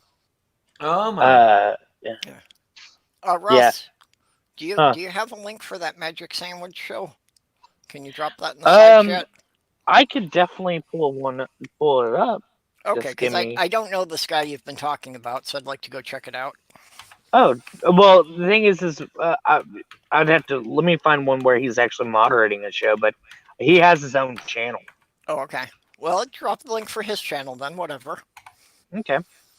Give me a sec. I can pull up Dragnot's But I channel. mean, if you've been promoting somebody in here, you've got to drop a link for their channel so people know where to Oh, go. absolute. Yeah. But okay, let's see. Oh, 12,500 subscribers. Not all that bad. For the Magic Sandwich Show, that is. Yeah, So he has let me- 3.31 thousand. So Yeah, well, I'm Amiga going Nuts says he's a to, great moderator. Okay, wait a minute. The midnight. Oh, Amiga Nuts found the link for it. So, Russ, it's taken care okay. of. This is for the Magic Sandwich. Yeah, that was great that it got resurrected because I missed it. I remember when DPR Jones was running the show. Yeah, you don't see him there very often anymore. Okay. He was there for the first one. I'm trying to remember if he's been back at all. Yeah. Aaron used to live there basically. Trying to think, Ozzy might have been there as well. Ozymandias Ramses II. And oh gods, when they were on the same channel or same show together, when Ozzy and Aaron would get into an argument, it was it was epic.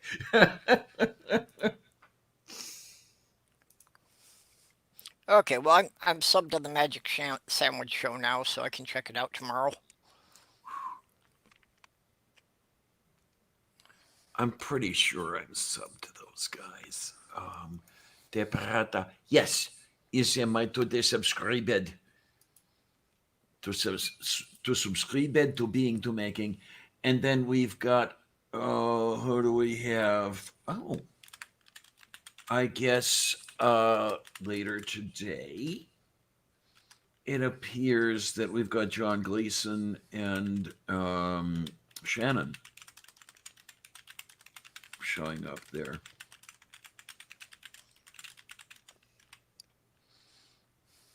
Oh man, look at some of the older shows they've got featured. Yeah, they had Randy on there 8 years ago.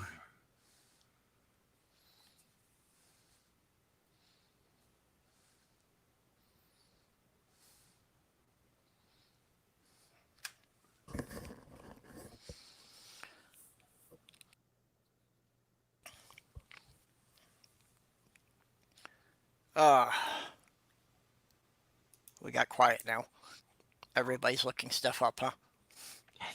Yes, it is the thing and the stuff. And what am I Okay. talking about? Hello. And I see Russ's link there, so Da prata per I colorabatianta. open that up in another tab to look at after. Can we're you done hear here. me? Hello. No, I Now cannot we hear can, you Russ. asking. There What we were- go. Yeah, Were you no, muted for a while and forgot to turn it off? No, I was talking and I thought Diana just kept talking over me. Mhm. And so I couldn't was hear like, you. what? Yeah. I could not hear you. But anyway, so what I was saying was Dragnot, he usually does streams about specific people where he pulls up a video of theirs and he goes through it and he stops whenever they've said something stupid or whatever. He usually goes after G-Man and he found somebody else that it's been joked about is G-Man's dad. But he is the one. He's one that lives in G-Man's head rent free. It doesn't matter. It doesn't matter if you go onto one of G-Man's channels whenever he's live streaming and you're talking, and because you're an atheist, you're automatically sent there by Dragnot, even if you have no fucking clue who that guy is. You're automatically sent by Dragnot. You're one of Dragnot's dragoons, and so you will be banned on this channel or whatever. And he goes off, and it's so Yeah. hilarious. I was Actually, watching. now that you mention it, I remember G-Man ranting about Dragnut in something I saw. Yeah, I was he always watching. rants. I was watching Dragnot yesterday with the Shanny and G-Man love affair. Oh Lord, that was nuts. Oh, we lost Russ. He go did bye bye. No. Yeah, he'll probably be back. Oh Jesus! So okay, they're doing Oh, it. there he is. They're doing it again today, for Christ's sake. Hey, Sorry Russ, about that. just hit the wrong button. Or Yeah, not today. I mean, I hit the X on the because I brought up the chat thing, and I hit the X on there, and it's like, nope, goodbye. And I was like, oh, Yeah.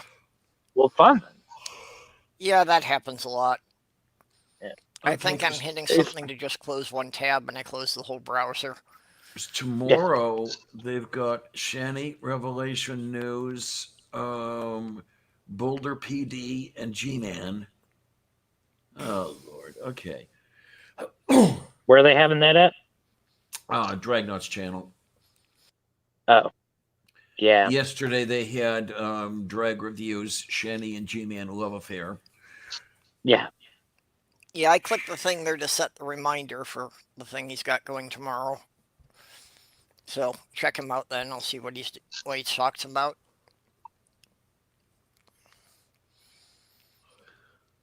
Uh, so Diana, that was a big yawn. You getting ready to go back to bed too? Yeah, pretty much. Well, I've been here for 4.5 hours, so if people are feeling we're ready to shut this down, that would be okay. Well, I'm just kind of amazed that you managed to get some time and you're not as crunched as you were earlier. Okay, night, Orla. She's going. Orla, Yeah. go bye-bye, night-night. Well, that's, the manager for the building in Minnesota just kept messing up the paperwork, and I was afraid that we were going to wind up with it happening and only have like a week to pack everything, and that wasn't going to work. So, convinced her that she had taken too long with the paperwork and there wasn't any way we could do it until the March 1st. Moo. No, Because as it is, my last 3 moves have always been in very bad situations. So even starting to pack, the prospect of packing and moving is extremely stressful to me. Yeah. So, No. I've got to make sure I can space it out over a while, because if I had to do it in a hurry, I would probably shut down and not get it done.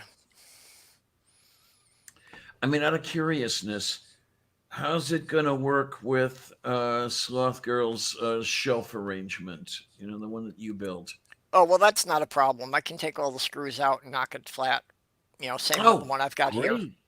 Great. Yeah, I can knock all the shelving units flat into just boards. And Sloth Girl's being real good about that. She's already putting stickers on all the pieces to mark what lines up with what. So when we need to go and put it back together again. So yeah, she's being remarkably organized about getting everything ready, which is out of character for her. So I was going to say, is that out of character? Or? It is. So she's doing an amazingly good job, and she's got a whole load of stuff that we're going to put in the car tomorrow to take to the thrift store. Like just a couple garbage bags full of clothes and things that, she has just decided she doesn't use them often enough. It's better to give it away than to try to move it all. So yeah, that's, she gets a lot of credit just for what she's accomplished already in this. She's definitely ahead of me on this.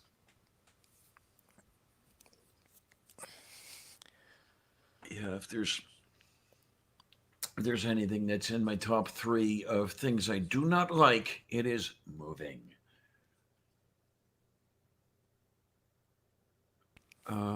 I got really spoiled when I was in that apartment in Homestead for 15 years.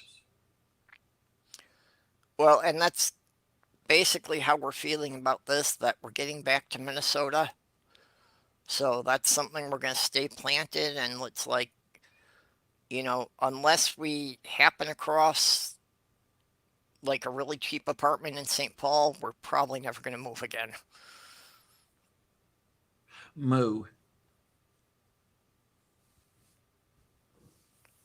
That would be the only thing that, if we could get into the Twin Cities, but it would have to be at a price that I don't think will ever happen in that metro area. Okay, then. Yeah, I just, what the apartment costs in the metro area are just ridiculous. So I don't think we would ever be able to find something that either of us could afford. So pretty much expecting that, yeah, this is more or less going to be where I'm gonna put down roots and probably be the apartment I'll wind up dying in 50 years from now.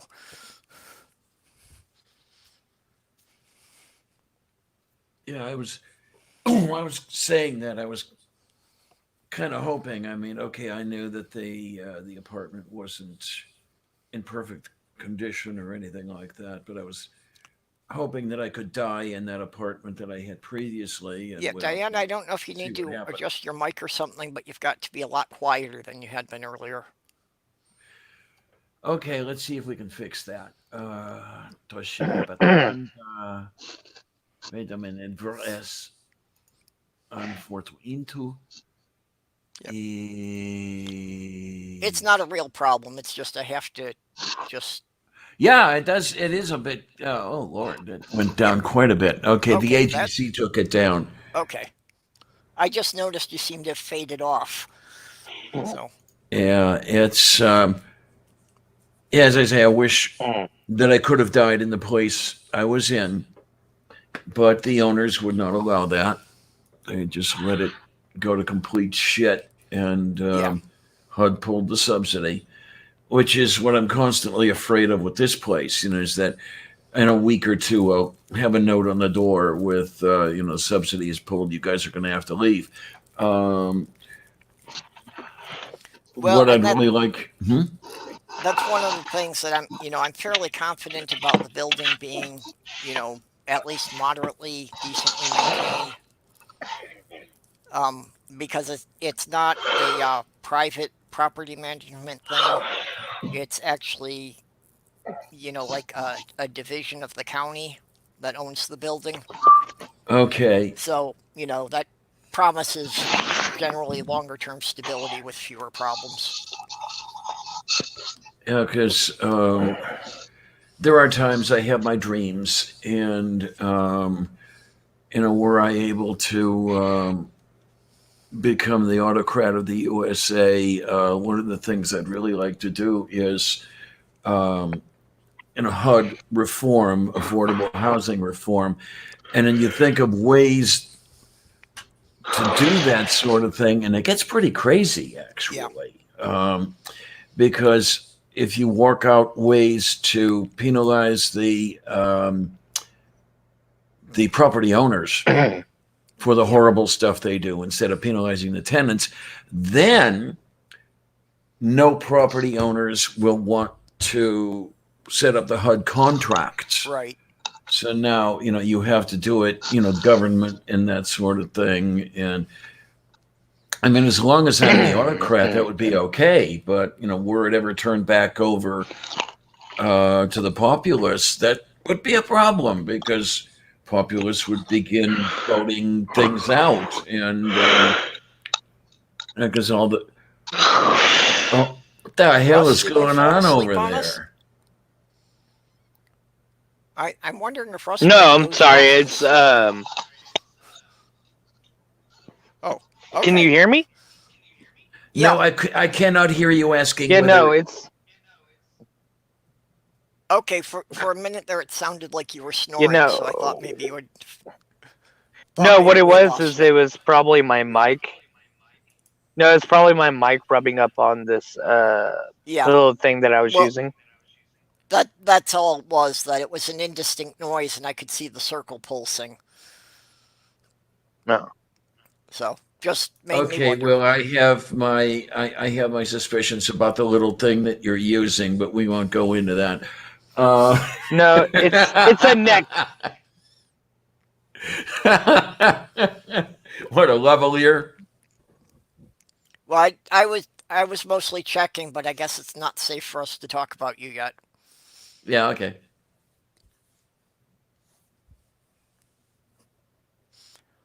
So. Oh, but yeah, that's my whole attitude and mood is so much better just knowing I can get out of here. I don't know. I wish that I could hit the lottery, which is a bit difficult because I don't play it.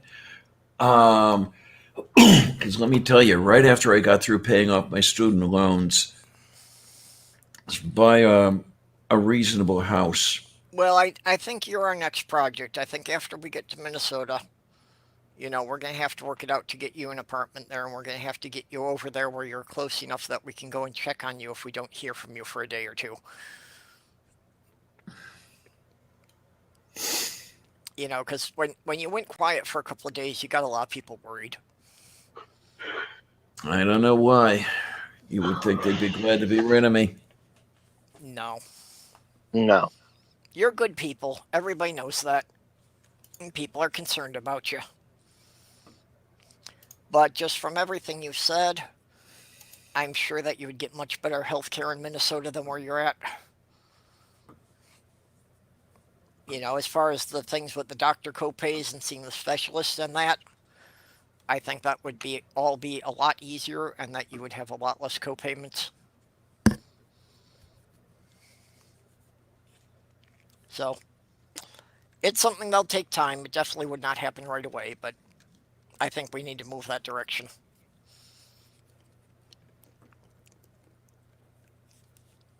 Yep, Moo. I agree. So, it's going to be the whole process of signing up and getting your name on a waiting list and probably waiting like a year before they have an opening and that sort of thing.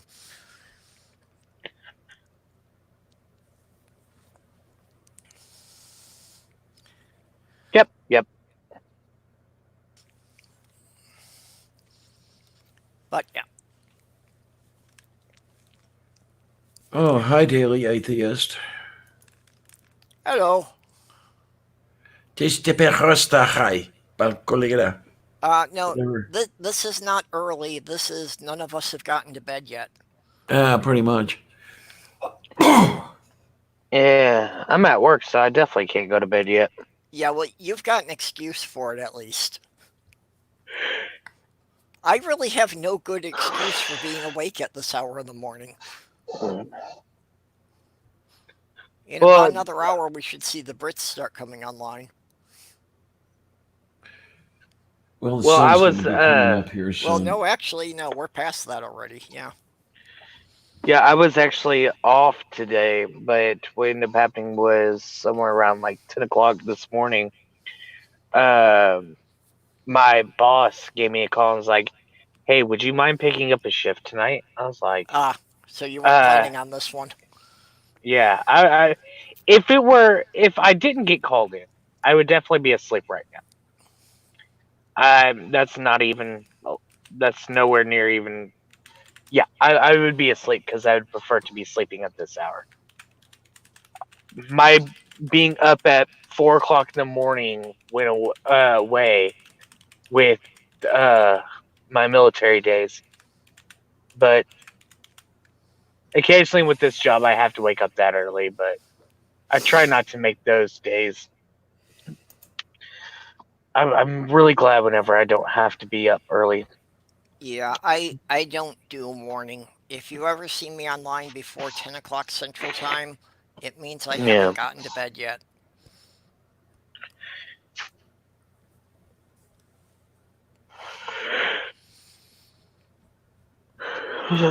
And unfortunately, that's still been happening a lot lately, which is going to make it a little difficult for the move. I've got to work on that. That I have not been getting to bed before the sun's been coming up. Yeah, that's definitely something you need to work on there if you're moving soon. Yeah, at least temporarily. I've at least got to fix it for a couple of weeks so I get through the move, and then after that, it Yeah. won't matter so much. Yeah.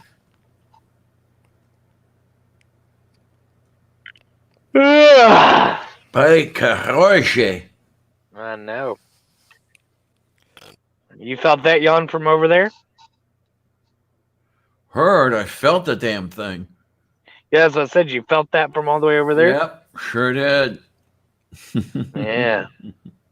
Funny thing is, you didn't hear it because I managed to mute my mic just in time, but we were in stereo.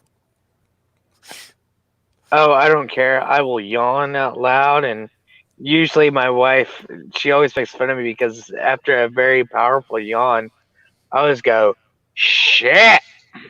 And Yeah, she's and so she sits there and she's gotten to the point to where every now and then she'll get she'll get to the point where after I yawn, she'll look at me waiting for it, Yeah, and I so I'll sit there and mess with her and not do it, and she's like, excuse you. So I'll sit there and I'll say it just because she's expecting it.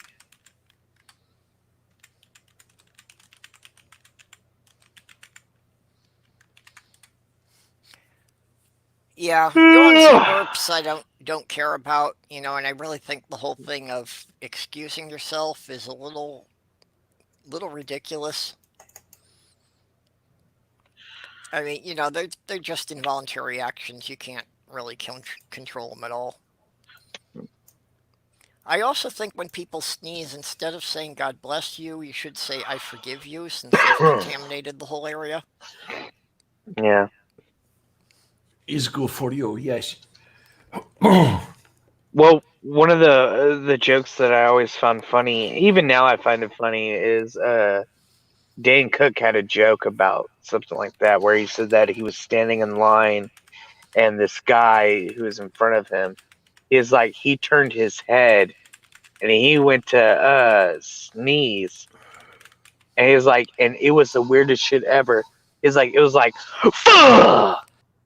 And Oh no. he sat there and he said that he turned to the guy and he told him, God bless you. He's like, but really, the tone I used was like, hey, next time, cover your fucking mouth. And then he's like, I don't believe in God. And so he goes on this long tirade about where he says, like, he believes what happens is when he dies, he's going to turn into a tree or something like that. And so he goes on this long diatribe about, how he goes, no, let's say he's right and that he does become a tree. He's in the forest and he's doing tree things, blowing in the wind.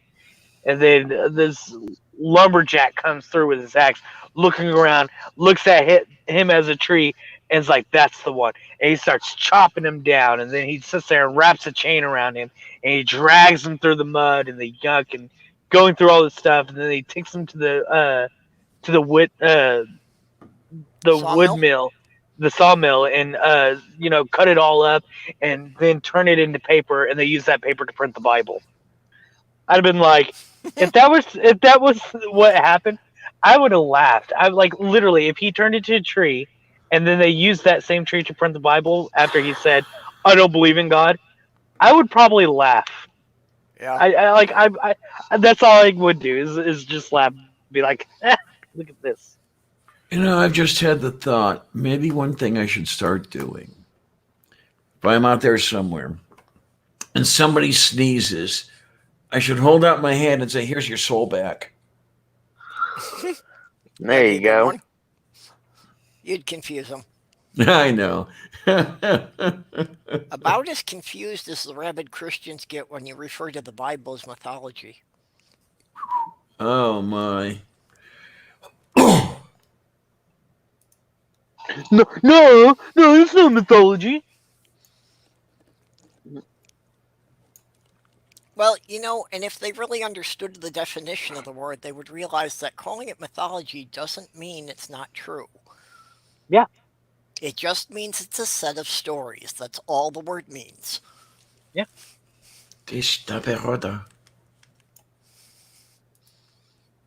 A myth, and it's the whole entire word itself. Once they hear mythology, they hear myth, and Yep. while a myth can in fact be untrue, it doesn't mean that it is or isn't untrue. It just means that, like you said, it's a collection of stories that Yep. are about usually early civilizations. Well, Joseph Campbell said that a myth does not mean it's untrue, it just means it's unprovable. Yeah. Oh, well, they're going to get crazy over that. Yeah, they think they can prove their shit. Yeah, well, Yeah. can you prove it with anything that's not part of what's making the claim? No, Oh, that they don't care about that. I've had only one person admit. Now, this is interesting. My question to all these people is, can you tell me, or please tell me, the difference between the words of a God, revealed to a man and disseminated by that man, and the words out of that man's own head. Only one person in all these years has admitted, no, I can't tell the difference. And that person happened to be a raging Christian. And then, of course, that person, as soon as he admitted it, went on his shit anyway. The best one I've come up with that no one has been able to come up with an answer to yet is show me one passage in the Bible where Satan lies. Yeah, there you go. There's a bunch of them where God lies. No one's been able to show me one where Satan lies. Mm-hmm. And it's so funny because Satan is supposed to be the great deceiver. Yeah. And yet he hasn't said one lie. Yep. And if you consider that if the Bible was written by God, shouldn't he be presenting himself in the best light? Yeah. So shouldn't it not have all these points that tells where he lied?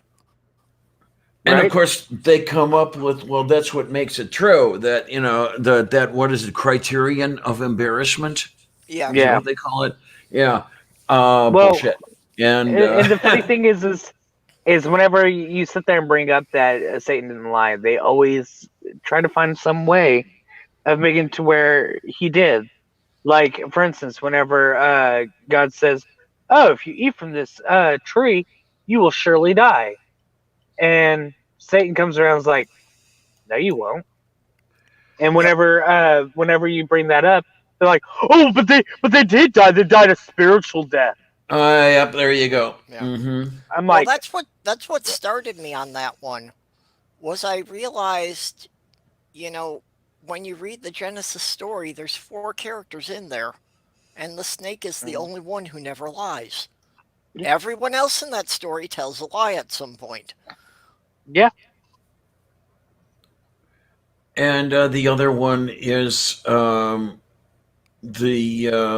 whole point of who killed whom. The number of deaths for which Satan is responsible compared to the number of deaths that the Christian gods, plural, are responsible for. Yeah, and the only deaths you find caused by Satan are in the Book of Job. Right, and even those, Satan asks God's permission before he does it. Yeah. Can I kill him? Can I? Huh? Yeah. And so God is still condoning the murder. oh well, you want to talk about condoning? These anti-abortion people. The anti-reproductive health people. And you lay out the instructions that God gives Aaron, I think it is, on how to perform an abortion. No, that's not what it is. Read it. That's not what it says. Read it. I forget who I was watching. I think it was earlier today or yesterday. And I'm going to have to use this term for it when I wind up arguing abortion with some of these people. they're just anti-choice. Well, yeah, that one too. But just at 40 weeks, that is a full-term miscarriage. A full-term Okay, miscarriage. then. Yeah, a normal birth, the mother's body expels the baby spontaneously. Mhm. That's the definition of a miscarriage. Nice. I like that. Yeah, I'm going to have to remember to use that one next time I get in that argument.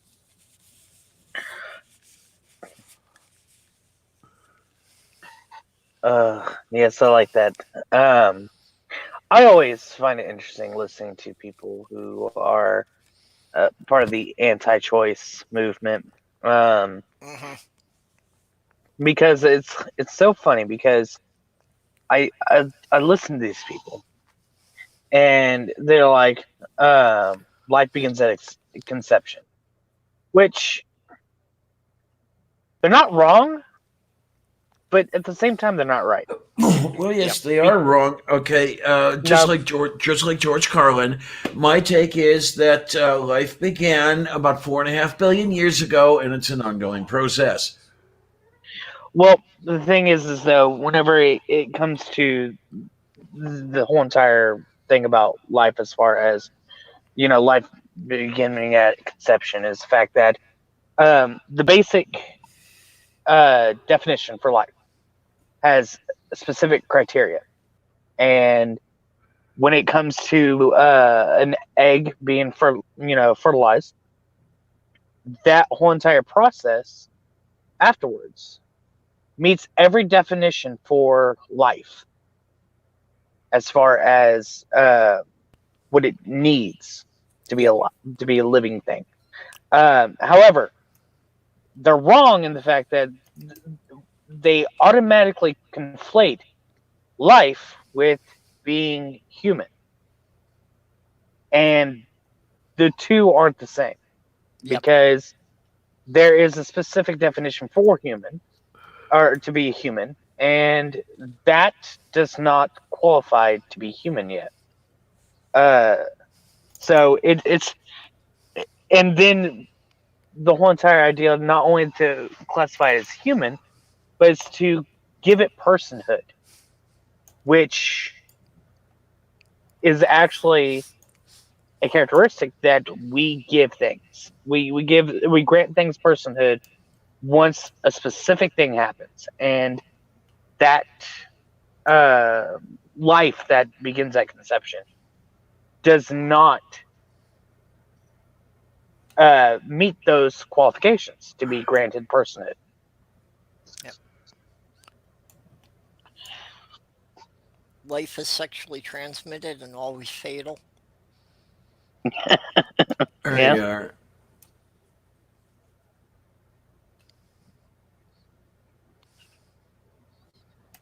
Okay, there is there. Yeah, critical saying if they are human is irrelevant. If it's got personhood, it's very relevant. Yeah. And yeah, That is, under our legal system, that's definitely the case. yeah. And because, and it's so hard, because the thing is if we were to grant the life that forms at conception personhood, we run into so many issues because of the simple fact that from the moment of conception to the moment of a full-term pregnancy being born, there are so many complications that can happen without the woman being able to control them, that causes the fetus to become unviable. And if we were to grant that fetus personhood, what ends up happening then is whenever these things occur, you then have the notion, like they do in Alabama and some other states now, that whenever that fetus becomes unviable, you then have to say that the woman killed this person, this unborn person, and that's just it's problematic because of so many different things. Because this isn't something that she did intentionally. This isn't something that happened because she meant to do this. This is something that happened, like, for instance, I forget what they call it, like miscarriage. Like a miscarriage is something that she may not have caused intentionally. It could have been. Sometimes miscarriages just happen, and so you then have to charge her with murder because of a miscarriage that was not even her fault to begin with. Her body just could not keep that fetus long Yeah, term. I'm not sure. I want to say it's Ohio, but it might have been a different state that I was reading Okay. that was actually saying that the law they passed could charge a doctor with murder if he did not attempt to reimplant the fetus. That's Ohio. And it's like, is there even a medical procedure to do that? There is none. And he was reminded of that by the medical community. Yeah. Yeah. Yeah, it didn't seem to me something that was, possible with our current level of medical technology. Yeah. So it's just, it's just the whole entire camp of anti-choice. It's just problematic. Not to mention the fact that you are now saying what a woman can and cannot do with her body. And on top of that, you're also telling her that she has to go through with something that can possibly kill her. And you are not letting her have the choice to be able to not do that. Well, keep in mind that these are the men, almost entirely, who will pressure their mistresses to obtain an abortion when they impregnate them. Yeah. Yeah, well, and that's what You I've know, been double saying. standard much? Yeah, that the congressmen who pass these laws don't worry about them because when their mistress gets pregnant, they'll just fly her off to another country. Well, no. Whenever their mistresses get pregnant, if for instance, if what they tend to do these days is they will have them perform. They will get an abortion.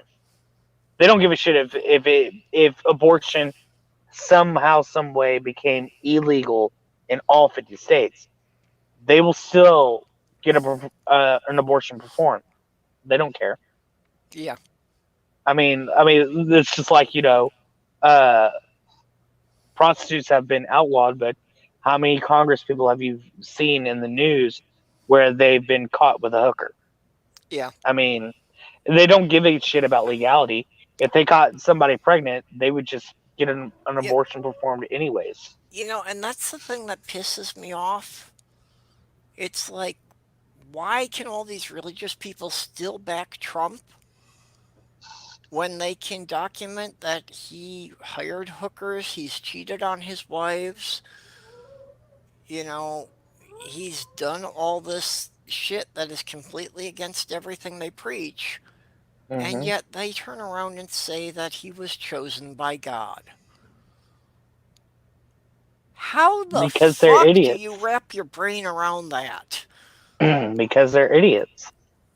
Oh, it's easy. You simply do not allow any discussion at all of the implications.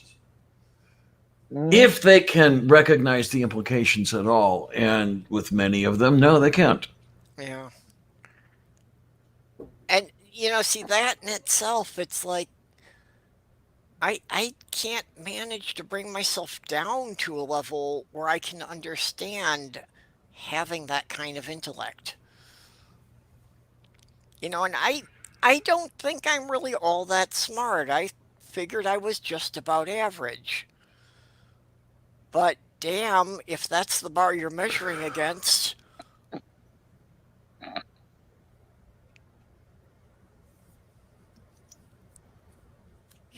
I must be some kind of fucking genius because I can't think that low. No, I can't either. The thing is, and it's in some of these people's minds. It's not even that Trump was sent by God. Oh, there's some people who go to the extreme and say that Trump is the second coming, or that Trump is God, and it's just it's pretty much you're deifying this person whenever all he's done is been politically incorrect, and that's it. Yeah, and really, the only way I can make any sense out of this is to chalk it up to a principle that I've run into personally, which is that from the back, people will often come up, like in stores and that, and ask, "Can I help you, ma'am?" And I turn around and I've got a full beard. But some of them, once they've made the mistake, can't correct themselves and keep referring to me with female pronouns, which I don't care. I actually find it kind of Mhm. humorous. But it's like, when you're so obviously wrong, but just because you started out with a mistake, you can't change course and correct it. Mhm. I don't know. It's just like whenever Trump uh misgendered the dog, the hero dog or whatever. Yeah, So people were going on about how he misgendered it, and I actually had gotten into a large conversation with this person on Twitter yeah. because they were saying that it could have been for he could have, they could have done that for because of like uh secrecy type of problems, because this dog and its handler could be, they'll, you know because of keeping, it's something along the lines of how misgendering the dog would confuse the enemy whenever they were downrange. And I'm like, I'm sorry, but I don't think that the enemy is going around looking in between dogs' legs to figure out if they're male or female to know if they can kill this dog or not. Yeah, it's not like there are some bullets that only work on males and some that only work on females. It just that doesn't Yeah. happen. And it's hilarious because this person's like, well, you don't know. I was like, I was in the military. Actually, I do know. Like, this is not even, a somewhat coherent thought. I was like, because the thing is they don't give a shit if you are male or female. They don't give a shit about your names. They will give you the enemy will call you whatever the fuck they want to call you. If you've killed 50 people of theirs, most likely they're going to give you some name like the angel of death or something. Like that they will give you whatever name. My father's infantry division in World War II got nicknamed the Iron Men of Metz. They got that nickname from the German infantry. Hmm. And so this is the enemy is going to call you whatever the fuck they want to call you. They don't have to know your name. They don't have to know your gender. They don't have to know anything. They will call you whatever. Yeah, I And oh god. again, I couldn't understand that whole thing about misgendering the dog and why anybody cared about this. It's like, if you go and pet a cat or a dog, do you flip them over to look? Yeah. But and that wasn't the issue with me, is the fact that, he misgendered it. Yeah. What was the biggest issue is that instead of these people acknowledging that, oh, he made a mistake, okay, big deal. It was them saying, oh, well, no, he did that on intentionally because of this. It's like, don't double down on stupid. Just admit it was stupid and that he was wrong. That's the biggest thing that always got me, is like, it's not the fact that he misgendered. Hell, I do it all the time. I'll sit there and be looking at a dog and be like, oh, he's so, you know, he's so, great looking. What's his name? He's like, oh, well, her name is this. I'm like, oh, I'm so sorry. And they go on. I don't sit there and say, whenever the owners correct me, oh no, this is a female. Be like, nope, this is a guy, or this is a guy for this reason.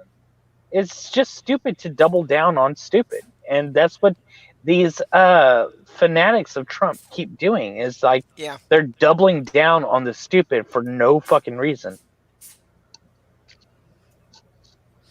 When Yeah, all you have to do it's is be like, oh, he fucked up. It happens. And I've been like, you're damn right it does. And anybody who were to have gotten on to him, I've been like, yeah, he fucked up. Okay, it happened.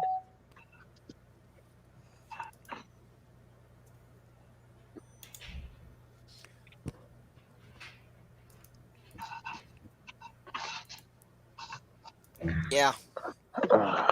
I said, Yep. it's like I've run into that personally, and I don't understand, why people double down when they're presented with obvious evidence. It's like, Yeah. how hard would it be to say, oops, and carry on? Yeah. It'd be incredibly easy. Oh, what's that? I made a mistake? Oh, I'm sorry.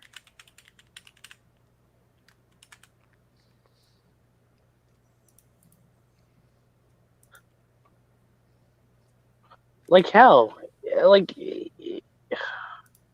even in like SEER training, they have this tactic where the SEER training, for those who aren't familiar with the whole entire acronyms and whatnot, stands for survive, evade, rescue, and escape.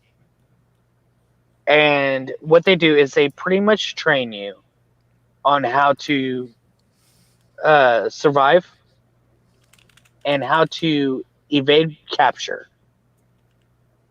rescue those who have been captured, and if you are captured, how to escape how to escape from the enemy.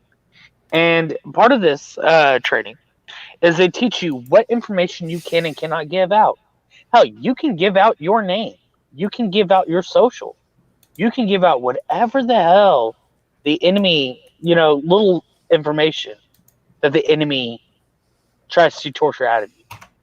But they train you on how to withstand the pain of torture in order to not give out certain information. And so, I mean, hell, if you can give out your name, what the fuck makes you think that Trump would need to misgender the dog to keep secrecy? Yeah.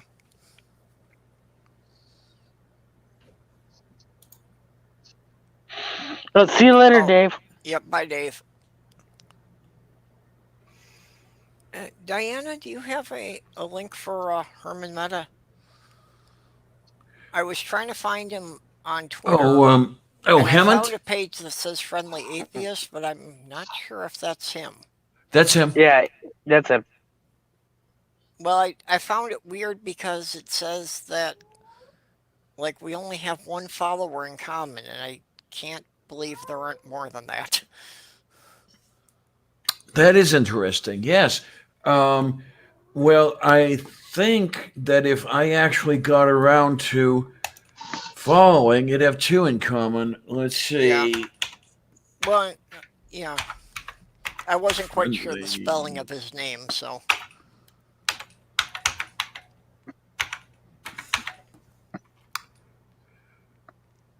Okay, let's have a look at over here.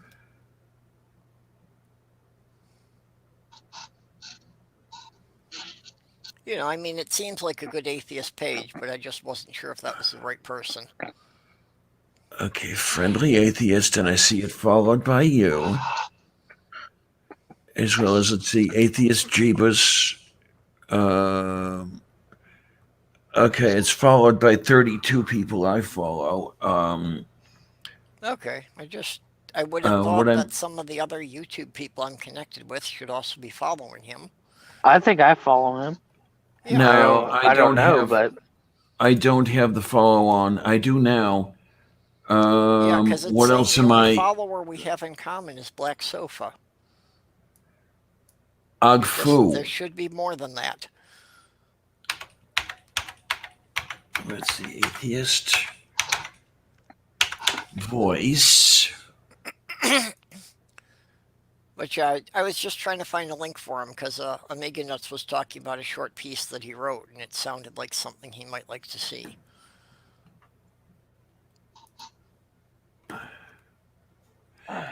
Now, is this interesting and for to into? Because is I was to seeing more than one. Um, where are we here? Well, do you have a link This. for his webpage that, Okay, maybe now we can here's look at? here's the interesting thing. Oh, no, there's not two. I'm sorry. There's okay. Atheist voice and the friendly atheist are using very similar icons. Okay, they're coming out of the same place.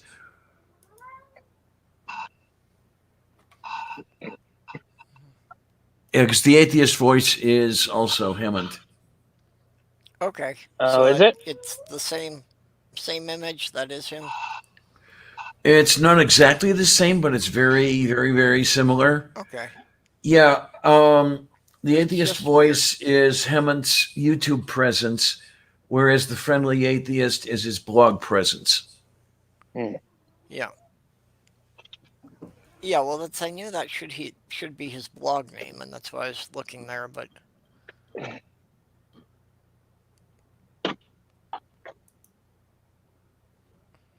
Now, the atheist voice says it's coming out of Hyderabad, Andhra Pradesh. So I'm not sure what's happening there. It's been going since August 2012. Okay, wait a minute now.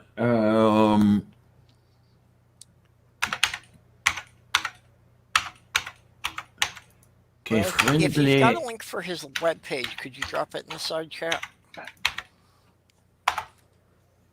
We're gonna have that coming Oh, up it here. looks like you found it already.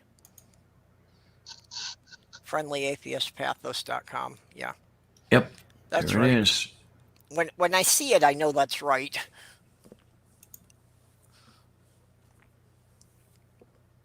Okay, well, it's taken care of then.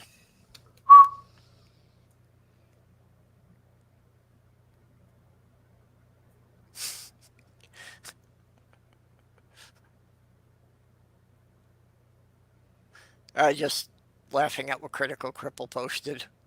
I gotta go exercise. Fine, I'll play in the gutter. Yeah. After was told don't play in the streets. And Megan, that's the thing is I'm gonna tell you like I tell everybody who tells me not to do things. Don't tell me how to live my life. If I want to play in Oh, the streets, I'll play in the streets. okay, so it's Around here, it subscripticated wouldn't here. matter. Unless you're on a state highway, there's no fucking traffic to worry about. Okay, we're going to copy and we are going to foo-foo this thing over by the Fifi. No, I don't know what I'm saying. And No, then it can't be is by the Fifi, it's gotta be by the Fafa. oh, okay. And then we have for the atheist voice the thingy do that you click on to go there. Yep. Yeah, the dingy do. Uh-huh. Okay. And we have the cat. Yep. Who should probably have a YouTube channel all of her own. I was actually thinking of setting up a Twitter account for Handsome Kitty because I think at this point he probably needs to have his own for posting pictures. Have y'all seen Walter the French Bulldog? No. Oh my god, it's funny because Walter's owner constantly is videotaping him, and he's a little French bulldog, and he's got this hilarious little, whining. He's like, and there's one time whenever she sat there and was like, no. He's like, you do not need the snacks. You don't not need the groceries back there because you don't need to be getting into them. And he was like, oh, he's like, I don't care. No, you cannot be trusted with them. And there's so many times whenever she gets on to him, and that he just sits there and looks at her like, why are you talking to me like this, woman? Somebody had Which, posted one on Twitter earlier today of a cat that's obviously talking in his sleep. Mm. It's like you can kind of hear the snoring, and then every once in a while it's wow, wow, wow, wow, wow, wow. nice. Uh, Yeah, it was really cute. our Boston Terrier. Every time he sees me and I'm standing, I have to pick him up, and I have to hold him like a baby. Otherwise, he is not happy, and he will constantly yell at me until I pick him up and hold him like a baby. Because I have no fucking clue why. He just does this. It doesn't matter. He did it to me earlier, and I was trying to go to the bathroom. I'm Yeah, over here. I'm like, no, you cannot be in my lap right now. And he just would not take no for an answer. yeah. Back when I was taking care of an infant, I discovered that my cat Tasha loved the baby sling. That she was jealous of the kid. So I would have to put her in the baby sling and wear her around the house while I did chores. Hmm. Animals are just, I love them because they're all weird and unique.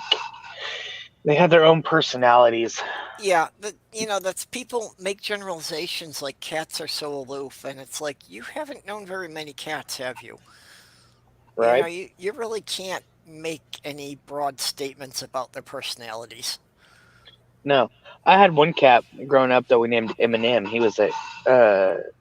She was a calico, and what she loved to do is she would love the only cat I've ever seen do this. She would come up to me.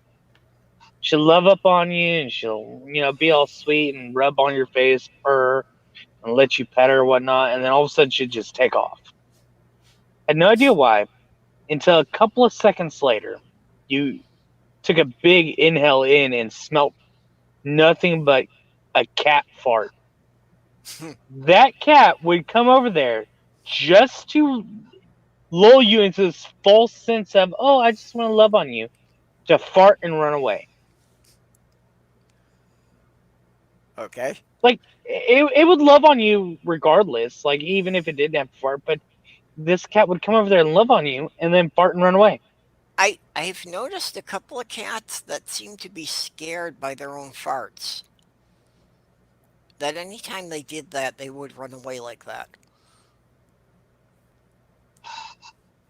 I It's swear he like did it this. startled them and they just took off at full speed. I swear, though, she did this on purpose, then, because Yeah. she would come straight over to you, do it, and run away. And it didn't matter. She'd always do it. Yep. So, I swear she did it on intentionally. Ay, ako basta. I have little kitty here trying to nap and apparently annoyed that I have the lights on because he's trying to cover his eyes with one paw. Yes, kittiness. What do you want? What would you like? Sylvia says it's bedtime. Well, I did ask about an hour ago if we should shut down now. Well, let's see. Given Well, that it's Yeah, Diana, it 0623, should be the sun coming up about now for you. pretty close. I was looking here and I'm saying 0623 hours here is MI2 on the up to the sun to coming to making to see. What are you doing, little one? Yep, so I should probably get to bed before the sky starts getting lighter here. Okay, Sunrise Pittsburgh, Fustebeligi, Okay, allegedly the sunrise here in Pittsburgh is in another hour. Allegedly. Well, let me see what time sunrise will rise here. Well, I should be about an hour later than Diana, and that's fairly close to the mark. Arg! So I think Oh, I within should an be hour the home. sky's going to go from black to starting to be blue.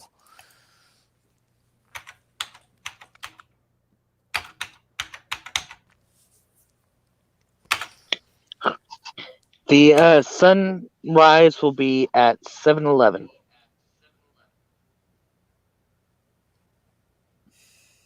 Not at Super America. Okay, so if is on this thing to sing to making, no, these. Okay, wait a minute. I Okay, think we got to so help Russ out. It's not fair that he has to run down the convenience store for sunrise. moo.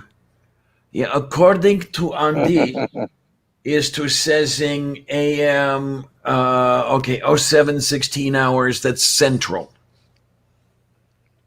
Yeah. Well, Yeah. Amiga's in New York, and he says it's turning blue there.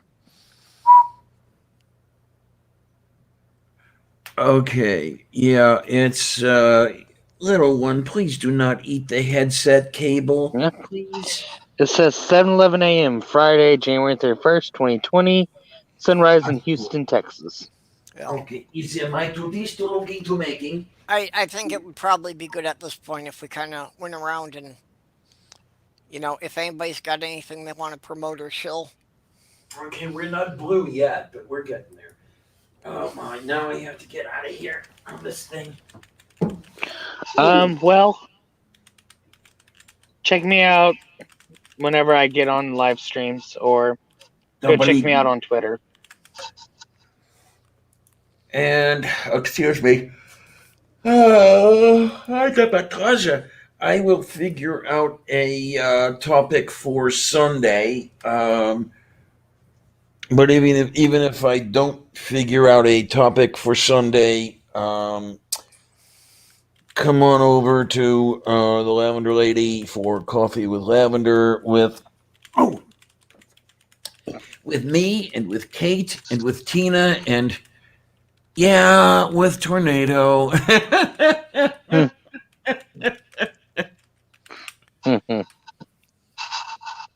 Are you Lavender? Real quick before we go, you're still on the roster for movie night, right? Yeah. Yeah. Okay, I just making sure. Okay. Yeah, should be having that at. Trying to remember. I think she moved it to 11 p.m. Memory serves me. Okay, I'll tell you what. Let's see if we're going to have your one. Time, that would be midnight for us. Yeah. Oh my. Okay. YouTube. Oh, Okay. hey, Hans. How long have you been in there? Let's see. Side Strike channel.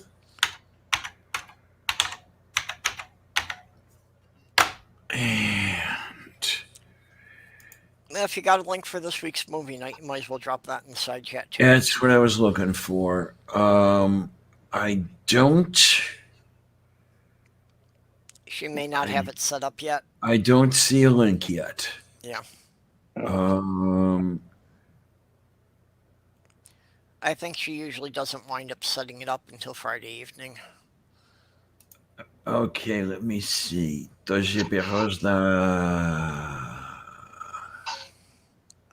Which? Okay. Is many much the fufu on the fufu? Yes. There was a person who disliked last week's movie night. Oh, heaven forfend! Oh, you always get a couple of trolls in there. You wind up getting 2 or 3 flat earthers in there almost every week. Oh, yeah. They think the earth is round. We're accustomed to that by now. Yeah, they think you're being unfair to the people that you're ripping down, and it's like, well, get a clue. What I cannot believe, and I will say it, I've said it before, I will say it again. I sincerely cannot understand, or I have trouble believing that anyone would believe that stuff. And if anyone does, I cannot understand why. I mean, what is this whole flat Earth bullshit? I could see believing the creationism before I could see believing the flat Earth. Well, Yeah. some of them do it for the money. Oh yeah, well, we already know that Jeranism does it for the money. Mm-hmm. Yeah, He said as many Orphan Red words. changed her name to Mensa Girl, but yeah, I she's definitely saw just that. she's definitely just there because guys send her money for bumping around her breasts. Yeah. Okay, this is the thing about Sasha. I don't understand why the guys are googling all over her. I guess it's got to be the big tits. To my eyes, she's not all that pretty. Really. Well, Who? it's the cleavage and it's the character she's playing with that little girl giggle that, she seems like someone who would be easy to take advantage of. And Sasha that's what gets Cullen. the guys going. She used to be Orphan Red, and I guess now she's Yeah, Mensa okay. Girl.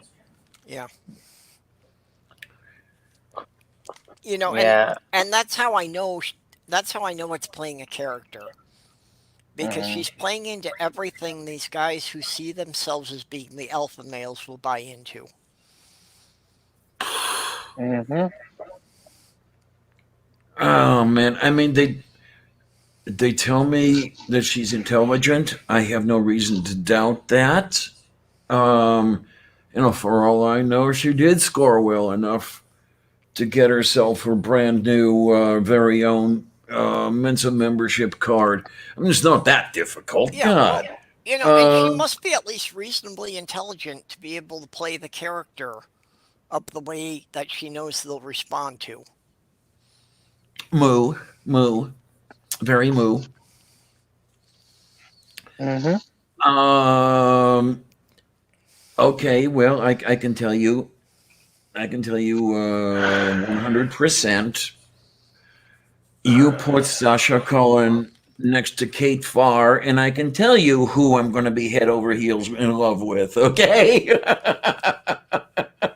Actually, yeah, Sasha's giggle I find grating. Wow. It's Yeah. like as soon as she does that, it's like, I'm gone. I can't Mm-hmm. watch this. Yeah, it's just absolute horrible.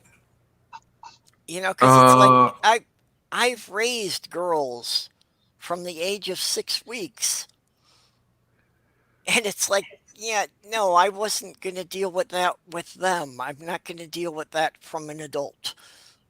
Okay, wait a minute. Amiga Nuts, what is this Tournament Males all about? I don't know. I'm guessing it's a reference to when I said alpha males. Folly. Alcoholica. What the hell did I just say? But if you believe in the alpha and beta males, I'm probably like a delta. I'm gonna be 3 or 4 steps down the line. Oh my! And I don't have any problem Yeah. with that because it's like the whole concept of macho for everything it's supposed to be. I could never Lord. understand why any woman would go out with a guy who was like that.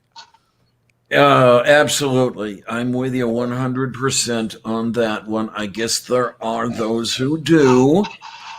I'm going to try to not sound racist or culturist or whatever, but in my experience, a large number of Latina happen to like that personality type. No, it's not really a racial thing because I've known plenty of white women who were, all gooey about that. It's the stupid people. Yeah. The stupid people think that the machoer you are, the better mate you will be. Lord. Okay, yeah, that makes sense. Let me guess that our species is a mix of tournament and pair bonding. Move beef. I mean, not that I'm into guys at all or anything. Well, I did surprise myself when I fell for a guy once, so I guess you could say I am very slightly bi. But I don't see myself going for one of these alpha males. Sorry. Hmm. I mean, there are a couple of Not to guys. mention, Hmm? I was gonna say, not to mention that that's all made up bullshit. Mm. I Yeah, mean, there are a couple of guys I could conceivably have a crush on, but neither of them are what I would call macho. Well, one comes The close sometimes, but well, I've always been, like polysexual. That, as far as just for the physical activity, I enjoy it with both men and women. As far as a romantic attachment, I've been with a lot of guys sexually. There have only been two that I would have thought there was any possibility of anything romantic could have ever developed. okay then. I Now, don't form an emotional attachment with other men. now there's the interesting thing. On the other side of that coin, there are a couple of guys that I've caught myself thinking, could we have a romantic relationship? And then I think about the physical aspect and I say, I can't do that. There's something about the aroma of a man that I just Oh, no, don't that's like. um to me too, and regardless if it's men or women, if there is much of any noticeable body odor, that will shut me down right away. Well, this isn't a body odor thing. It's more a pheromone detection thing. Yes, yeah. Yeah. Yep. I can understand that.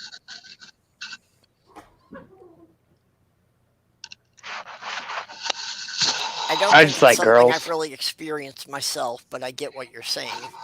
Yeah, I mean, Ron, the guy I fell for years ago, did not have that going for him, did not have that pheromonal thing. So, it just turned out to be a jackass, anyways. Yeah. So, what are you going to do? I just like girls. That's all I Hey, know. we have something in common.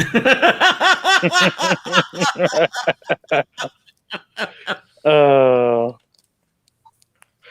oh lordy. I am open to the possibilities with anyone. I've been with men, I've been with women, I've been with a few people who were some mix in between there that would be very hard to define.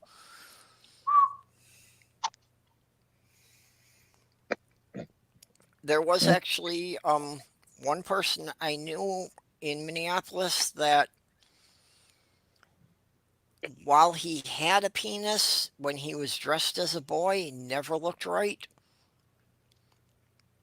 When he Hmm. was dressed as a girl, no one would question it.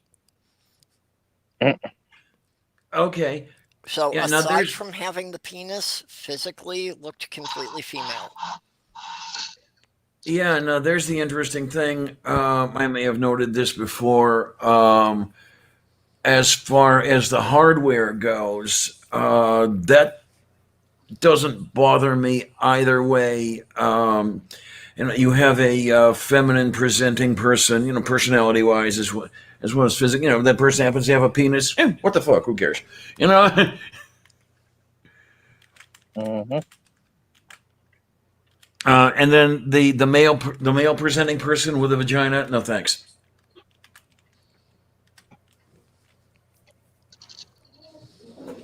Yeah, well, like I say, for me, it's what do I expect out of the relationship? And I have very different expectations if it's strictly a physical thing or if it's something that I think we're trying to develop a romantic relationship. Those are completely unrelated to me. No. I mean, it's nice when they intersect, that's wonderful, but I don't need both of them from the same person. Oh, that's interesting. Aphantasia is a condition where one does not possess a functioning mind's eye and cannot voluntarily visualize imagery. Oh, The phenomenon was first described by Francis Galton in 1880, but has since remained largely unstudied. yeah. Now, see, I can't imagine people. I can't imagine faces. But as far as like objects, like when I'm building something, I have no problem, imaging what it will look like built so I can sketch it out with dimensions. But I can only do that with inanimate objects, not with living features. Hmm.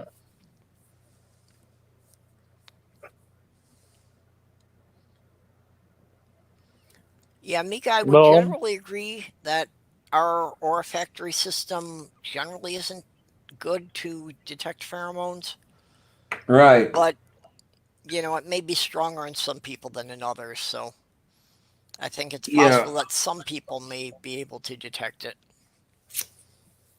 Yeah, we humans do have a VMO, a vomeronasal nasal organ. I can provide um, anecdotal evidence anyway that it does function, but the degree to which, that's another story. yeah. Okay, well, I think that it is time for me to shut down the chat here. So, Tashiktara, any last words porporagabatienta. before we disconnect from YouTube? Any last words? Let's see. I have the. No, I regret that I have one og to give for my foo. I don't know. Yeah, well, I posted my moving fund. I, I'll throw the link in again just because it's still in my buffer. So, certainly don't want anyone to give till it hurts, but if you've got a couple of bucks you can spare, it would be greatly appreciated. And I am getting it organized. I will have a whole bunch of some fun prizes for people. So, Honey, okay. please do not eat my cable. Please? So we will see you all later. Appreciate you all showing up and sitting through the night with us. Oh, yay. Have fun, kids. And remember to always think for yourself. Yeah.